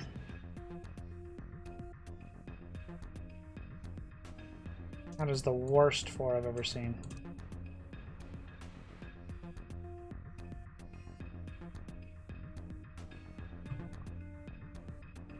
I am not having a repeat of last time where I throw darts for half an hour like a dumbass.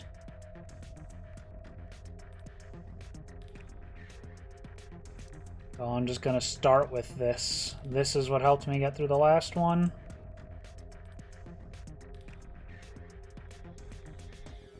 It'll help me with this one.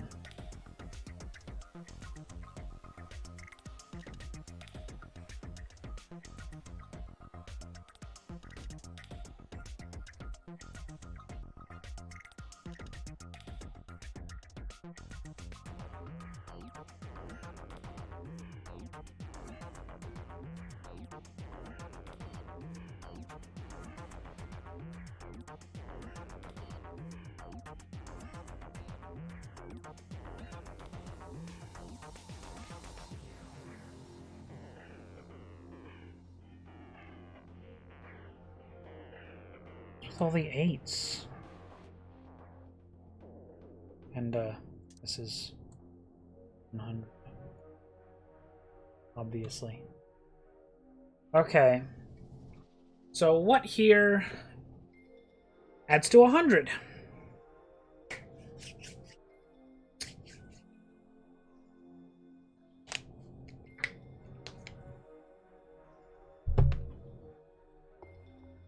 Let's look at the highest value for each color.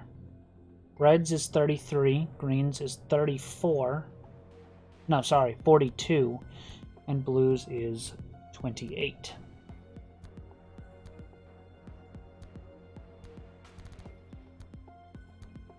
Those add together for 103.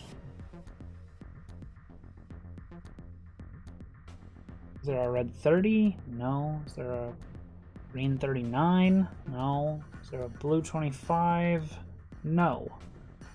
Okay, so just going with the highest values isn't going to work. Okay. Let's say we go with 42. Then the next is going to have to be a blue number. We go with 28 from there. We already know that's not going to work. Say we go with 24. What's that going to give us? 6. So we need 34 green, or 34 red. That's a problem. We don't have that. What are our other options on blue? We can do a 22. That's going to require a 36 on red. At that point, doesn't work. So maybe green has to be the smallest digit. So let's work backwards. Red is the highest digit. That means we've got a 33. Next highest would be blue, and the highest value that can carry is 28, but we already know that's not going to work. Let's try... Let's try to remind myself. 39. Possible. One of these. Now we're looking at 43, which we just barely can.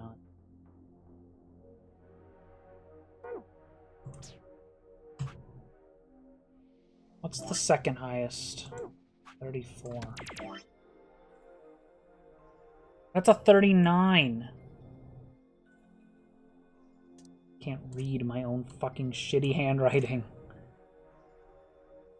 39, not 34. You stupid dickhead. Well, in that case...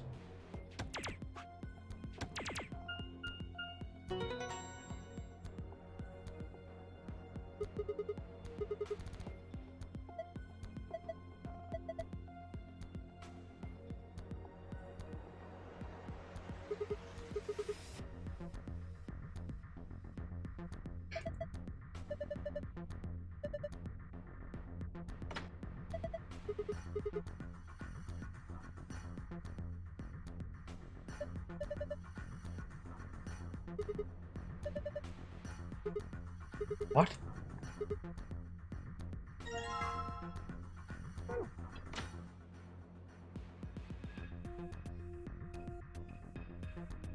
Okay, I guess we're only playing it once. Alright, then I don't have to do all the bullshit. I can just get rid of this now. Bye-bye.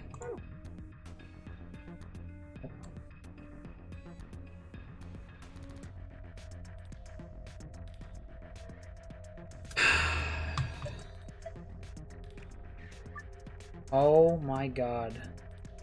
Us, A, and B are all pairs consisting of 2 people. C, D, and E are solos consisting of a single person. First move the pairs A and B to the blank areas on the left under pair. Next move solo C, D, and E to the blank areas on the left over solo. Move them by selecting the letter icons. A pair and solo aligned vertically with verses between them will face off against one another in the AB game. You can still move icons even after you've placed them. Once an opponent has been selected, the game will begin. Choose the vote for the us pair, either ally or betray. The results of your match will be displayed, along with the results from the other teams. If the correct number of people reach the target BP after playing 3 rounds, the game will be completed. Christ.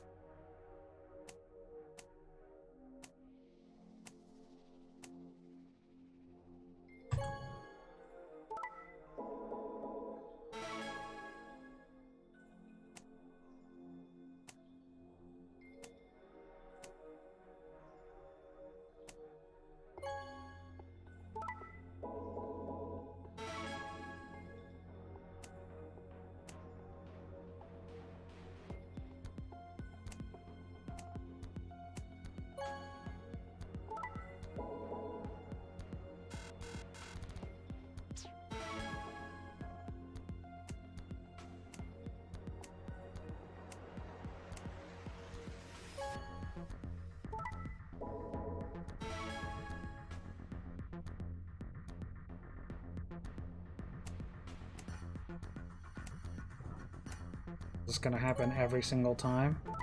Indeed.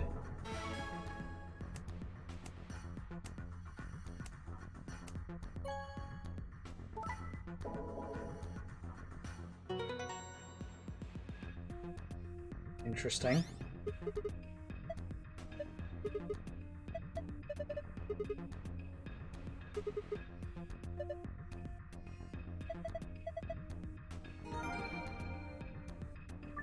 Okay, fellas.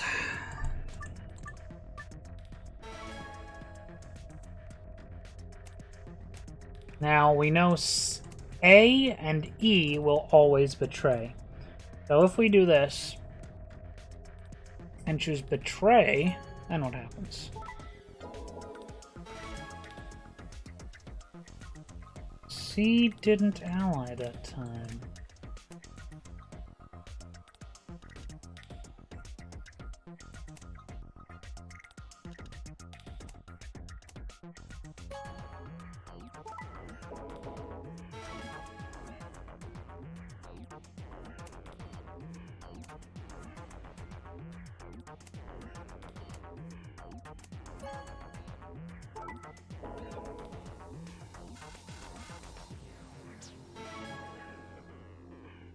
Maybe we have to get the maximum amount of points? I mean, betraying E?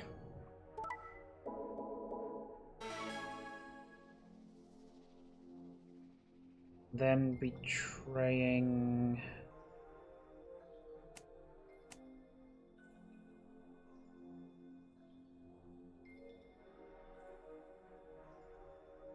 C, maybe?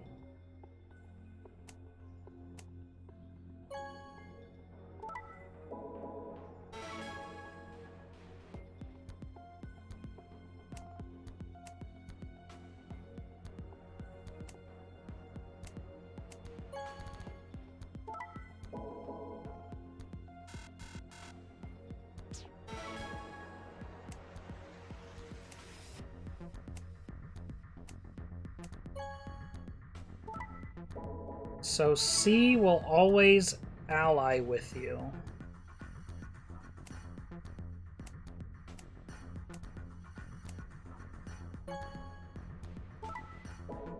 If you ally with them. But if you betray them, they will betray you also. Same for E, except I think E will just betray you if you try to ally with them.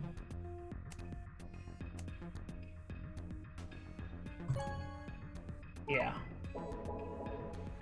So you never want to be with E. So I think D is then the only person you can betray.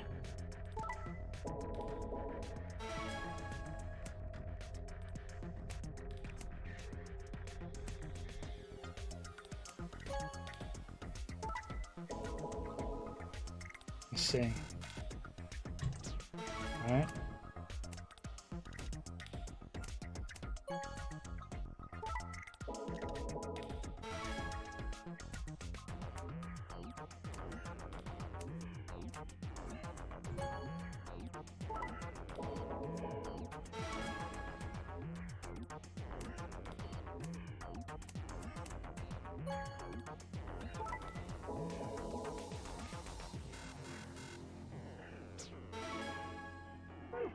What are the rules again?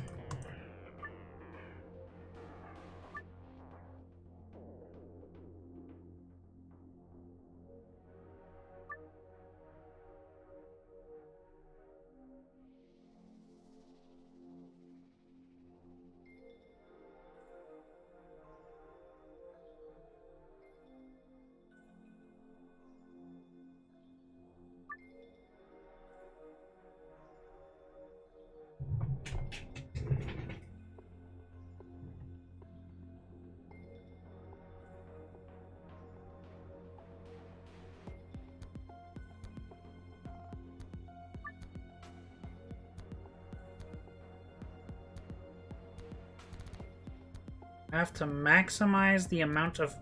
You have to get the correct number of people to reach 9.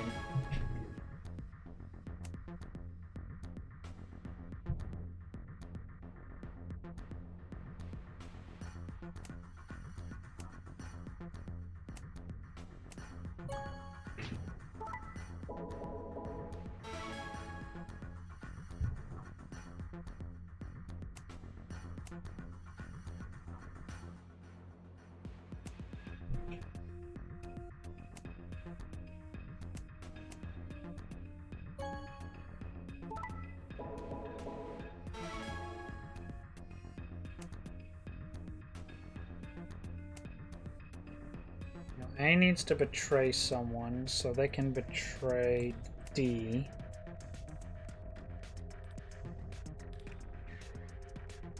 I only need 1 point. C's already done for.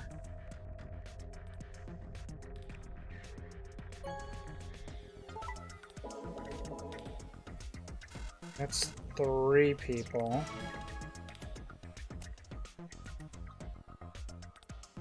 I would need...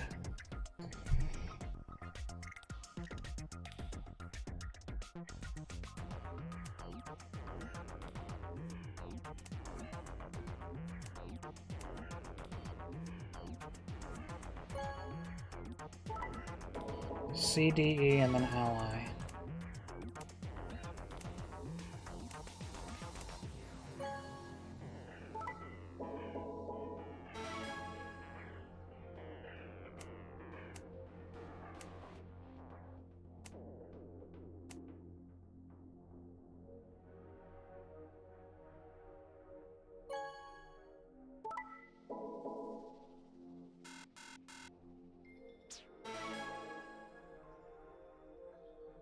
Okay, so here's the thing with this puzzle. I don't know what the fuck it wants me to do. It just said when the right number of people have the target amount of BP, then you win. I don't know what that right amount of people is or what that target BP is. I'm assuming it's 9.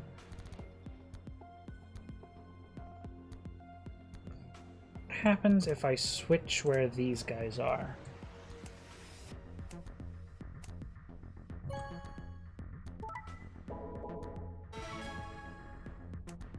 So A will always betray no matter where he is.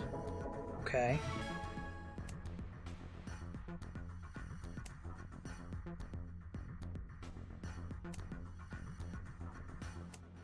What about E?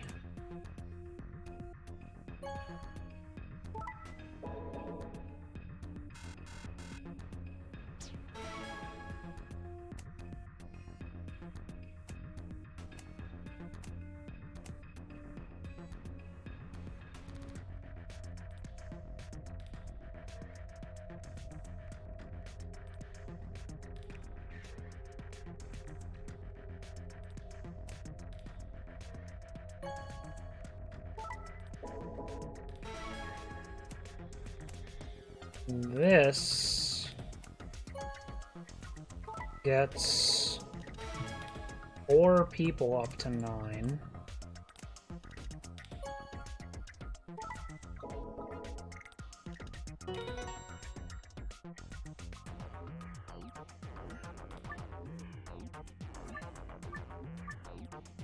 What if the target BP would be 0?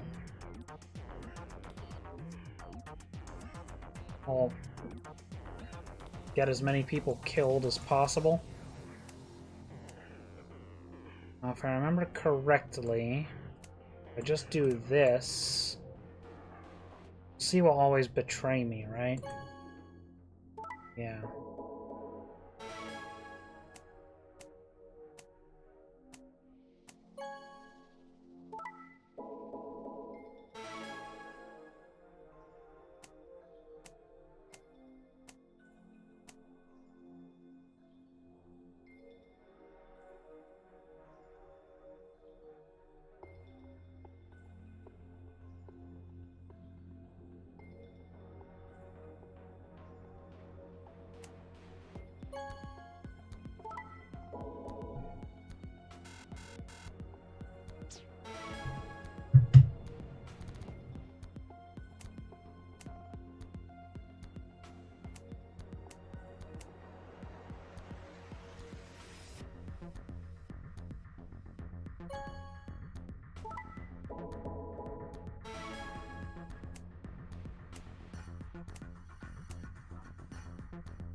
Well, that didn't work out.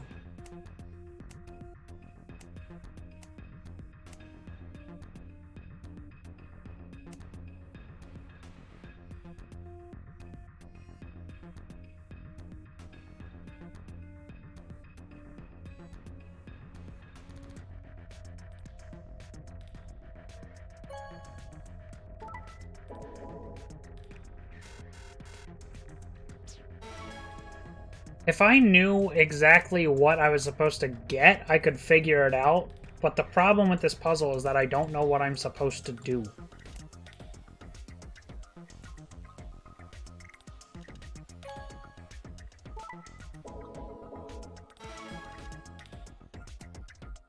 What if I put C and B together? Ally.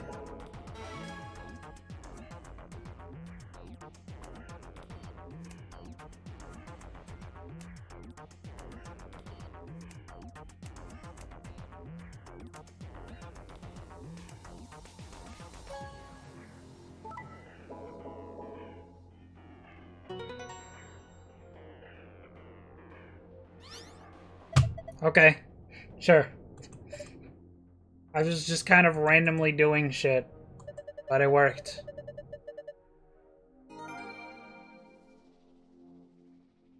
Hardest puzzle in the series.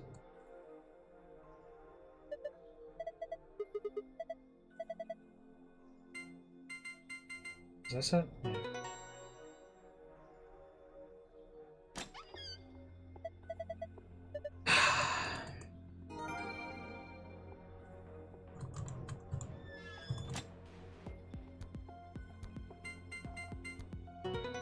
All right. There we go. More Accelavir. Interesting.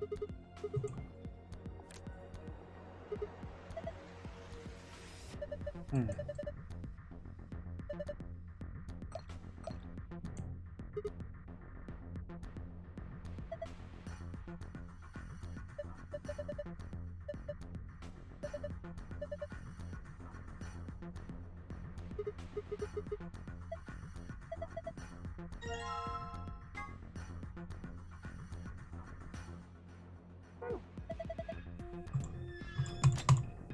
Fellas. No, don't do that. I liked the grid puzzles. Those were fun, if a bit simple, except for the one that wasn't. If the other 4 walls were all, like, just as difficult... Okay. If the other walls were as difficult as the first one I did, I would have really liked those. They spelled escapist wrong. Huh. It opened. We should get back to the Flore warehouse then. Hey, wait. You guys hear something? What? You didn't hear it? It came from over there. Sounded like something turning on. See? I told you. This screen wasn't on before. You're right. Guess it was set to turn on when we opened the door. It looks like an authentication screen. I think we need to put in an ID and a password. Yeah, but what? That was when I noticed the illustration. Lion is eating the sun. Lion is eating the sun. Lion is eating the... Memento Mori. Remember death. 9th lion ate the sun.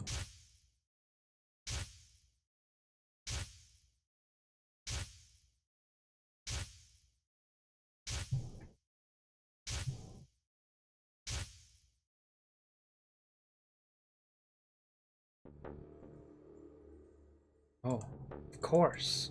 This was the real 9th lion. But if that was the case...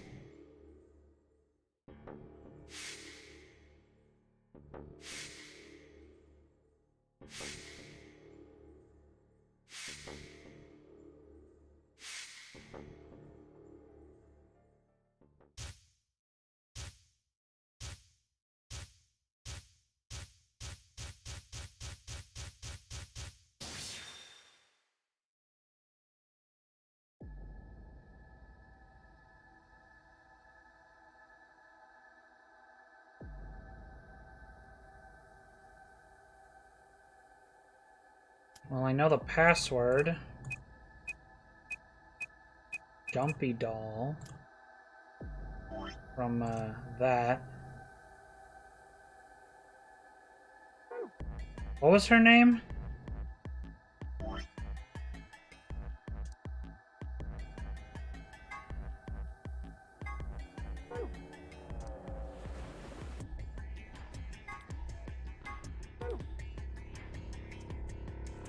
What was her name? Was it like Kurashiki or something? Is that it? Something like that. Yeah, I remembered. Thank God for that.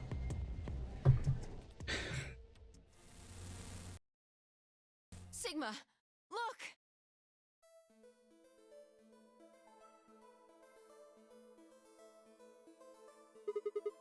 You're... Akane. I can't believe it. I knew it. I knew it. I knew that would be her.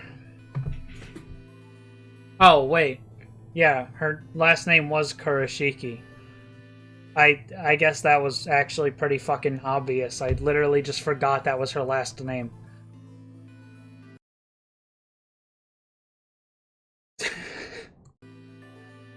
Yeah, no, there's a... My bad. My bad. This guy really be DMing me on Discord while I'm streaming. Knowing that I'm streaming, being in the chat. Fucking dumbass. Is he even still here?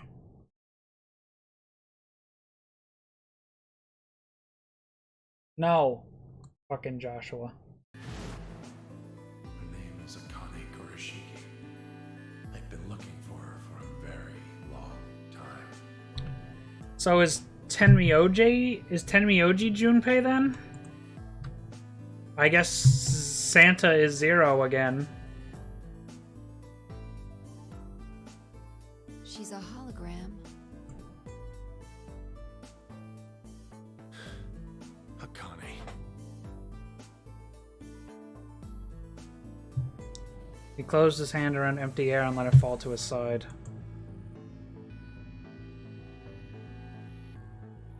Yeah, he was. What are you talking about?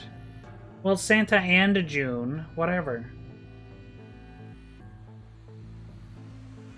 And now here's June, along with someone else, presumably Santa.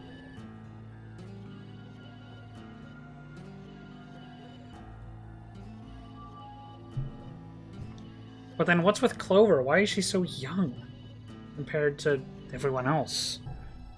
Or at least to Akane.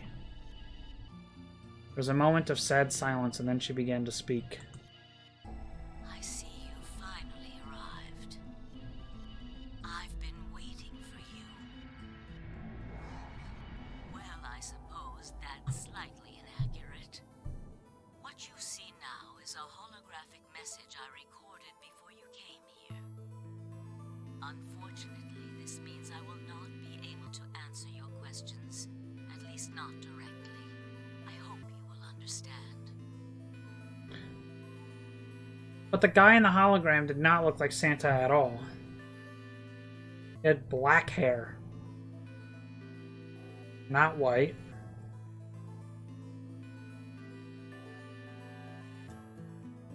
Now, where to begin? You probably have a great many questions. What day is it? Where are we? Who is Zero? And what does he have to do with Akane Kurashiki? But I imagine there is one question that rises above all the others. Why were we brought here? The answer to that is simple. Everything that has happened here is part of our plan. All of this was required for the success of the AB project. I assume you heard the name by now, at least. In any event, you were all needed in order to execute our plan. The Nonary game was necessary for the same reason. Your question now, I imagine, is just what is this AB project? The answer to that is also simple. Allow me to explain. We created the AB project for one purpose: to transport the consciousnesses of two people into the past. Those two people are you, Sigma, and you, Phi.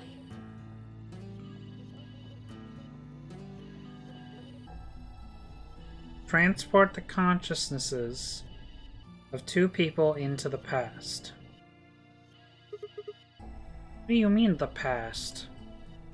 The moment the words were out of my mouth, I realized no one there could answer the question. Not Phi, not Tenmyoji, and certainly not a pre-recorded hologram. Have you figured out what this room is? I assume you saw the Q on the door. It stands for quantum. That makes this the quantum room. Well, I was wrong. My guess of the connection to the Q door in 999 was wrong. It took me a moment to realize she'd changed subjects without even pausing. There was nothing we could do, of course, but I still felt a twinge of frustration. Take a look at the rear of the room. Do you see that large enclosure? That houses our quantum computer. The systems that control this entire facility run on that machine. That includes the construct you refer to as Zero Junior. How did she know before that we were going to refer to Zero Junior as that name? It was made up after the game started. And she died as soon as the game started. She shouldn't know that we call him that. That doesn't make sense. All of them do their thinking in that box. That's like the closest to a plot hole that this game has. Isn't that strange, though? Unless it somehow was on purpose, and they explain that. Christ. It seems contrary to how we perceive the world. The body, the thing that you see and interact with, is somewhere else. But the mind and all its thoughts are in this box. Perhaps it isn't so strange, though. Perhaps humans are the same, with our minds and thoughts existing separate from our bodies. Our core is in our head, of course. We all have individual brains, think individual thoughts, and act according to individual wills.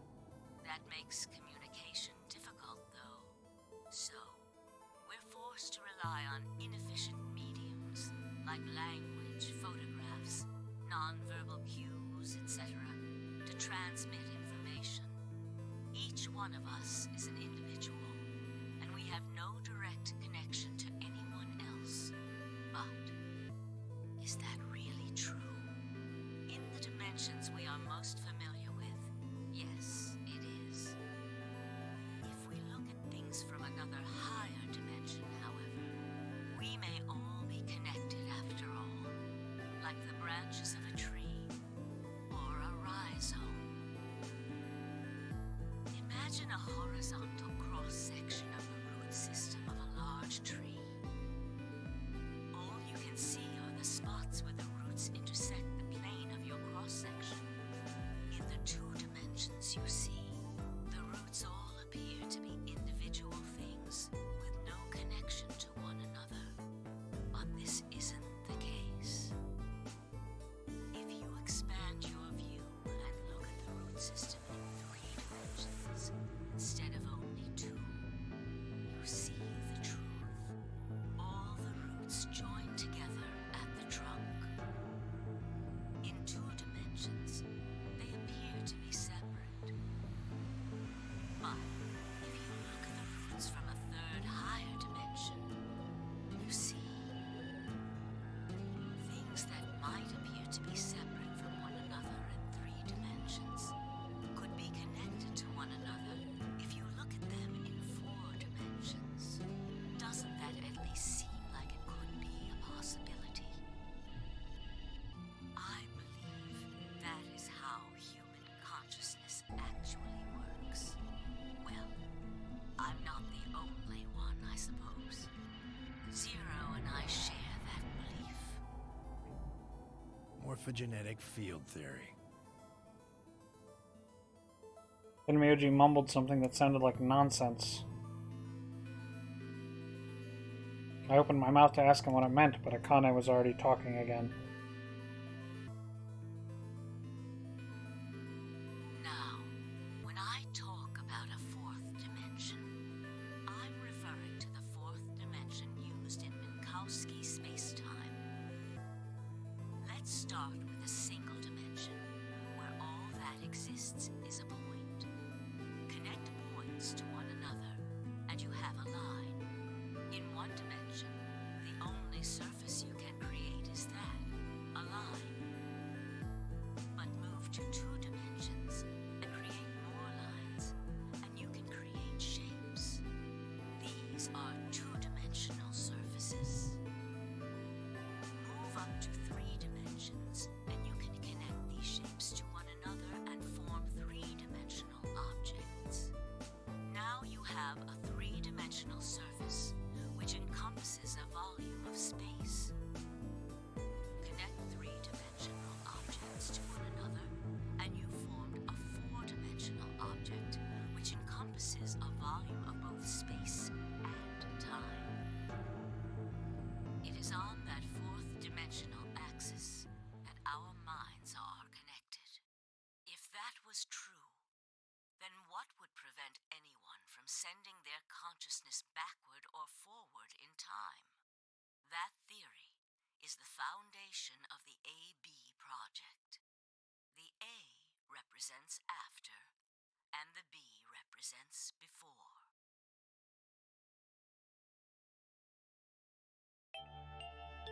It probably sounds silly to you. A ridiculous story made up by a mad old woman. But look at what's happened to you. You've seen many different worlds and timelines, haven't you, Sigma? And what about you, Phi? I know you have too. Am I wrong? Tenmyoji should know what I'm talking about as well. I believe you experienced something very similar nearly half a century ago. You sent your consciousness to the past to help save a little girl's life. It was a long time ago, but perhaps you still remember. Yeah, of course I do. How can I forget? That little girl was you, Akane.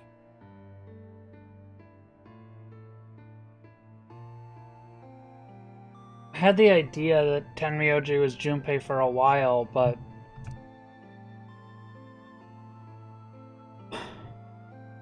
wow. Suddenly it felt like Phi and I were outsiders, trespassing on something we had no right to see. Tenmyoji's face was taut with emotion as he looked into Akane's eyes. It seemed almost like she was looking back at him. Now, unfortunately, my time is up. The final stage of the project will begin very soon. I need to go prepare. The next time we meet, I can tell you the rest of the story. So come and find me. I'll be waiting. I mean, we didn't find her body in this timeline, but I don't know. Last thing. The cat in the box.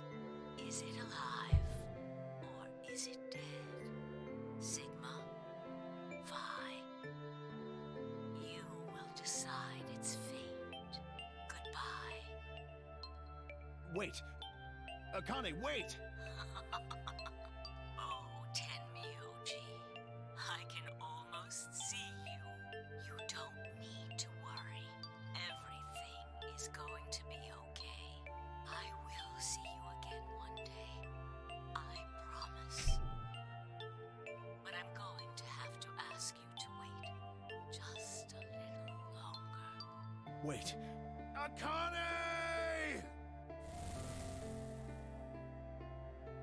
And then she was gone. Tenmyoji collapsed to his knees, his back hunched and shaking. I saw tears land on the white-knuckled fists he pressed against his thighs. I kept quiet. What was there to say? Phi and I looked at one another and nodded silently. With a shaking hand, Tenmyoji pulled a photograph out of his pocket. It was a picture of a girl. After all that we'd been through, her smile was enough to break your heart.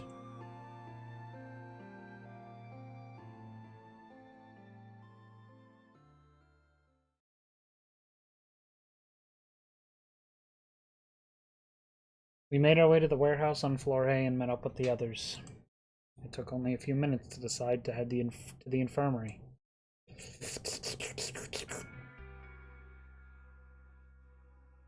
As soon as we arrived, we began to treat Alice and Quark for Radical 6. I gave Luna the Accelergear that I'd found in the Q room. Quickly prepared it and...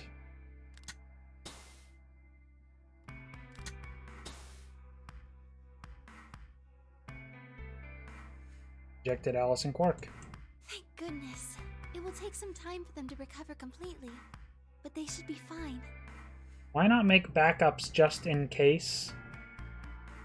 Like, do we not have access to the room with that in it in this route? The, IG duplicator thing? Good. Indeed. Thank you, Luna. And thanks for finding the medicine, you guys. Thank you so much. Don't sweat it. No need to thank us. And Myoji said nothing, just walked over to Quark's unconscious body. Took the small boy's hands in his own and held it tight. I could see tears at the corners of his eyes as he turned away from us.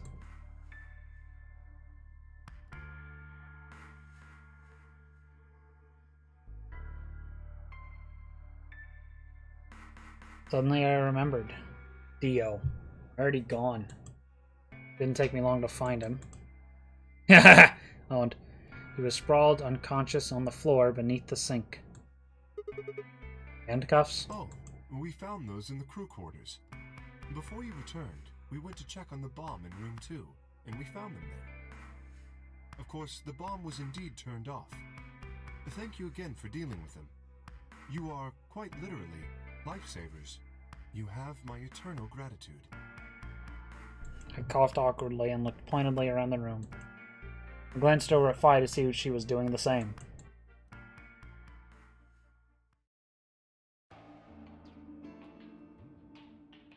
After that, we headed back to the Floor A warehouse to play the AB game. Specifically, me, Phi, K, and Luna. Clover and Tenmyoji decided to remain in the infirmary just in case something happened with Alice, Quark, or Dio. Luna would represent Clover's team.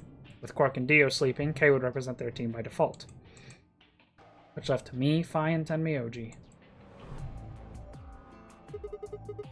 You should vote. No, I'll let you handle it. I chose Betray in the last round. You probably don't trust me right now.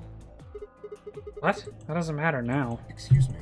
I apologize for interrupting, but I think you should be the one to vote in the next round fight. At this point, we should all just be allying with each other to get this shit, like, no drama. Just get the points up till we all have 9. Why? You already have 9 BP. There's no reason for you to choose Betray now. You see? Hey, you're acting like I might actually try and betray her. Not necessarily. What does it matter what he's suggesting? We're almost there. We just have to play the AB game 3 more times. Then we can all get 9 points. But that means each representative has to choose ally all 3 times.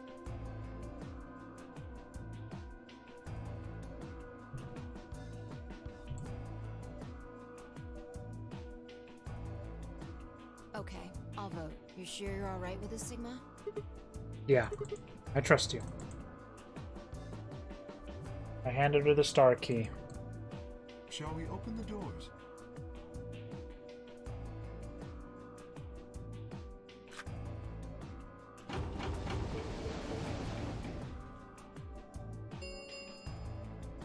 An ambidex gate has been 45 minutes. Oh, right. We have to wait for the deadline. Oh, well, we could vote earlier, but then each voter would be stuck inside the AB room for 45 minutes. Okay, let's go back to the infirmary then. I agree. Please, lead the way. Luna and Kay set off toward the yellow door. I was about to follow when... Hold on. I just remembered something.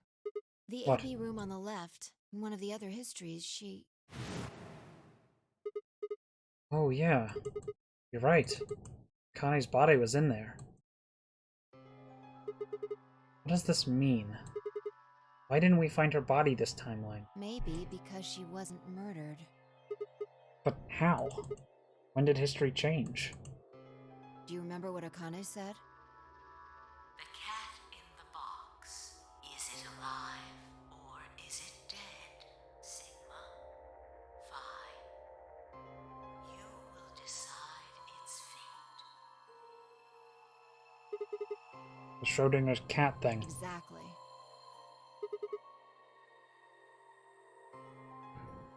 I wonder what she meant about us deciding its fate. Perhaps she was saying her own fate wasn't decided yet. The history where she's alive and the history where she's murdered are both real right now.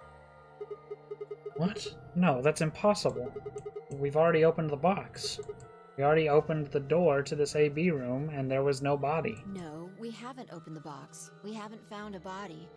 But we haven't found her alive yet either. In other words, we haven't actually observed her.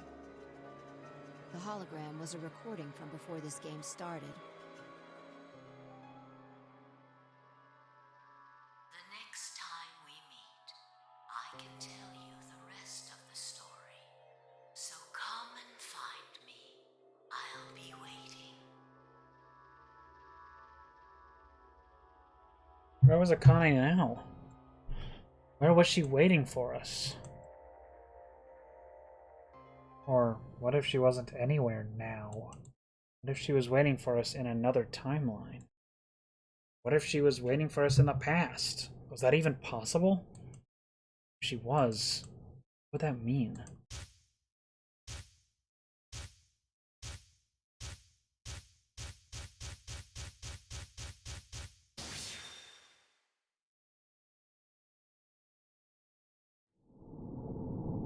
What do you mean by that? What do you mean by that? What do you mean by that? A new destination has been added to the flowchart? Mate, what do you mean by that? Huh? Okay. Okay, I see.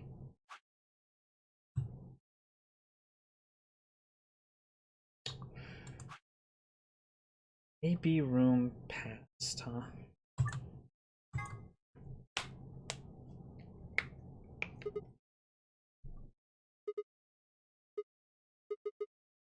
Ow, ow, ow, ow, ow, ow, ow. Damn it. Feels like my head's gonna explode. Wait. Where the hell am I?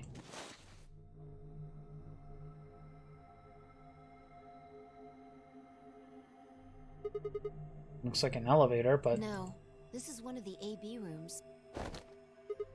Yeah, who the hell are you? What the hell's an AB room? Damn, I guess you did lose your memory after all. Memory? Memory.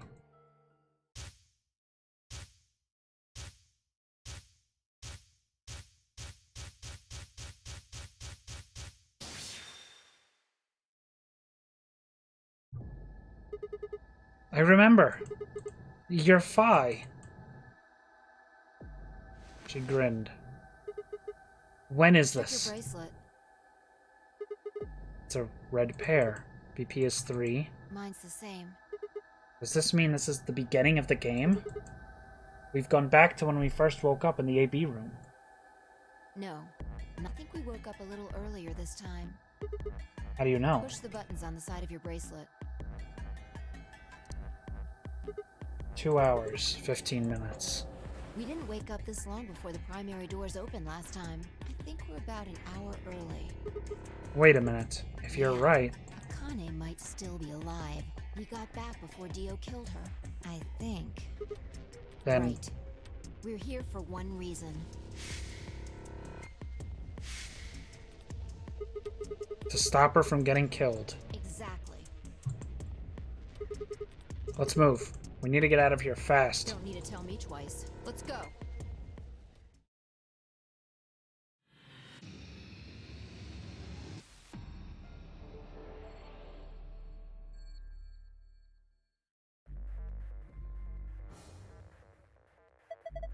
We don't need to look there. This is our past, remember? That means we're just repeating history. You see what I'm getting at? Faster if the say should be the same one we got earlier. Exactly. Now hurry up and open it. Okay.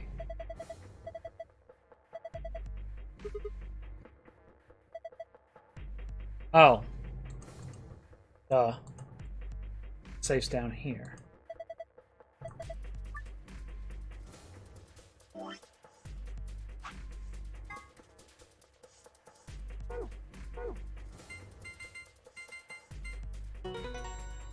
Hooray.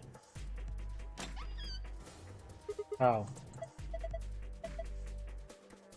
It'd be funny if I got another gold file. Nope.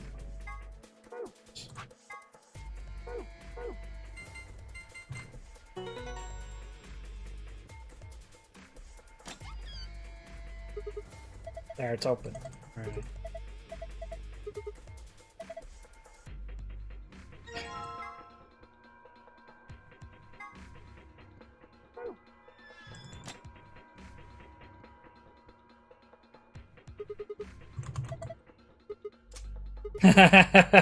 Skipping the countdown for once.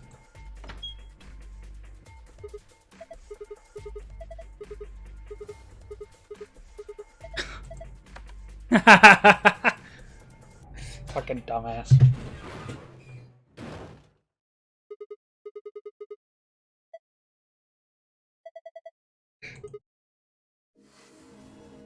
You found it.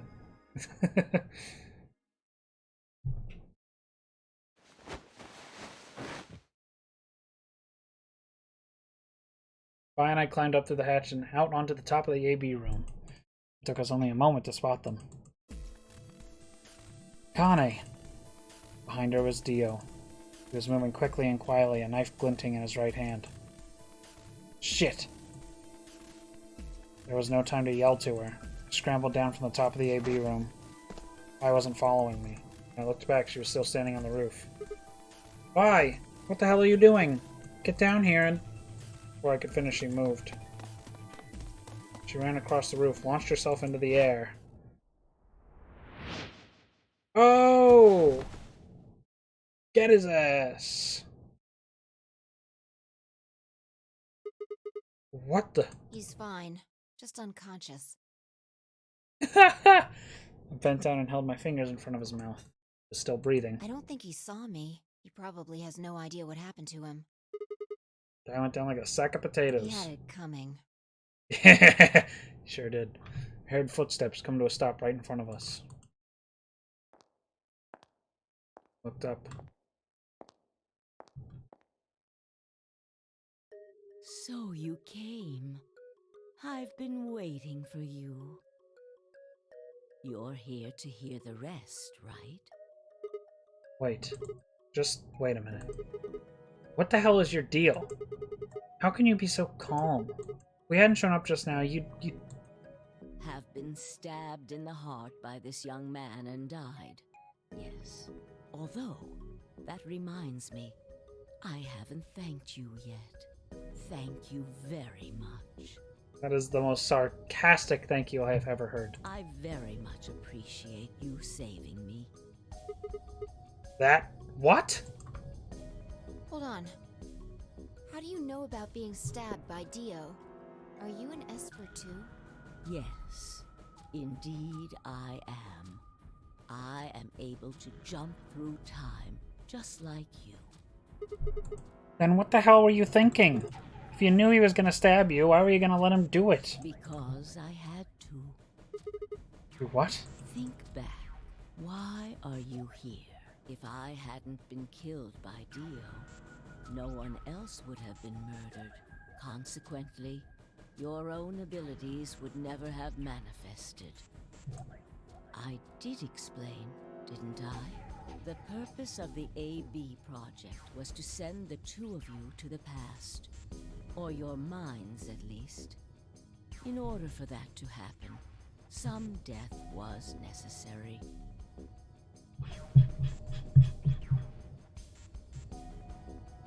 When a human brain is faced with danger, its processing speed increases. Information is processed more quickly, and time almost seems to slow. A few seconds can feel like an eternity. Unfortunately, that in itself isn't enough to send oneself through time. The amplitude of the consciousness is simply too small. In order to increase the amplitude, we need to slow down the brain before the increase happens. It's a little like a slingshot. You pull back on the rubber band and then let go. The potential energy you stored in the band is released and converted into kinetic energy. That's what fires the bullet out of the slingshot. Now, while a slingshot can only fire in one direction, your mind isn't similarly limited. When the bullet of your consciousness is fired from the slingshot of your brain, it travels past the three-dimensional world and into the four-dimensional one. From that perspective, time is no longer fixed. In other words, you can travel to the future, the past, whenever you like. Your consciousness has been released from the three-dimensional cage. In order for that to happen, I had to infect you with Radical 6. Oh, what? We're infected with Radical 6? Yes. Don't you remember, Sigma? Luna should have told you about it in another timeline. Are you sure? Infecting all of these people with such a horrible disease? Every single one of you has been infected. Well, apart from Luna, of course. Unfortunately, it was necessary. We needed to slow your minds in order to store up your potential energy. Then we provided a dire situation that would accelerate your processing speed. The result is what you are now experiencing. Your consciousness now occupies four-dimensional space-time. Even that, however, wasn't enough. Ah, that makes sense. That actually makes much more sense. It's weird that it all happened at the same time. But your memories could easily be lost during the trip. If the project was to succeed, you had to be able to retain everything you learned in each reality. That was the reason you were forced to jump so many times. With each jump, your ability to remember improved. Eventually, you would be able to retain everything. That is why we made you play the AB game. That was why you had to select different chromatic doors. By forcing specific choices, we could cause you to make more jumps.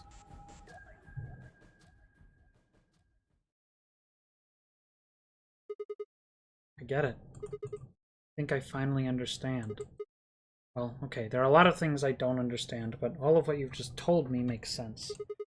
You did all of this so that Phi and I could jump through a four-dimensional space with our memories intact. Yes. Right? But why did you need us to do that? People have died for this.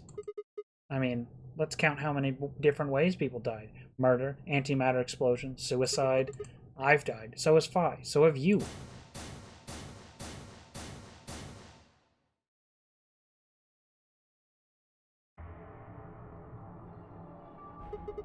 So why would you do all this? What does it matter that Phi and I jump through time? Haven't I told you? Death was unavoidable. You were all destined to die. Sacrifices had to be made for the sake of the project. I already know all that. What I'm asking you is why? What is so goddamn important that it's worth all this? Ah, I'm sure you'll figure it out eventually. What? Just when is eventually? In a future not very far from now. Bullshit. That's not good enough. Why can't you tell us now? Instead of answering, Akane knelt down next to Dio and picked up his knife up off the floor. I'm going to keep this with me. Don't change the subject. But it's almost time.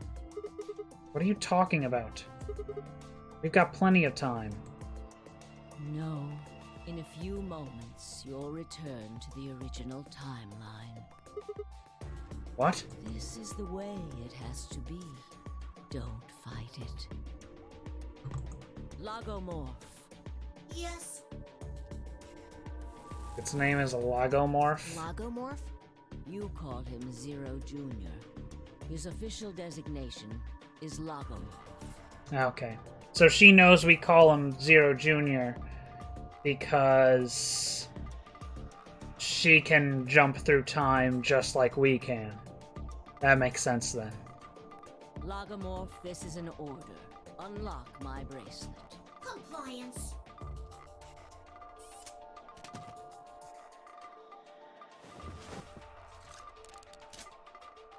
Now, everything is in place. I have put the bracelet onto Dio. All we have to do is place his body in the 5th AB room, the second one from the right. That's the one Quark is in, right? Correct. I will move him. I will also put your bodies back into the 3rd AB room. Once that's done, I will reset its puzzle to an unsolved state. Why do you need to do all that? To recreate the history that you remember. Your consciousness is about to leave your body and return to the future. Your body will be emptied, and your other consciousness will jump back in. If your bodies aren't back in the 3rd AB room by then, it would be bad. So you're saying some version of us is going to wake up in that room and repeat the same history again? Well, I guess this could actually be our 2nd or 3rd time. You are exactly correct. Lastly, I'm going to leave this with you. Paused and pulled something out of her pocket. There's a small key attached to a string. I'll tie it onto your ankle so that you won't lose it. All right, Sigma? What's it say on there? Tu fui ego eris. It's Latin. It means, what you are, I was. What I am, you will be. Yes. What am I supposed to do with it? It will help you meet someone who's very important. What? Go. Return to the future. You won't be alone. I will be at your side, watching over you. Now hurry. Wait. I still...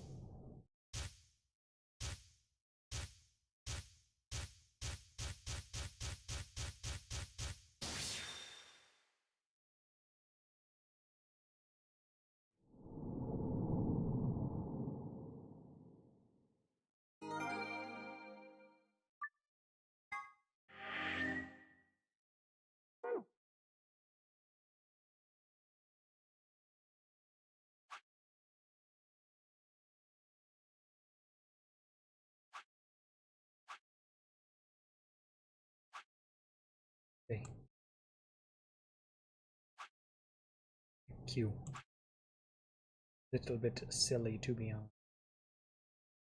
It's called Q.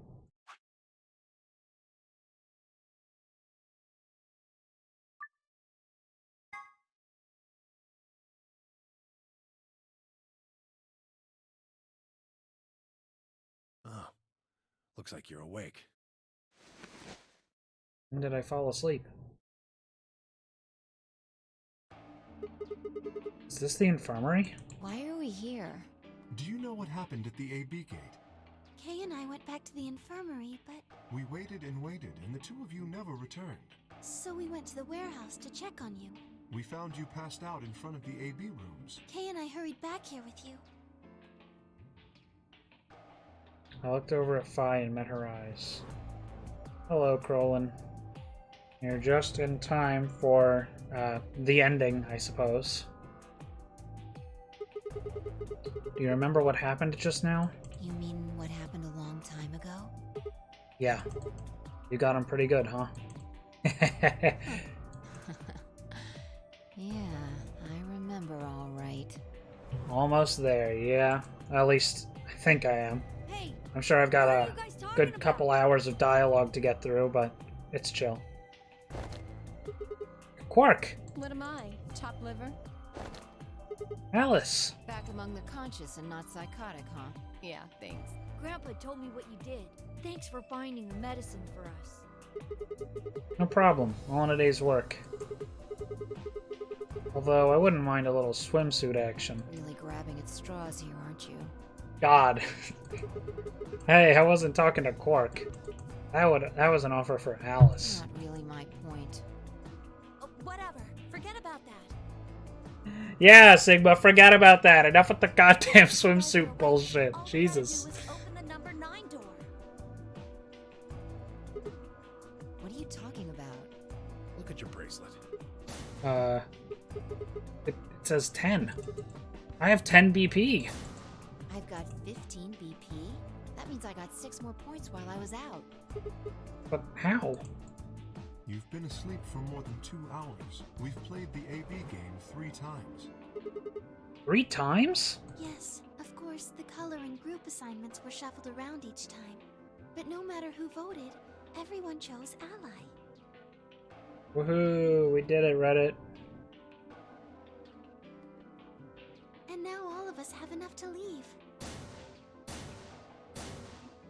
What are we gonna do with Dio? I should probably just leave him here, to be honest.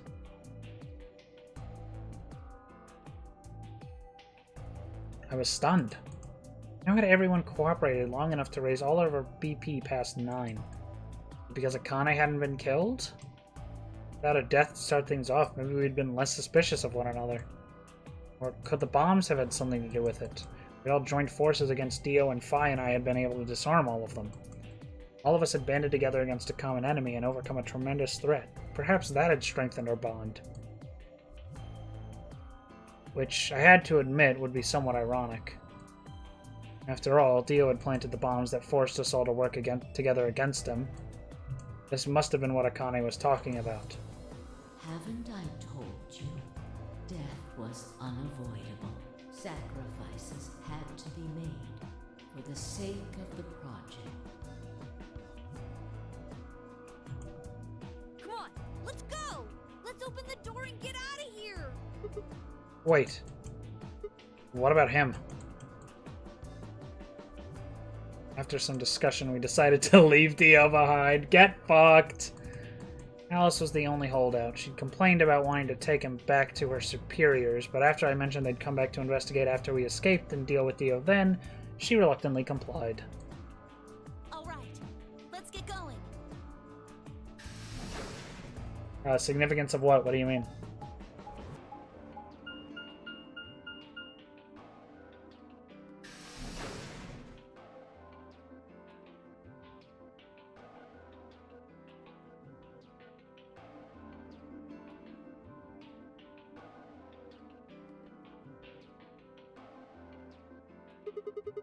Everybody ready? I'm gonna open it. Yes, just get on with it. Everyone else swallowed and nodded. Grabbed the lever and pulled it down.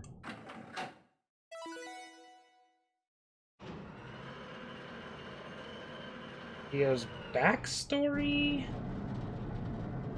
Oh, about the, Myrmidons? Yeah. Yeah, all that. I got Dio's ending. I've got all the endings. Or, well, you know, all of them except Phi's ending, which I'm guessing is, like, the true ending. Yeah, just take a look. It's all done. We're at the final stretch. It will remain open for 9 seconds. Alright, everybody, let's move!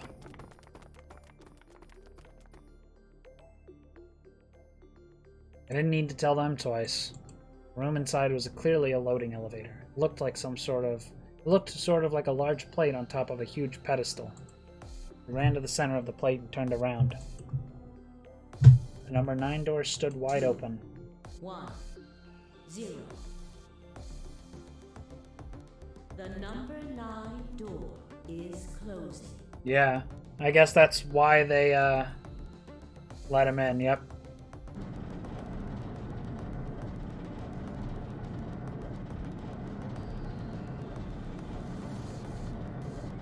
The reveal of him being like a crazy cult leader is like really good. Like that makes his character so much better. Like he's a very hateable antagonist type character.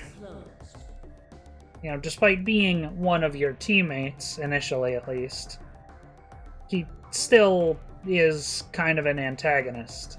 And he does it very, very well. Like they've written him well as an antagonist. But then the reveals just make it so much better. Like all those reveals about his like true identity and his motives. They're very fleshed out and smart. Or kickable, if you're Fi. That was a pretty satisfying scene. Yeah. The game is over, we know.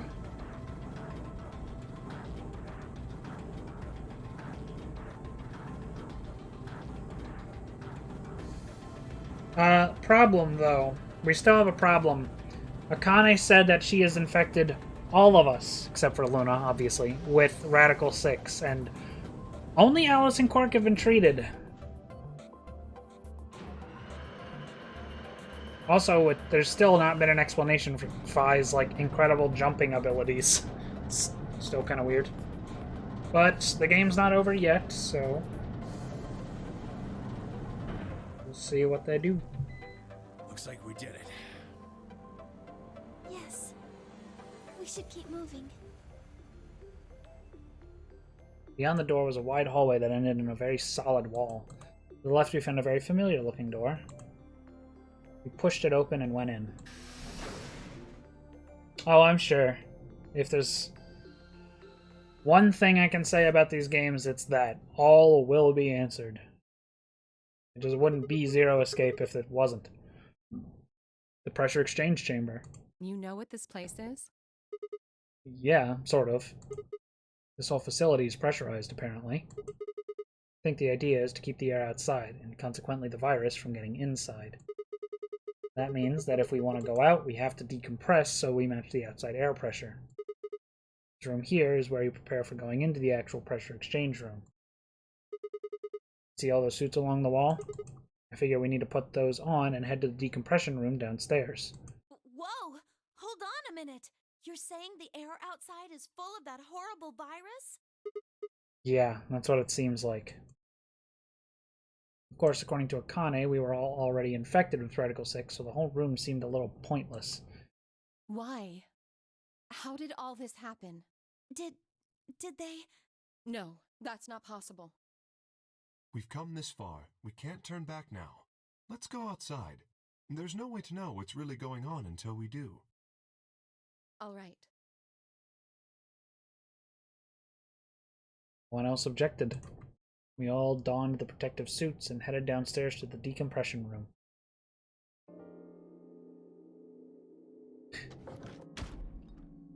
We do have Kay's key in this timeline, right? I don't remember. As soon as we were all inside, the process began. From my helmet, I could hear the soft hiss of air being sucked out of the room. No, this timeline, or not this timeline. You get Kay's key in the Golem Bay, which... Oh, you don't do here. Golem Bay is like over... Or, I guess one of the other teams could have gone through it.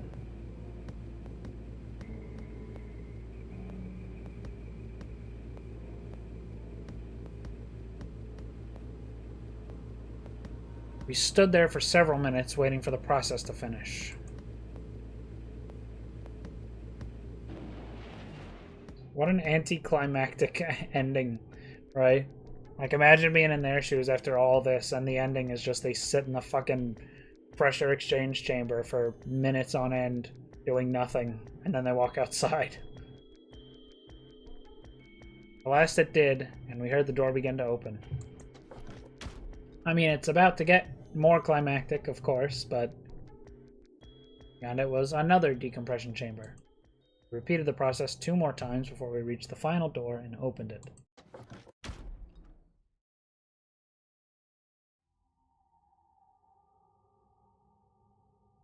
Does Kay even fit inside of one of those? Did Luna even bother putting one on? The dead, bleak landscape wasn't a surprise for me. I'd seen it before in another timeline. The others hadn't, however, and although I couldn't see their faces through the visors of their helmets, I heard more than a few gasps over the radio. For a few long moments, we just stood there astonished. Where the hell are we? The desert, I guess? I figured that out. I mean, which one? I don't know, but I think I know what day it is.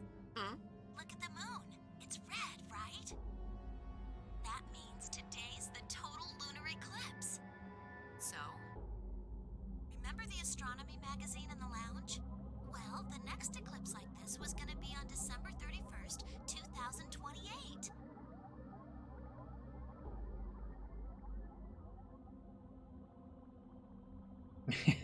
Yeah. The theories are fun. They're fun. I did kind of like predict Tenmyoji being Junpei as soon as he pulled out the picture of Akane as a kid from the first game. But then it's like, well then what's with Clover? Junpei's like 50 years older now, and Clover's apparently only 1 year older, according to her. She sure as hell doesn't look 50 years older. Same for Alice. You know, there's still a lot of questions about that. I'm assuming we've all, well, most of us have been frozen for a while. So? But that would mean people like Tenmyoji should already know about Radical 6. Let me get this straight. And what it's the effect it's had on the planet. Are you suggesting we were sleeping for a week after we were abducted? Oh yeah. For sure. I think so. Wherever we were must have been far away from any city. The air was clearer than I'd ever seen it. Stars, the sky was full of them. More stars than I'd ever seen in my life. I could even spot the hazy arm of the Milky Way. The most striking feature was the moon. It was blood red and massive. Much bigger, in fact, than I remember it being. Then, as I watched, a black spot began to move across the surface. It's hard to see the details, but it looked circular. The spot continued to move across the moon, heading for the right edge. What's that? The moon. Well, the moon's shadow, actually. The moon. Dumbass. The moon's shadow? Round. That didn't make any sense. Zero told me to stay quiet. I think he was worried I'd spill the beans on his operation. He said if I didn't toe the line, he wouldn't just kill me. He'd kill Quark, too. And I agreed, like an idiot, and brought Quark with me. Just so I could see her. Such an idiot. So, that being the case... We're on the moon. Might as well start with this. I meant what I said before. That up there is the moon's shadow. What the hell are you saying? Think about it. If that's the moon's shadow, then what's it falling on? That's Earth. Yeah. It's not the red moon you get from a lunar eclipse. And again, this isn't a lunar eclipse. It's a solar eclipse. Anybody in the black spot down there is looking up at the moon, covering the sun. What? No, no way. If that's the Earth, then where the hell are we? The moon, of course. This is the lunar surface. We were just inside a moon base. No way. No, you've got to be lying. How do you expect us to believe that? This can't be the moon. Yeah. That's pretty ridiculous. Besides, if this was the moon, how do you explain the gravity? The moon only has 1/6 of the Earth's gravity. So what's this? She picked up a rock and dropped it.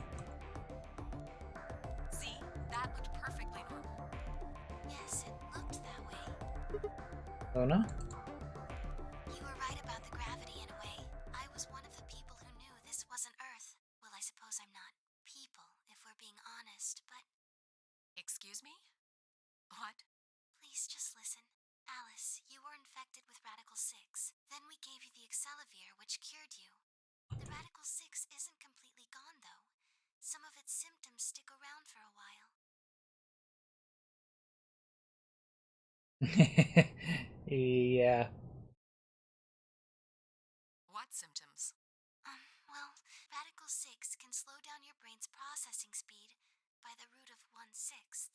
It can take a while for your brain to get back up to speed. Every one of us has been infected. In other words, all of our brains have been processing information at a much lower speed. If you evaluated the root of 1/6, you'll get a number close to 0.408. That means our brains are running at something slightly less than half speed. As you said before, the moon's gravity is about 1/6 that of Earth's. The time that it takes for an object to fall is inversely proportional to the square root of the gravitation. Since the gravity is lower on the moon, that means the time increases. I guess that's a little technical. Let me give you an example. Say you drop an apple from a height of 4.9 meters. It will take approximately 1 second to hit the ground. On the moon, however, that time would be 1 second times root 6, which would be approximately 2.45 seconds. I used 4.9 meters because it matches up with the acceleration of gravity nicely, but it could be anything. The gravity constant is, well, a constant. You could drop something from 10 centimeters or 10 meters and it would be the same. Does that make sense? So now we've established that on the moon, things fall root 6 times slower than they do on Earth. That being the case, what would happen if someone's brain slowed down by root 1/6? To them, 2.45 seconds would feel like 1 second. 4.9 seconds would feel like 2. But it's not hypothetical. That's what's been happening to every one of us. Wait, you're saying that's the reason we didn't notice the weaker gravity? Are you sure you didn't notice anything? Think back. Huh? You and Sigma and Phi said something about it in the lounge. About how you felt weird. It's kind of like my body isn't really mine. I'm sort of floating. Like that. It seemed insane, but what Luna said made sense. In fact, it explained Phi's apparently superhuman strength quite well. Of course.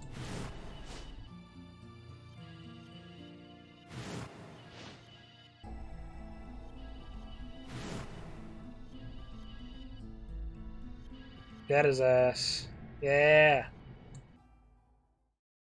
Wait, this is... Whoops. That can't possibly be Earth out there. Look at it. I've seen photos of Earth, and it's blue and green and beautiful. That thing is just red. Before we get into that, I should probably tell you something. This isn't New Year's Eve in 2028. Today is January 27th. 29? No. Don't tell me. 30? Still no. And just what year is this? It's 74.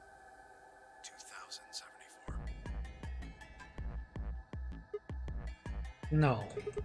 That's insane. That would mean we were abducted more than 45 years ago. I don't blame you if you don't believe me, but it's the truth. How can you be sure? It's not that hard. Quark and I left Earth on January 23rd, 2074. Solar eclipses are easy to predict. We've known that there'd be one on the 27th for a long time. That's just science. Nobody can change that. But why is the Earth red? That's a long story.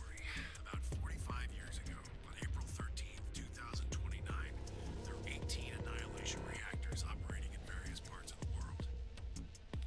On the 13th, all 18 of them went up, all at the same time. The explosion was about 180,000 times as powerful as the atom bomb they dropped on Hiroshima.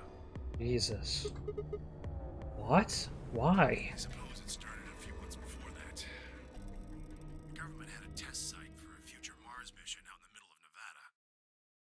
On December 31st, 2028, there was an accident. Well, accident doesn't quite convey the right sense of the thing. The point is, Radical 6 claimed its first victims there, then escaped. Didn't take long for it to spread to the rest of the world. Like Luna explained, the virus slows your brain down. But eventually, it also makes you kill yourself. Pretty soon, the bodies started to pile up. Some people would take a dive off a building or shoot themselves in the head. You know, the classics. But for some, it was poison, or fire, or asphyxiation, or the noose. Plenty of people jumped in front of trains or cars. One pilot on a passenger airline drove his plane into the ground.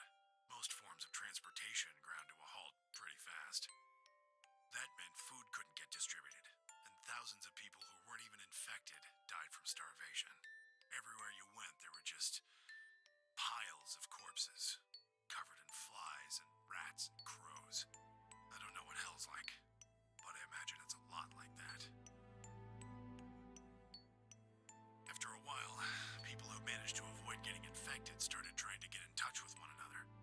They got a hold of some radios and organized a couple meetings. There was only one thing to discuss, of course. How could they get rid of Radical 6? The answer, they decided, was purification. They figured they could just roast the surface of the Earth and that'd kill the virus off for good. On April 13th in 2029, they put their plan into effect. That plan was to detonate all 18 Annihilation reactors.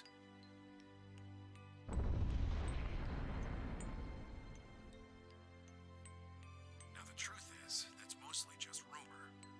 Nobody really knows what happened. But I've got my own theories. I think that the bombers had already been infected, and when they died, they took billions with them. The ultimate if I die, you're coming with me gesture, I suppose. I'd bet you money they'd all lost it long before they got to the reactors. Most of the world, no matter how bad things had gotten, was not a sane plan. Even if it wasn't directly responsible, Radical 6 killed most of the people on Earth. Anyway, why it happened isn't that important. Point is, it happened. You ever heard of nuclear winter? Well, that's basically what we got. The explosion threw a ton of crap up into the stratosphere, where it joined up with smoke and ash from all the fires and blotted out the sun for 7 years. Whoa. Plants withered and animals died by the millions. The few humans who were left banded together to survive. They were rough times. Eventually they were over, though. The sky cleared and the sun came back. Plants started blooming again, and the animals that hadn't died out completely began to reappear. Things weren't quite back to normal, though. It's been 45 years now, but there's still quite a bit of dust and ash in the air. That's what you're seeing. You know why a sun sets red? Well, this is the same thing. Blue and green light have short wavelengths, and they scatter when they run into debris in the air. Red light, on the other hand, has a longer wavelength, which means it'll get a lot farther when the air's dirty. So there you are.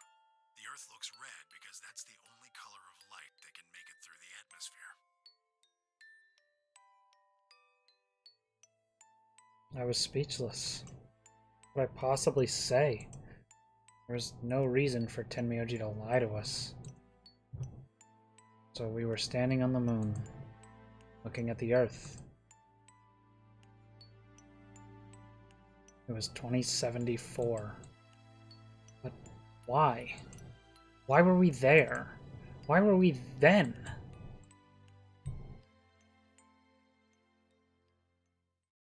I was so lost in thought I barely noticed Phi's approach. Hey, Sigma. I think I figured something out. A window popped up on the inside of my helmet with Whisper in the corner. It seemed to be using a circuit only we could hear. Yeah? What is it? I figured out why there's an extra E. An extra E? Oh, you mean the graffiti? Yeah, the one on floor B. I think it's an anagram, just like on floor A. What's Anna say this time? God damn it, Sigma! Knock it off! Memento mori if the ninth lion ate the sun. If you rearrange the letters, you get The man on the moon rules the infinite time. See?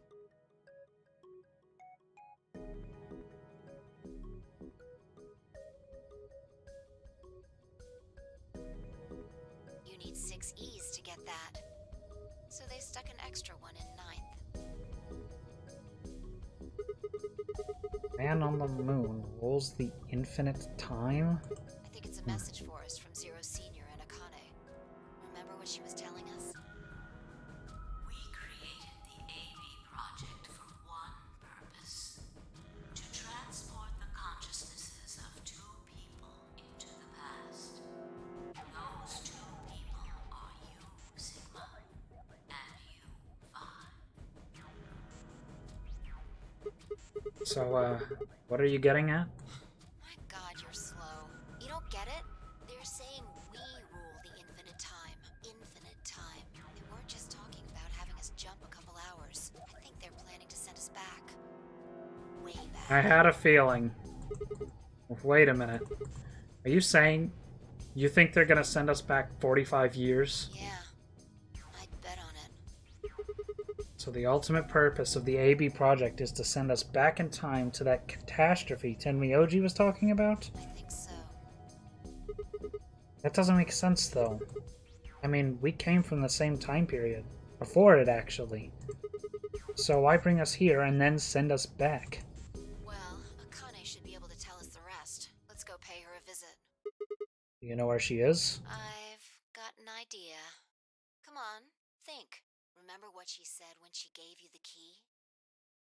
Tu fui ego eris. The grave. Oh, yeah. I was wondering what that was about when I did the puzzle for that. The one in the garden. Well, come on. What are you waiting for? Let's go. How do we get back in? We turned and ran back into the pressure exchange chamber, the others following close behind. What are you doing? Did you forget something? We're going to have a talk with somebody. Who? You really need me to spell it out? The person behind all this. You mean Akane? What? I'll take that as a yes. Let me accompany you then. Wait, why do you know about Akane? I'll tell you when we get there. Now, if you please. I'm coming with you. You folks just said the magic word. I'm going to then. So am I. Hey, is this Akane you're talking about? Yeah, you know her real well. Wait, you're serious? What the hell is going on? Ah, shut up! Just shut up! Come if you want to. We don't need to do roll call. Once we get there, Akane can explain everything. With that, we headed back through the airlock. The number 9 door doesn't reopen. How are we going to get back in the facility?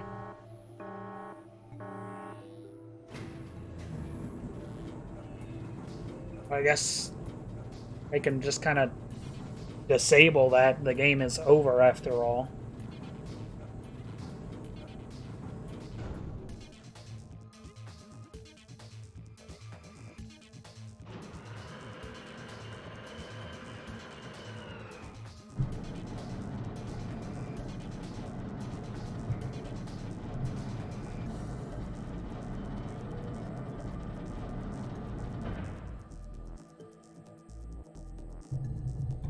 Ah, clever. The number 9 door on floor A is shut forever once the game ends. Assuming Zero Jr. was telling the truth, of course. But the door on floor B... Yeah. Thought we might be able to take the lift to it. And it looks like I was right. Okay. Any idea where Akane might be? Yeah. The grave. You mean the grave in the garden? Yeah. Don't worry. I don't think she's buried there or anything. Chances are she's alive. Just in the grave. Anyway, let's move. To the garden.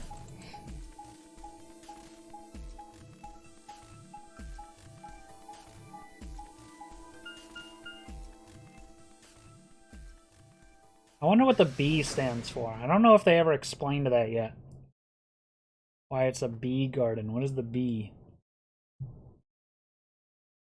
The boner garden? I got no ideas. Other than that's the only that's all I got. Boner garden. That's it. Is Akane really under here? I think so. What should we do? Are we gonna dig her out?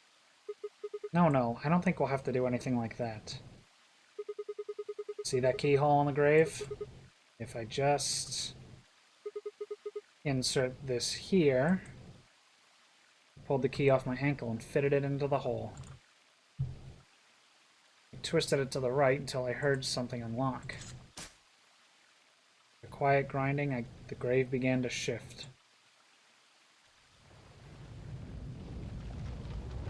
Huh. What is this? It doesn't look like a coffin. Yeah, it's a treatment pod. Oh my god. It is, isn't it? Glass on the cover had frosted over, making it opaque. I couldn't see who or what was in it. Let's see what's inside. She grabbed a hold of the lever on the side of the pod. No good. I think it's locked. What?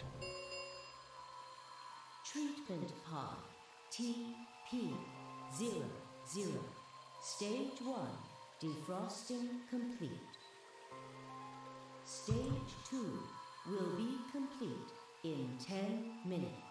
Once stage 2 is complete, the lock will automatically disengage. Right, cold sleep. What? These pods can put people into cold sleep. It uses something called CAS to freeze human bodies without destroying their cells. So, Ms. Akane's like an ice cube? Then we I think gotta so. wait till she melts? Yep. So how about you tell us your story while we wait, Kay? Specifically, why do you know Akane? I remembered. What do you remember? Everything. I was born and raised in this facility. It's called Rhizome 9. A rhizome is an underground plant stem that spreads by sending out roots. Kind of makes sense, doesn't it? This facility is a little like a rhizome. Supposedly, that's why they call these installations that. The number comes from the facility's number. There are 54 rhizomes on the moon, and this is the 9th one. Well, I suppose the other ones don't really matter to you, do they? In any event, I grew up here with Akane and Zero Senior. I watched them create the AB Project. The AB Project? Yes. Its purpose is to send Phi and Sigma, or their consciousnesses at least, to the past. Back 45 years, right? Yes. So, you want us to change history, huh? Go back and keep Radical 6 from getting out, and stop the reactors from exploding. That's our mission? Well, not exactly. What do you mean? It's true that the ultimate goal of the project is to keep Radical 6 from spreading to the general population. But even if you do make it back, you won't be able to do much. By now, it's already too late. Too late? What do you mean? Let me begin at the beginning. You might be thinking that Zero Senior and Akane were the ones who created all this, but that's not entirely correct. They only followed the histories they'd already seen. It was the only choice they had. Nothing less than the future of mankind is at stake. We need the two of you to jump through timelines while maintaining your memories. That is why you had to play the AB game, and why the chromatic doors were necessary. By forcing multiple options, you could make numerous jumps. We speculated that jumping more would strengthen your memories. The puzzles were also there for a purpose. Some theories hold that a moment of insight when you solve a puzzle strengthens your connection to the fourth dimension. That was the reason for the puzzles. Your infection with Radical 6 was also a vital... I love that this has a fucking lore explanation, even for the fucking puzzles. Like, it doesn't need it. It's just fun gameplay. But they do it anyway. By slowing down your brain's processing speed, we can store your potential. With that energy stored up, we just had to provide a life or death situation to launch your consciousness into the fourth dimension. Like a bullet from a slingshot. Wait, hold on just a minute here. You keep talking about Sigma and Phi, but what about the rest of us? Why did you bring us here? That's simple. In earlier histories, you were all here in Rhizome 9. We needed you here to accurately replicate those histories. Although I suppose that's probably not a good enough explanation for you. In a sense, though, it is the truth. Our primary goal was to replicate history. Oops. Yes. I suppose I should explain. Very well. I will try and do so in a way you can understand. First, Alice and Clover. They were abducted 45 years and 1 month ago, on December 22nd, 2028.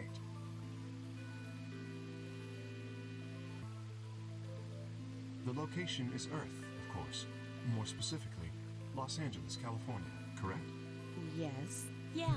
After being kidnapped, your bodies were sent to a facility under Akane's direction. You were placed in treatment pods and immediately put into cold sleep. 4 months later, you arrived at this facility. The date you finally arrived was April 14th, 2029. Your trip from Earth to this facility was aboard a spaceship powered by an annihilation engine. Following your arrival, your pods were placed in long-term storage. Does that make sense? Are you telling me we were sleeping in those pods here for 45 years? Yes, in preparation for this day. But why? What do you need us for? You are an Esper, aren't you, Clover? I mean that you are able to access the fourth dimension. Am I wrong? Did Akane tell you? In a manner of speaking, as I've already explained, the purpose of this project is to send Sigma and Phi's consciousnesses to the past. Espers are able to sort of resonate with one another, which can amplify their power. You understand? Okay, I still have another question. In Clover's ending, where everybody kills themselves because they had Radical 6, Luna is in that pile, and again, that still doesn't make sense. Why was she there? Why was she dead with the rest of them? Kill my mic? What happened? What's wrong with the mic?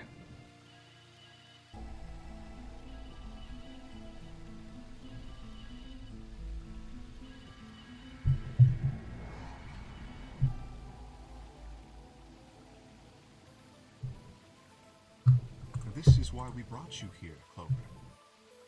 What about me? We needed your help, Alice, to deactivate Dio's bombs.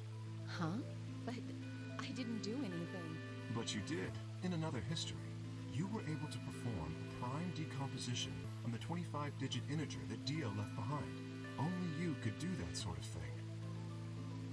Because of your feat of mathematics, we were about to determine that Dio... Oh, I bumped it. I think that might be my desk that the mic is sitting on. It's got a little drawer underneath.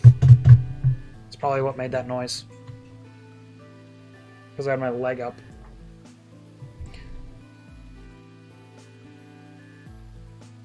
Then we were able to question him and get the password for the number 31. Finally, we used that information to stop the bomb in this timeline.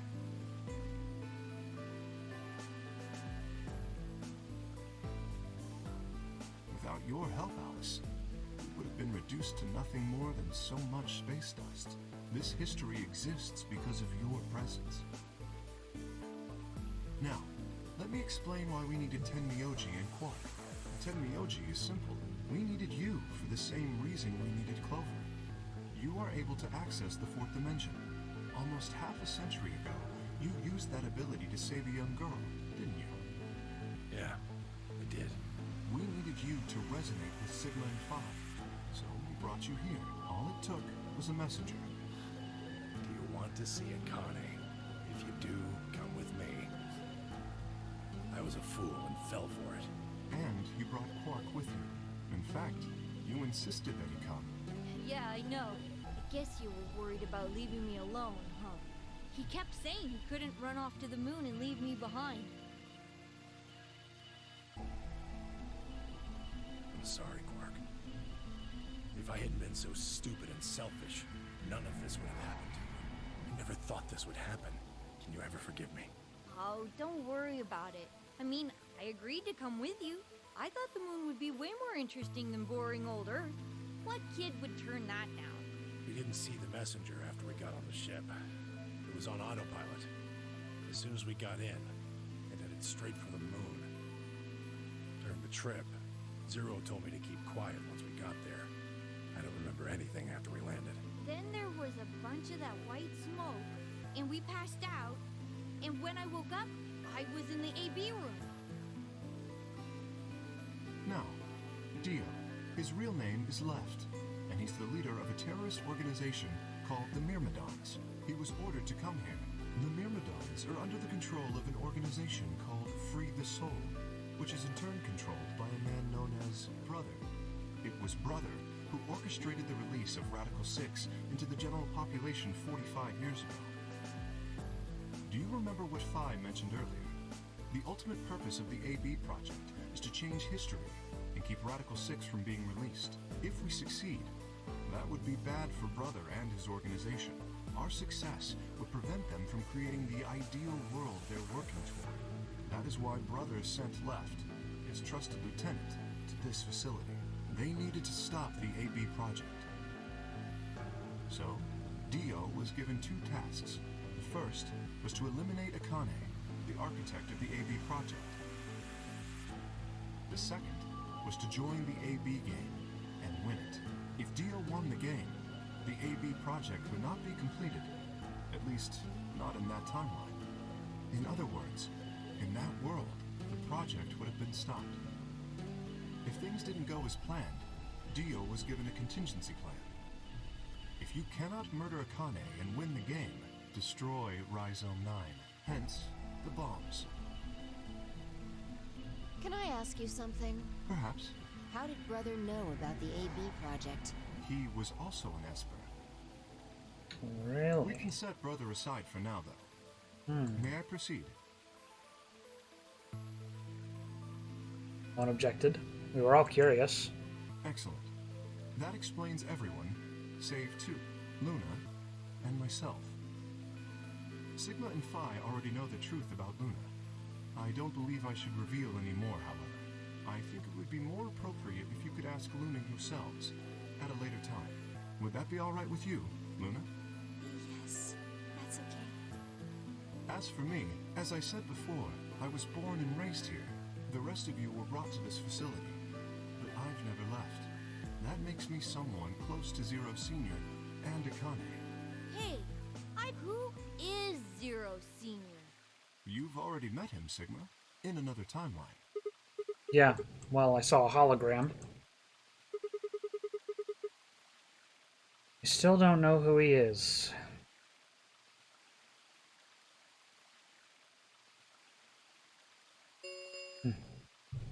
Stage 2 is complete.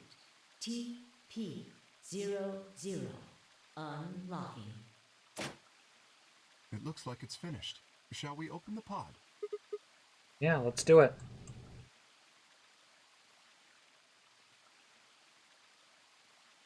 All of us gathered around the pod. The glass was still covered with frost, hiding the contents. Okay, let's get started then. Ready? I laid her hand on the lever and looked around at us. I swallowed. Yeah, anytime. Alright, here we go. 3, 2, 1. Now she's doing the countdown.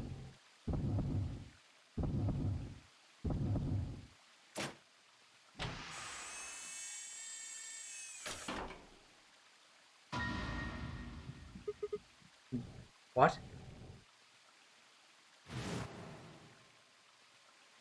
Suddenly my head was full of memories from other timelines. I'd seen something like this before. The warehouse on floor B. In front of the white door. Kay was lying in front of me. I grabbed his mask and saw my own face. I'd never figured out who he really was. Why was there a man with my face underneath Kay's armor? Didn't make sense. After I'd seen him, I was injected with tubocurarine, and that was the end of that. But wait, the person in the pod was the same person I'd seen on the floor of the warehouse. Who was wearing Kay's armor? You finally noticed. Didn't I tell you? You won't be alone. I will be at your side, watching over you. No. Oh my god, you're... Yes, I am.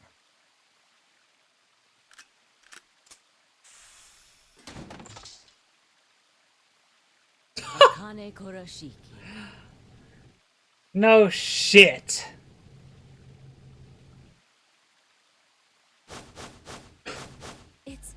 It's you.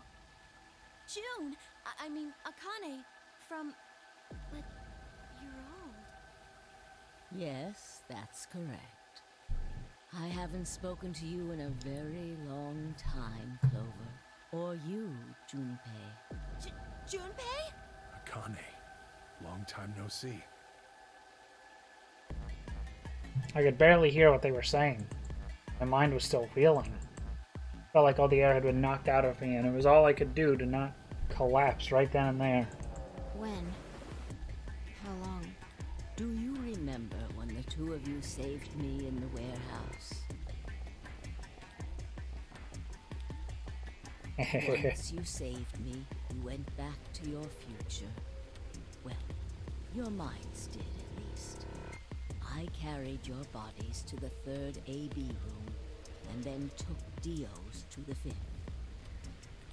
After that, I went into the first room and borrowed Kay's armor. So by the time you and Clover came out, you'd already... Yes. Wait, that doesn't make any sense. Dio killed you, and then Luna took your body to the 6th room. You couldn't have been in Kay's armor. It was me. In this timeline, at least. In this one, I wasn't murdered by Dio. You two saved me. It's just like Schrodinger's cat. Not how you say that, Akane. Your actions in the future decided who would be inside the armor in the past. What? No, that's nuts. Alright, what about the other history? The one where you weren't saved. What happens then? Who's wearing the armor? That's quite simple. The man in front of you. Him? Womp womp. Whenever I'm not in the armor, he is. What about the memory loss? For my part, I confess that I lied. He, on the other hand, was telling the truth. Large doses of Soporil can cause memory loss.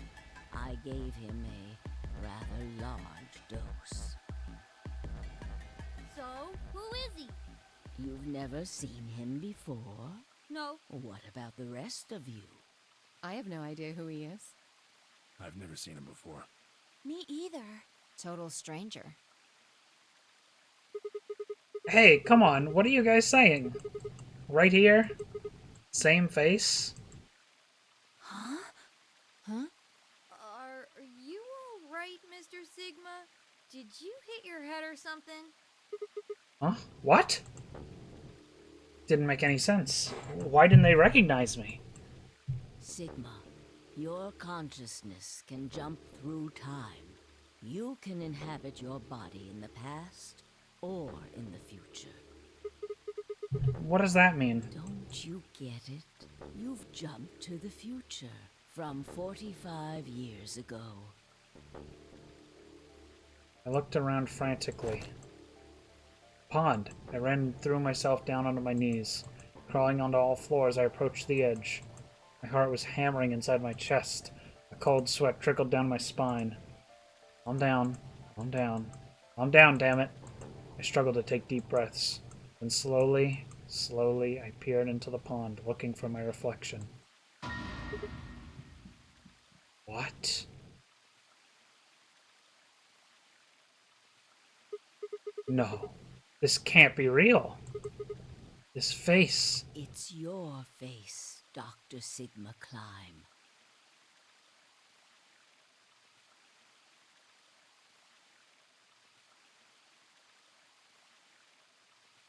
Huh. Although, to the you that's behind it now, It's your face 45 years from now. Zero, the mastermind of the AB project, is you.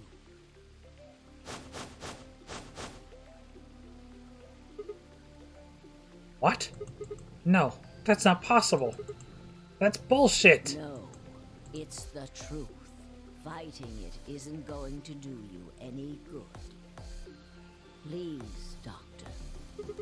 I'm not a doctor. You will be a pioneer in the field of genetic engineering. You're lying. No, I'm not. Yeah. You created him.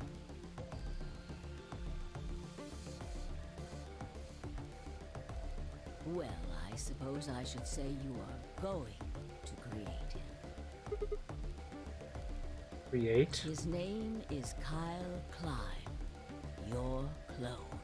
That is why he looks just like a younger version of yourself. 23 years ago, in the biolab here in Rhizome 9, you created Kyle. Right.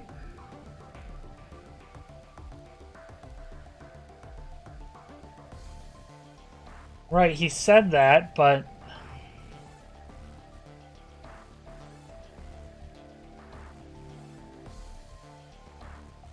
Wouldn't you think he'd be a little more direct when it's just you and him?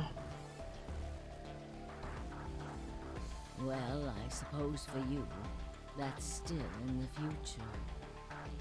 When I said I was born and raised here, I was still pretending to be him. The gravity here is only 1/6 of Earth's.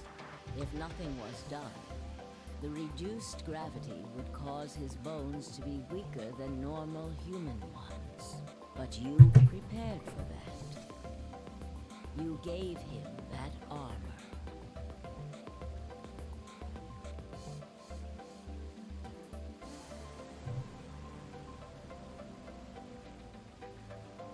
Ever since he was born, he's lived inside of it. It kept his muscles and bones strong. He wasn't forced into it for the nonary game. He's been wearing it every day, all his life. But why would future me create a clone? He was to be your spare. If something happened to you before the project began, he would take your place.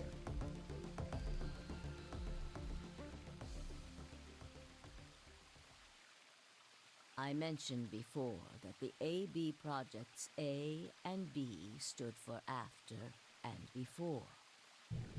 That isn't all they mean, though.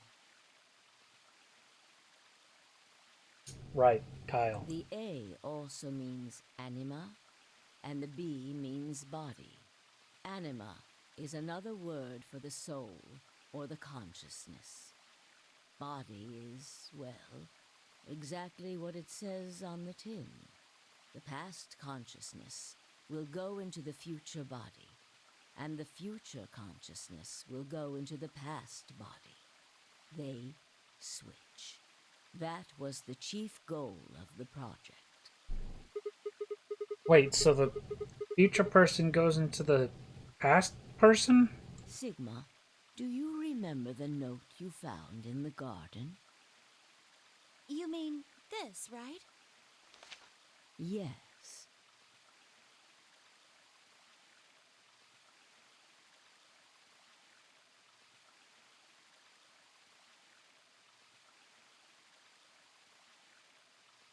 Ah, of course, it was you who investigated the garden in this timeline.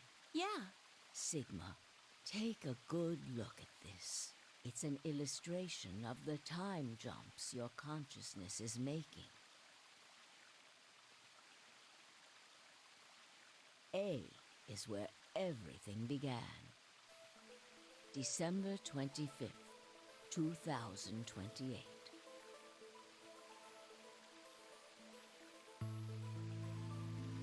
Yeah, that's a lot worse now, considering he's like an old man the whole time. Also, the fact that Fi didn't really, like, fight him too much when he said he's 24. Or 22 or whatever it was. Oh, that makes sense. That's clever.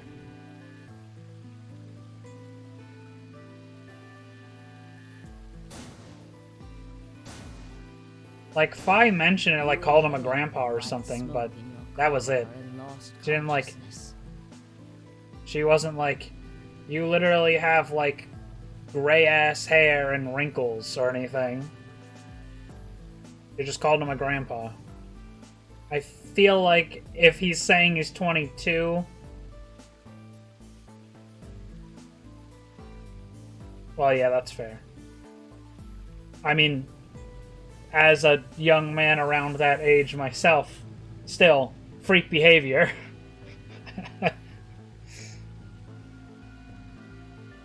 He's a freak. From there, you jumped to B. It would just be weird seeing someone like that claim in all earnestly that they're 22 when they look like that. You'd think she would react a little more than just calling him a grandpa.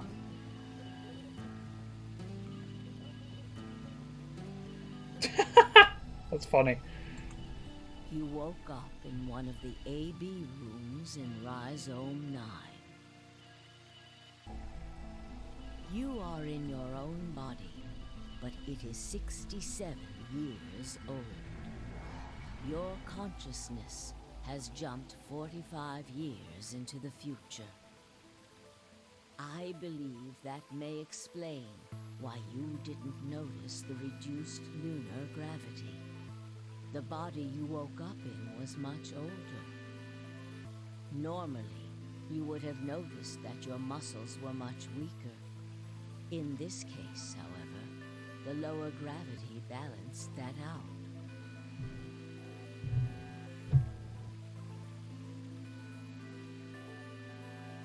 Moving on, if you continue along this line, what happens next? You reach C, which is January 27th, 2074. That is today. Whoa. Wait, what do you mean? Are you saying it's been 2 days since we woke up? 36 hours to be exact. Have you already forgotten? You were all infected with Radical 6. The virus slowed your brain down, so yes, 36 hours of real time have passed. No, I never noticed that. But to you, that's kind of epic. It only seemed like 14 hours and 40 minutes. Now comes the important part. After this, your consciousness will return to the past. It will re-emerge at point D. Okay, spoilers. Jeez. April 13th, 2029.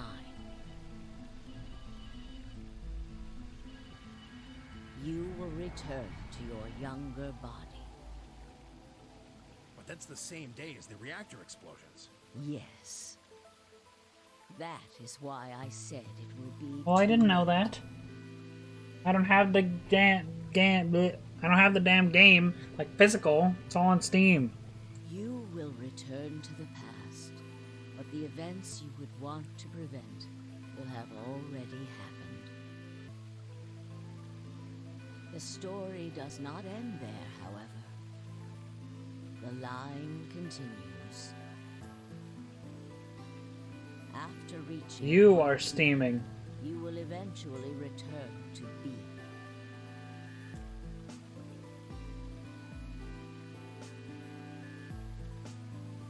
But this time, you won't be jumping through time, or at least not at a rate faster. I suppose. Sure. Frames. Your consciousness will spend 45 years inhabiting the same body. After I finish 06. I told you I was gonna go back and forth.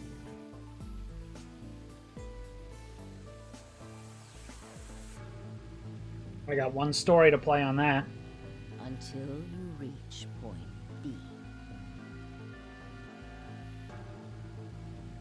Do you remember when B is Sigma? Ain't gonna take that long. Come on.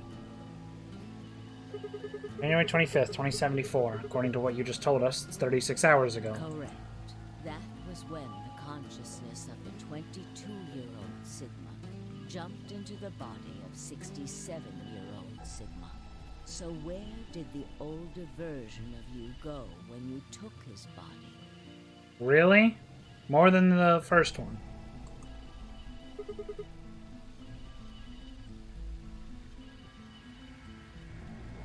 Point A. December 25th, 2028. The day all of this started. Yes. His consciousness will go back in time 45 years. For a period of Interesting. time, I wonder why that he will is. inhabit your younger body. While your younger consciousness is elsewhere, he will be you in the past. But once that body reaches point D, my 22-year-old consciousness will come back from point C.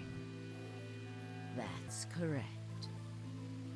When that happens, the older version of you will be ejected from your younger body and return to your body at C.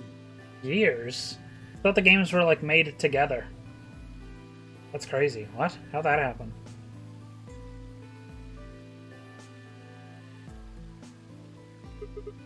So it's rotating? Rotating. I suppose you could put it that way. But look at this illustration closely.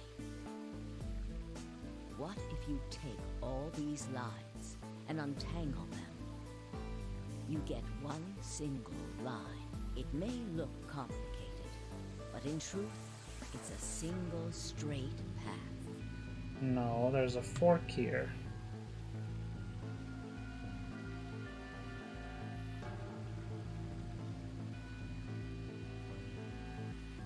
Right here. With one exception. Oh.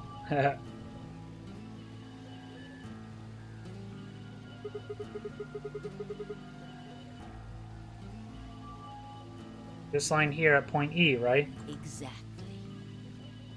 Point E is December 31st, 2028. The day of the total eclipse. Oh wow, that's cool. The day Radical 6 got out of the test facility. Yes. By now, you've likely figured it out on your own. The purpose of the AB project was to get the consciousness of the 67-year-old Sigma from point B to point A. If we can do that, we can change what happened 45 years ago. So the old version of me will keep Radical 6 from getting out. By jumping into my 22-year-old body on New Year's Eve 2028. Yes, that is why this line could not be interrupted. In order for the 67-year-old version of you to reach point B, we first have to go through point D. In order to get to point D, we must jump from point C. And for point C to happen, we had to recreate everything that happened in this facility. That is why we have faithfully retraced history up to this point, so that we might save humankind from destruction and undo the horrors of the last 45 years.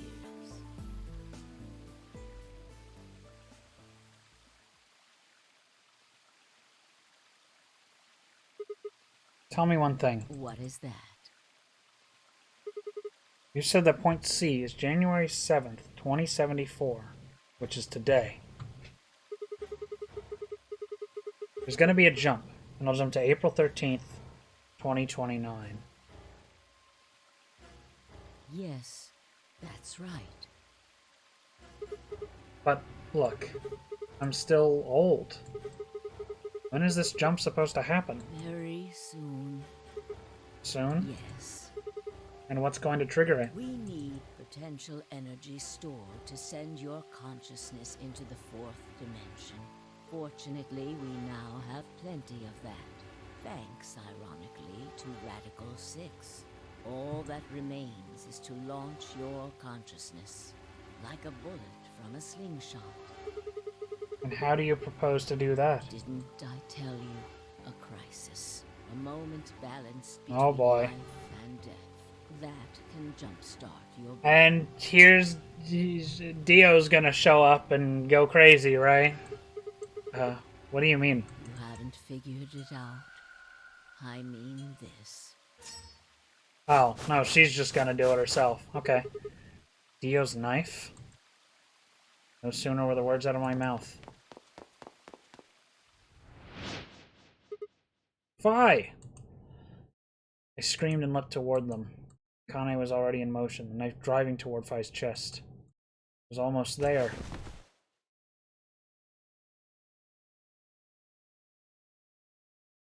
When I regained consciousness, I was on the floor. There was a dull pain in my chest. I felt for a cut, but something was in the way. It took me a moment to realize that it was Akane's body lying on top of me.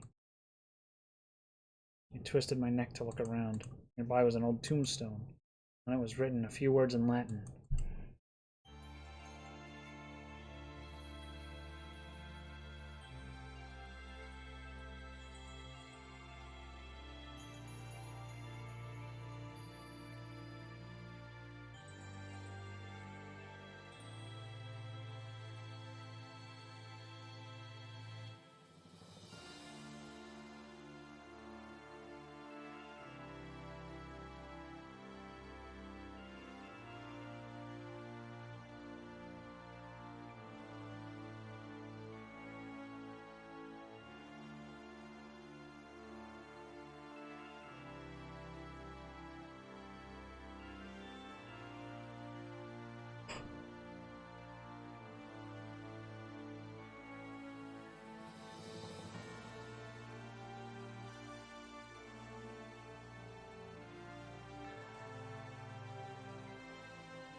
That's true.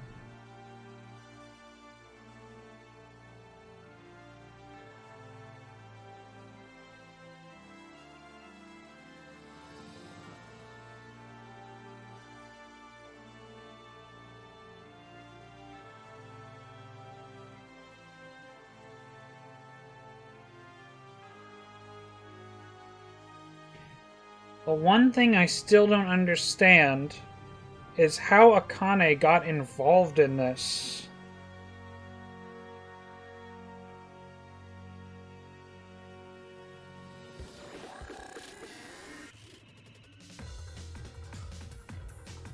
Oh shit. Going hard.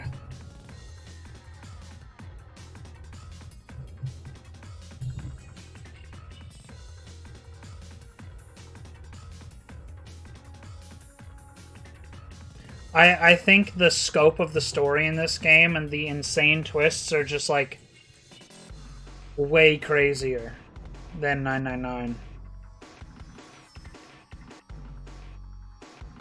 To be honest. I get that. And despite this game's length and repetition, I never really felt like burnout. Interesting. Going into it, I was kind of worried that it would just kind of get old. But the way it keeps feeding you information at this steady rate, even throughout its longer runtime and more repetitive gameplay. New destination. We're not even fucking done.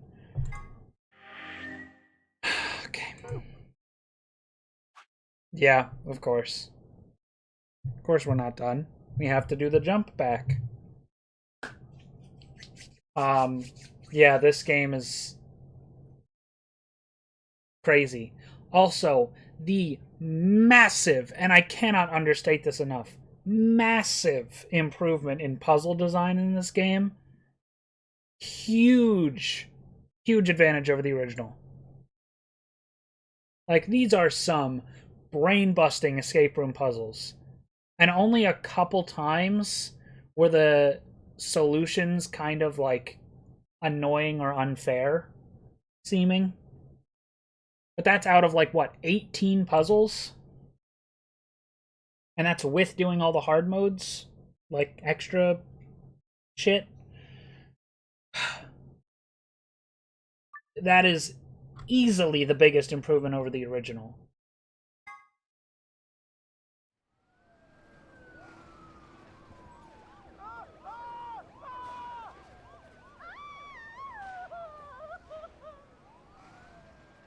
Today is April 13th, 2029.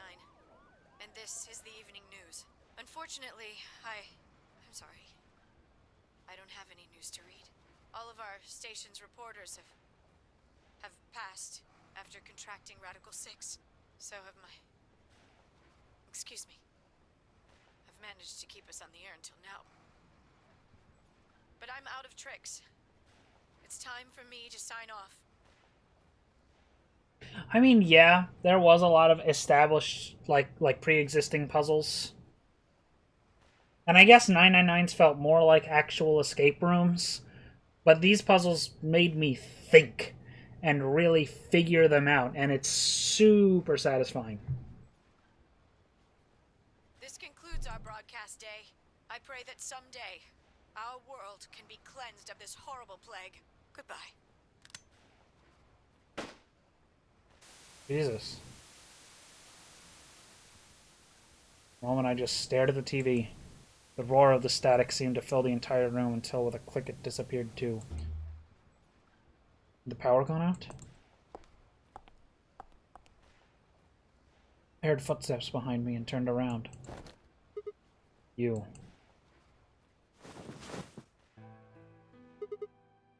Kane. It looks like the first step was successful. What the fuck? You killed me! Killed?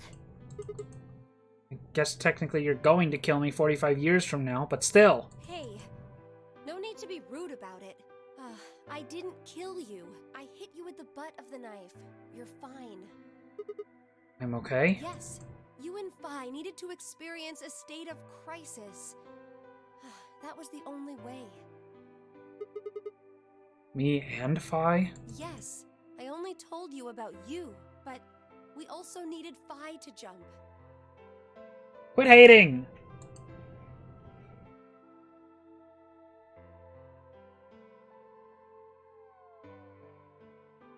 Now, you know what happens next, right?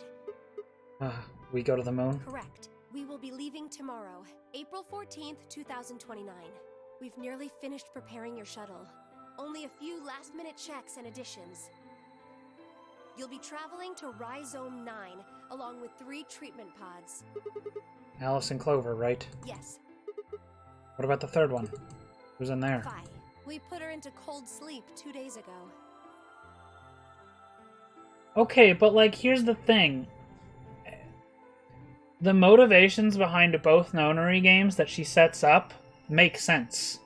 I mean, sure, the first one was a bit more selfish, but she did do it to save her own life. It makes sense.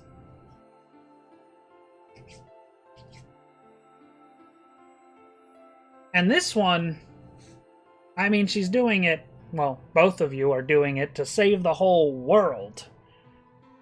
I think it's justified. Certainly in this case. She appeared at our headquarters and volunteered to be frozen. That wasn't the Phi who jumped from point C, though. It was Phi before she jumped from point A to point D. In other words, she was following the same path you are, and she still is.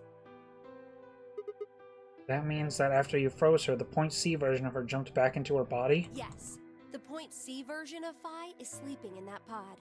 She'll stay there for the next 45 years, sleeping in ice. Then when she gets to Point B, her consciousness will jump to Point A, right? Correct. So that's why she didn't look old. So why don't you just stick me in one of those pods? We can't do that. You Why haven't not? figured it out? You have to spend the next 45 years working on the AB project. After arriving at Rhizome 9, you must master genetic engineering and artificial intelligence programming, among other disciplines. Otherwise, you will be unable to create Kyle, Luna, and Lagomorph. And, of course, you will need to develop the chromatic doors and the bracelets. You will also be the person who summons Tenmyoji and Quark.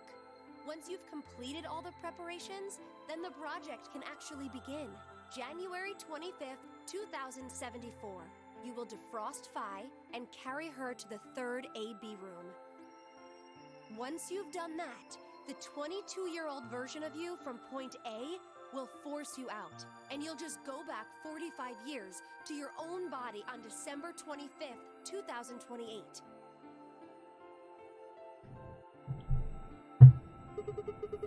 And then I change history? Do you really think I can keep the virus from getting out? You have to. If you don't, billions of people will die. Only you and Phi can save them. What about you? Aren't you an Esper too? I can't do anything on my own. If this is going to work, I'll need your help.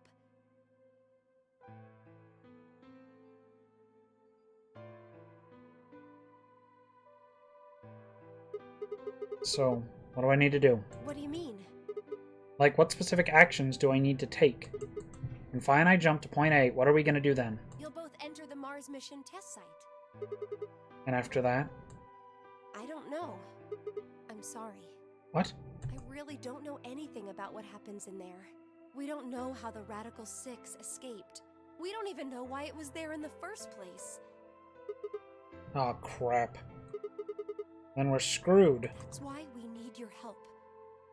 You have the ability to jump through time and across parallel worlds. We need you to figure out what happened in that test facility. Things will be difficult, and I'm sure you will find yourself in a great deal of danger. But I believe the two of you can overcome any obstacle. Wait. How do you know it's so dangerous? The 67-year-old version of you told me what happened. He wasn't able to stop the virus. So I suppose you could say you told me after you failed. What did I say? That the test facility is full of traps. There was one point, a woman's life was in danger. You risked yourself for her sake, and lost your arms and your right eye. My arms and my right eye? What the hell? Suddenly a low rumble shook the building.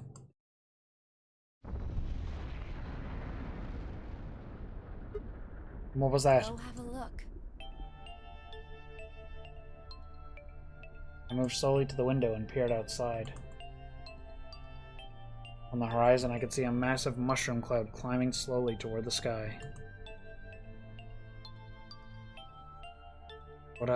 Would we really be able to change the course of history? No, that was the wrong way to look at it. It couldn't be a question. I had to change history. We could save the world. I'm going to change history. I stared at the darkening skies above us and steeled myself. I would succeed.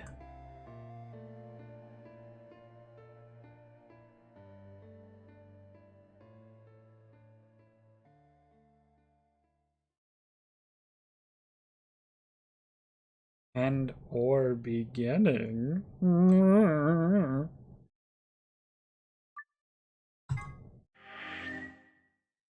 And that's the beginning.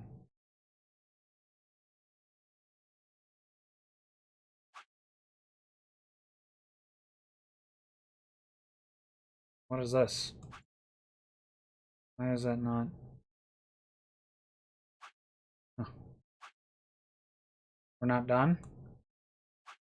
This is okay. All right. Okay.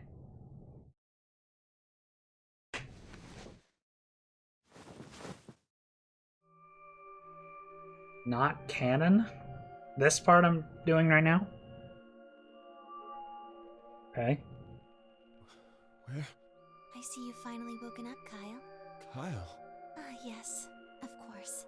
You've only just woken up in this timeline. It's only natural for some of your memories to be missing.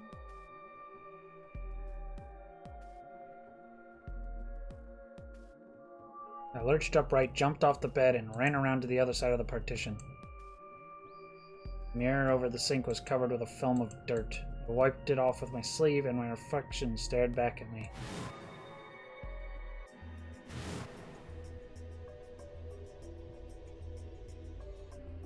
There was no mistake. Reflection belonged to Kyle Climb. So, I'm Dr. Climb? Zero Senior's clone? What? How do you know that? Shouldn't you still be suffering from amnesia? An excellent question. One I didn't quite know the answer to myself. I knew who Kyle Climb was. In another history, he had been called K and had worn a suit of armor. He hadn't just worn the armor in that history, though. Apparently, he'd worn it all his life. Kyle had been born and raised in this lunar installation, which seemed to be called Rhizome 9. Rather late in his life, Akane had appeared as a mother figure, and he had consequently grown very attached to her. I knew everything about him, but even though I knew it, I didn't feel it. Was I really Kyle Climb? Every time I looked in the mirror, I saw his face. The spitting image of Sigma Climb in his younger days. I looked down. There was Dio, still handcuffed. I turned back to Luna. What day is today? January 27th, 2074. Today is the last day of the AB project. Akane has explained everything in the garden. And she drew a knife and attacked Phi. How long have I been asleep? About 5 hours in real time. For them, it would have seemed like a little more than 2 hours. So they still haven't been treated for their Radical 6? No, they've all been given the antiviral. It just takes a while to have an effect. I see. So the consciousness of the younger Sigma has gone back into the past. It should have happened right after Akane attacked Phi, right? Yes. Why am I here? The doctor carried you back here. You were in the pod in the garden. So the person you call the doctor is Sigma Klein, as inhabited by his age-appropriate consciousness. Yes, but how do you know that? Dio seems to have remained unconscious. Yes, I've been administering Soparil whenever he... What about the others? They've all gone off to different areas. Tenmyoji and Quark, for instance. Oh, right! Mr. Climb! So the sleepyhead's finally up, huh? What are you two doing here? You don't know where we are? This is the upper floor of the pressure exchange chamber. Jesus Christ. This voice actor sounds exactly like this YouTuber I watch. Insane. The real one. Mm-hmm. We were just about to get dressed and head out. You plan to return then? To Earth, I mean. Yeah. Sigma told us where we could find the shuttle that brought us here. Well, guess he's not really the Sigma I knew anymore. He's Dr. Climb now, or Zero Senior, depending on how you look at it. I highly doubt that. Why? What do you mean, why? Well... Despite the sound of the voice, dude's like 22? Something like that? Just curious why you would choose to return to a devastated planet when you could stay here. How's staying here gonna help? And this You're is not an gonna say older something game idiotic now. About how we should wait here until Sigma changes the past, are you? You can't wait for something that's already happened. Grammar doesn't work that way. Nature doesn't work that way. You following me? We've already lived through history. Sigma failed to keep the virus from getting out.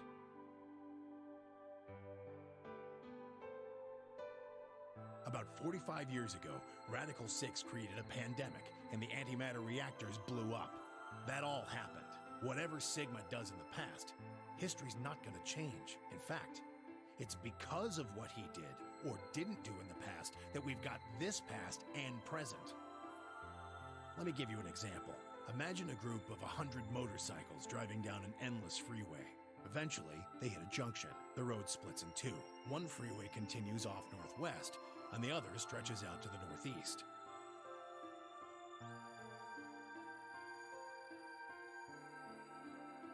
No, I don't. So one guy, I don't remember that. call him S, pipes up. Let's go northwest, he says. So they take the northwestern road. But about a mile past the intersection, something horrible happens. A semi driving the other way veers into their lane and plows through the bikers. 90 of them die. The surviving 10 are wounded, but survive. They don't stop, though. They keep riding down that highway, and eventually they'd gone 10,000 miles. Then suddenly, something happens that they couldn't have predicted. S, who had survived, suddenly has his consciousness thrown back in time. He ends up back in his own body just before they reach the junction. He remembers everything. So what does S do?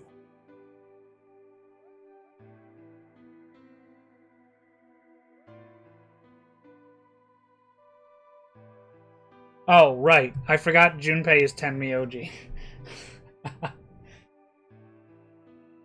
Right. What anybody would do. Let's go northeast. That means all 100 of the bikers survive to reach their destination, happy and healthy. And they all live happily ever after. That's what you're thinking, right? It's a great outcome for the 100 bikers that went northeast. But what about the 10 that went northwest and survived the accident? Huh? Wouldn't it be 9 people? I mean, S's mind went back in time, right? Right. Okay. 9 people then. What happens to the reality they were living? Does it just disappear when S changes the past? It's not as if it was only bad things that happened during that 10,000-mile trip. Maybe one of them fell in love with a woman working at a gas station they stopped at and had a child. Maybe one of them picked up a homeless kid who joined them on their adventure. That 10,000-mile journey would be full of stories, friendships, farewells, romances. The loss of those 90 lives is horrible and unfortunate. But what would rewriting their history mean? The 9 who survived lived full lives. How can it be right to just erase all that? The survivors overcame their own misery and loss and made the best they could of the hand they'd been dealt. Isn't that worth something? Isn't that the best thing that humans can aspire to? Is there really any point to a world where everything is happy? Are people who struggle for a better life just idiots? Being human is about fighting, even when it seems hopeless, and finding happiness even in a world that hates it. Are you saying that's worthless? If you're saying rewriting the past will erase all these other timelines, then whatever God wrote those rules can Look, I'm just not going to accept that, all right? You get it? If Sigma changes the past, then you and Quark will never meet. Is he right? No, it's not going to happen. We're here right now. This is reality. Even if Sigma does change the past, we're not just going to disappear or something. Oh! Then that means we get to stay together? Good. Thanks, kid. I understand how you feel. Why you want to return to Earth is clear. You have lives there, I imagine. There are likely people waiting for you. Right. Uh-huh. Have you already said goodbye to the others? Bye, Luna, Alice, and Clover all saw us off. We told them we'd see them again someday, and then came here. They were the only people you want to say goodbye to? Well, no point saying anything to Dio. Besides, he's asleep. You were asleep too. Sorry, but we didn't really know much about you. You have a point. Akane was in the armor in this timeline, after all. What about Sigma? Well, he's not really Mr. Sigma anymore. Of course. He is Dr. Klein now that his consciousness has returned. Yeah, but more importantly, he's the guy who brought us all here. Not a lot of warm feelings there, you know? And Akane? Never mind her. She's just like him. Not the Akane I knew. Damn.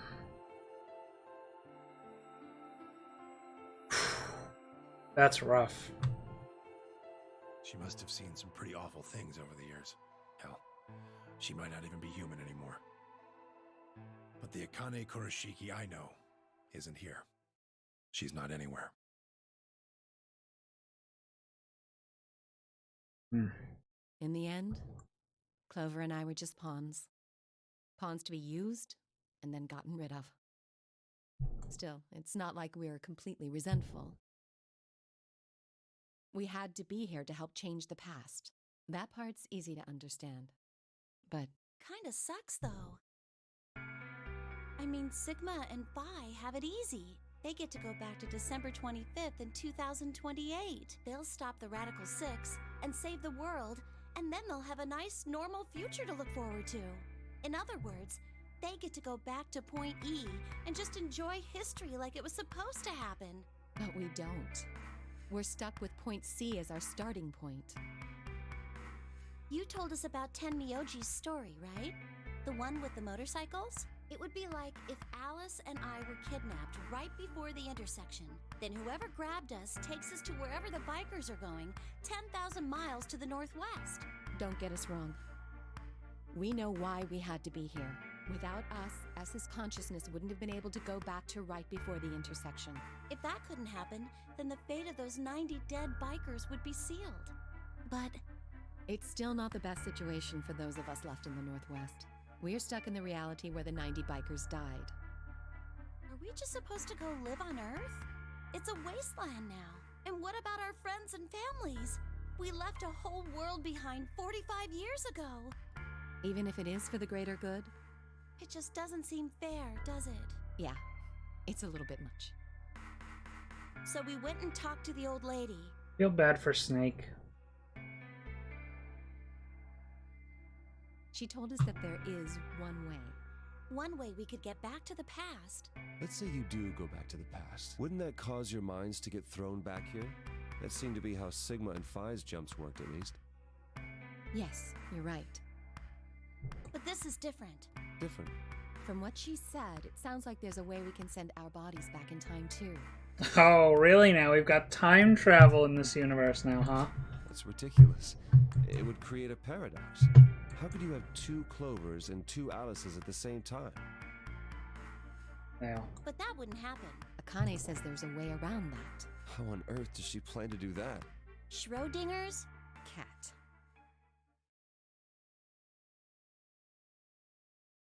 Oh, hey, Kyle. Figured you'd come here eventually. Where's Dr. Klein? Luna said you were with him. He said he was tired, so he's off resting right now. There's a bedroom at the end of the hallway. Not like physical time travel. He's in there if you're curious. Oh, right. He told me to turn on this hologram projector thing when you showed up. Want me to start it? Sure. Glad to see you. There isn't anything in particular that I have to tell you. However, I imagine there are a great number of things weighing on your mind. I'd love to answer all your questions, but unfortunately, my circumstances make that an impossibility. I hope you can forgive me. Everything I know, Phi should also know. I have instructed her to answer any questions anyone might have. Anyone other than Kyle, that is.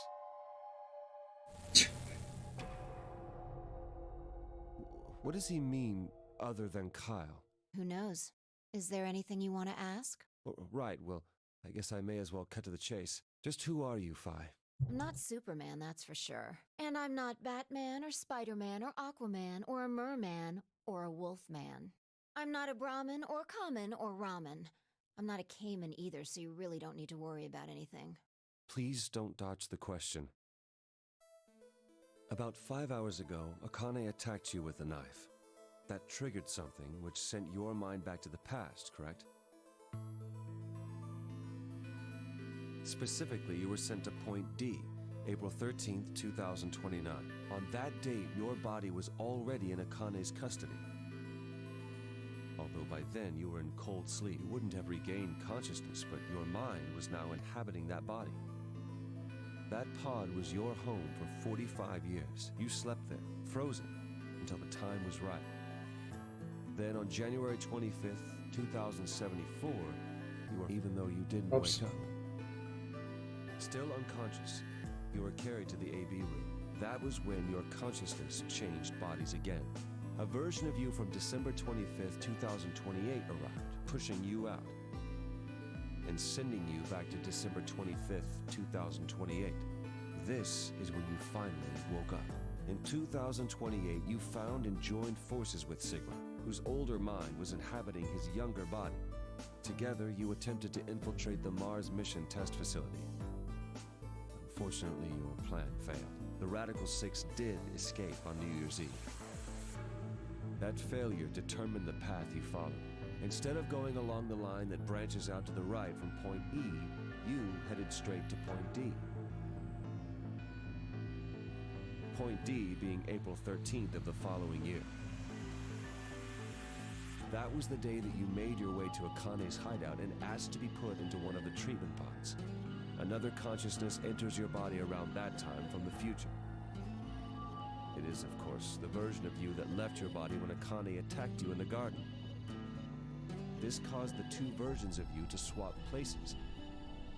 And you moved 45 years into the future, where you woke up on the garden floor. That put you on the line that comes here. So if we discount the time you spent in cold sleep, for you only 3.5 months have passed since that happened.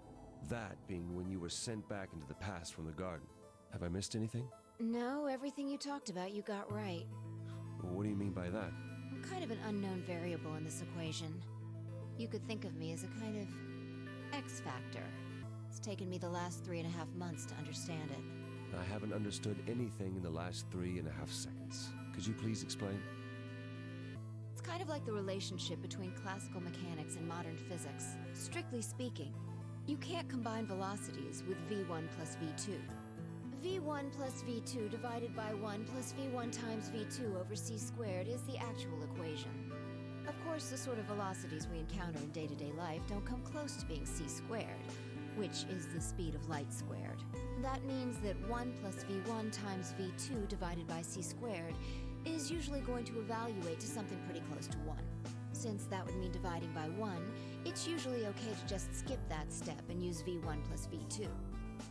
You see what I'm saying? In most situations it works, even if it isn't technically correct. So you knew enough to get the stuff you were talking about right. As long as you stick to that, you won't run into any problems. I don't quite understand. In fact, I feel like you're dodging my questions. So was that what you wanted to ask about? No. What I really want to know is what happened between Christmas and New Year's Eve in 2028. You and Sigma infiltrated the Mars mission test site, didn't you? Yes. What happened there? How did Sigma lose his eye and both his arms? And why was Radical Six in there in the first place? What could a deadly virus have to do with the simulated mission to space? Sorry, but I can't tell you that. Why? Because it would change history. There is a history where the virus didn't escape. That's the line that goes to the right of point E. In that timeline, humanity isn't heading for annihilation, and Earth isn't red. The future is much brighter. But if I tell you what you're asking me right now, then that reality will disappear. You understand? I don't. Why would all of that disappear if you told me what I want to know? You're about to go back to the past, right? The past? Don't be silly. I can't do that. Then where the hell did you learn all this stuff? I just listened to you tell me a bunch of things you shouldn't have known about. You were sleeping in the pod in the garden. You just woke up. So how can you know all this? You know my past. Sigma's past.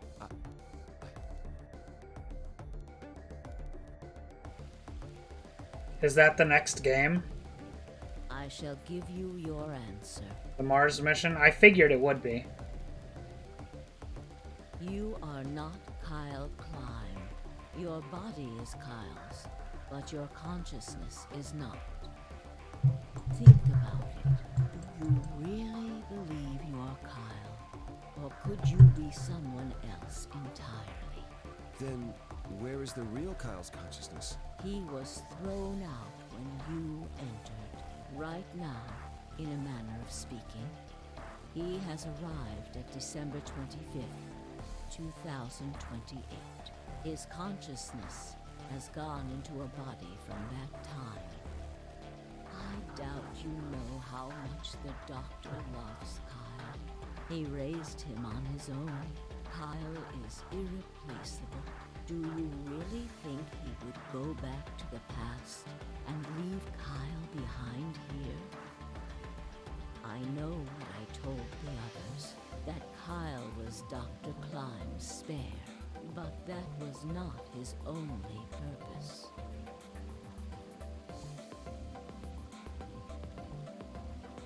Kyle's consciousness is integral to what we are trying to accomplish.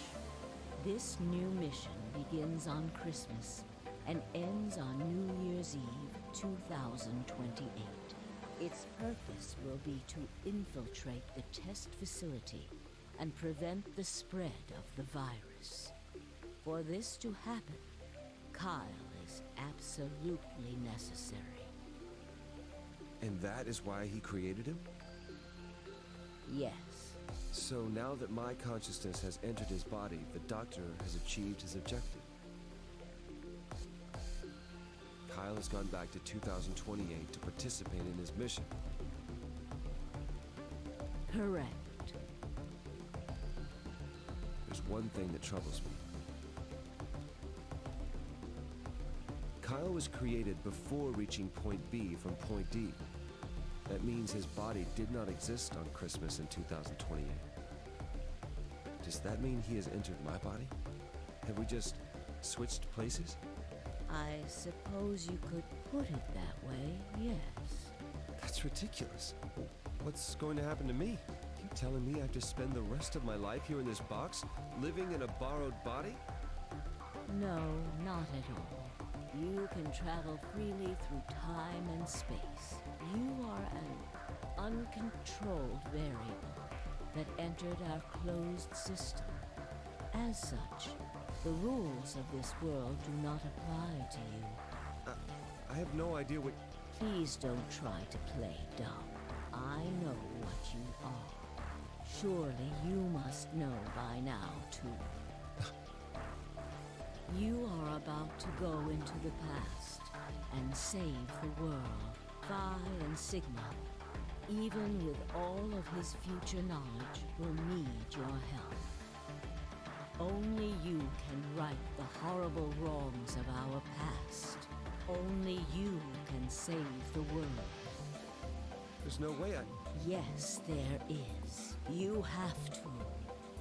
Don't you want to know the truth? Don't you want to know what happened in between Christmas and New Year's Eve in 2028? So she's just telling me to buy the new game? Well, yes, I do, but... Then you must. Reality is shaped by what we believe reality should be. If observation can change the motion of a particle, then how is it odd to think that human thought can shape reality? Your will can change history. 3 years sounds like a long time for a visual novel. The world will be reshaped into the one you imagine.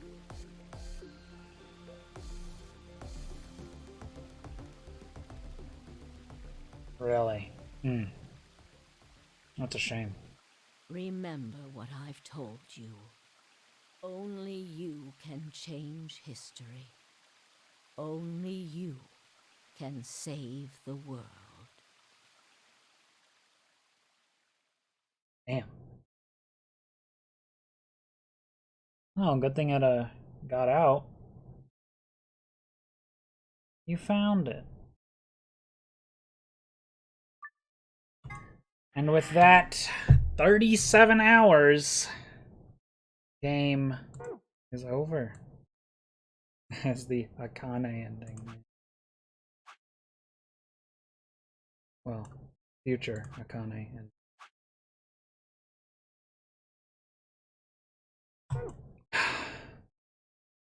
Ah, shit.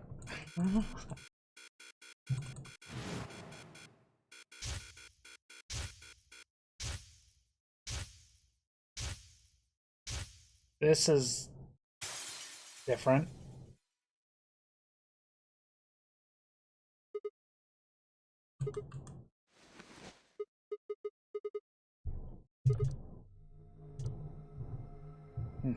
Interesting.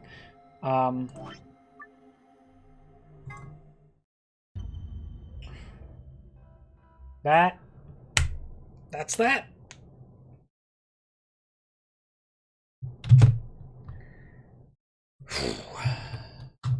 That ends the playthrough. I'm not going to be watching any trailers or anything like that. I'm going to go into the game as blind as I did the others.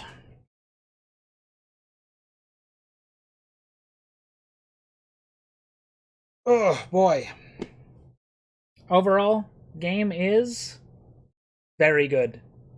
I would have to agree with the majority that prefers it to the first game. Well, don't do that.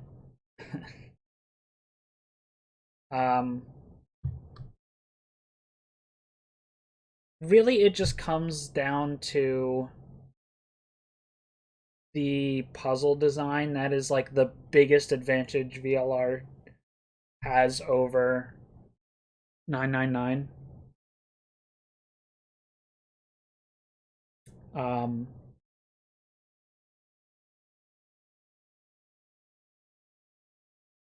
It's fantastic.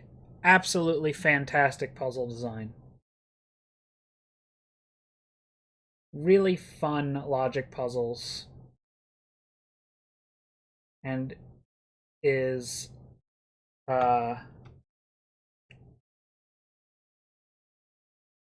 just fun escape rooms. Like, this is the kind of thing I would expect out of going to a real life escape room. Just, you know, maybe longer than a single escape room in this game. They take like what? Usually 20 minutes, maybe 30. And real life escape rooms are usually meant to last like an hour or two or something like that. Anyway, you get the point.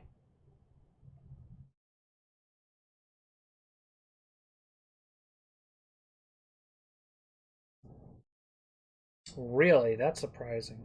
The way you've like talked about it almost makes it seem like you think ZTD sucks or something. Like you've been dropping hints about it being just bad. All right, good night. Thanks for watching. And yeah, I'm not gonna be getting on ZTD immediately. I've got some other stuff to do. Some other games I want to get through. I want to finish Tunic, go back to Kirby, and finish up Sonic 06. But sometime later this month, once all that's done, I will get back to ZTD, and that'll be that. Speaking of Tunic, oof, man, I'm like pretty much in the end game on that game, and goddamn, shit is crazy. That game is fucking crazy. It's getting just ridiculous. Like I said, the game has like secrets you theoretically could find from a new game. That applies all the way up to the very end. The post-game shit, or not post-game, but like end-game shit that you need for like the secret ending or whatever. All of that you could do from the very beginning. But it's like insane shit you would literally never think of. But once it's all explained to you, then you can just go and do it, and it's like, oh my god, that game fucking rocks. It's so cool. It's so good. Very excited to continue it and finish it up. Hopefully I can finish it tomorrow, but I don't know, we'll see. I've only had to resort to a guide for one thing so far. One.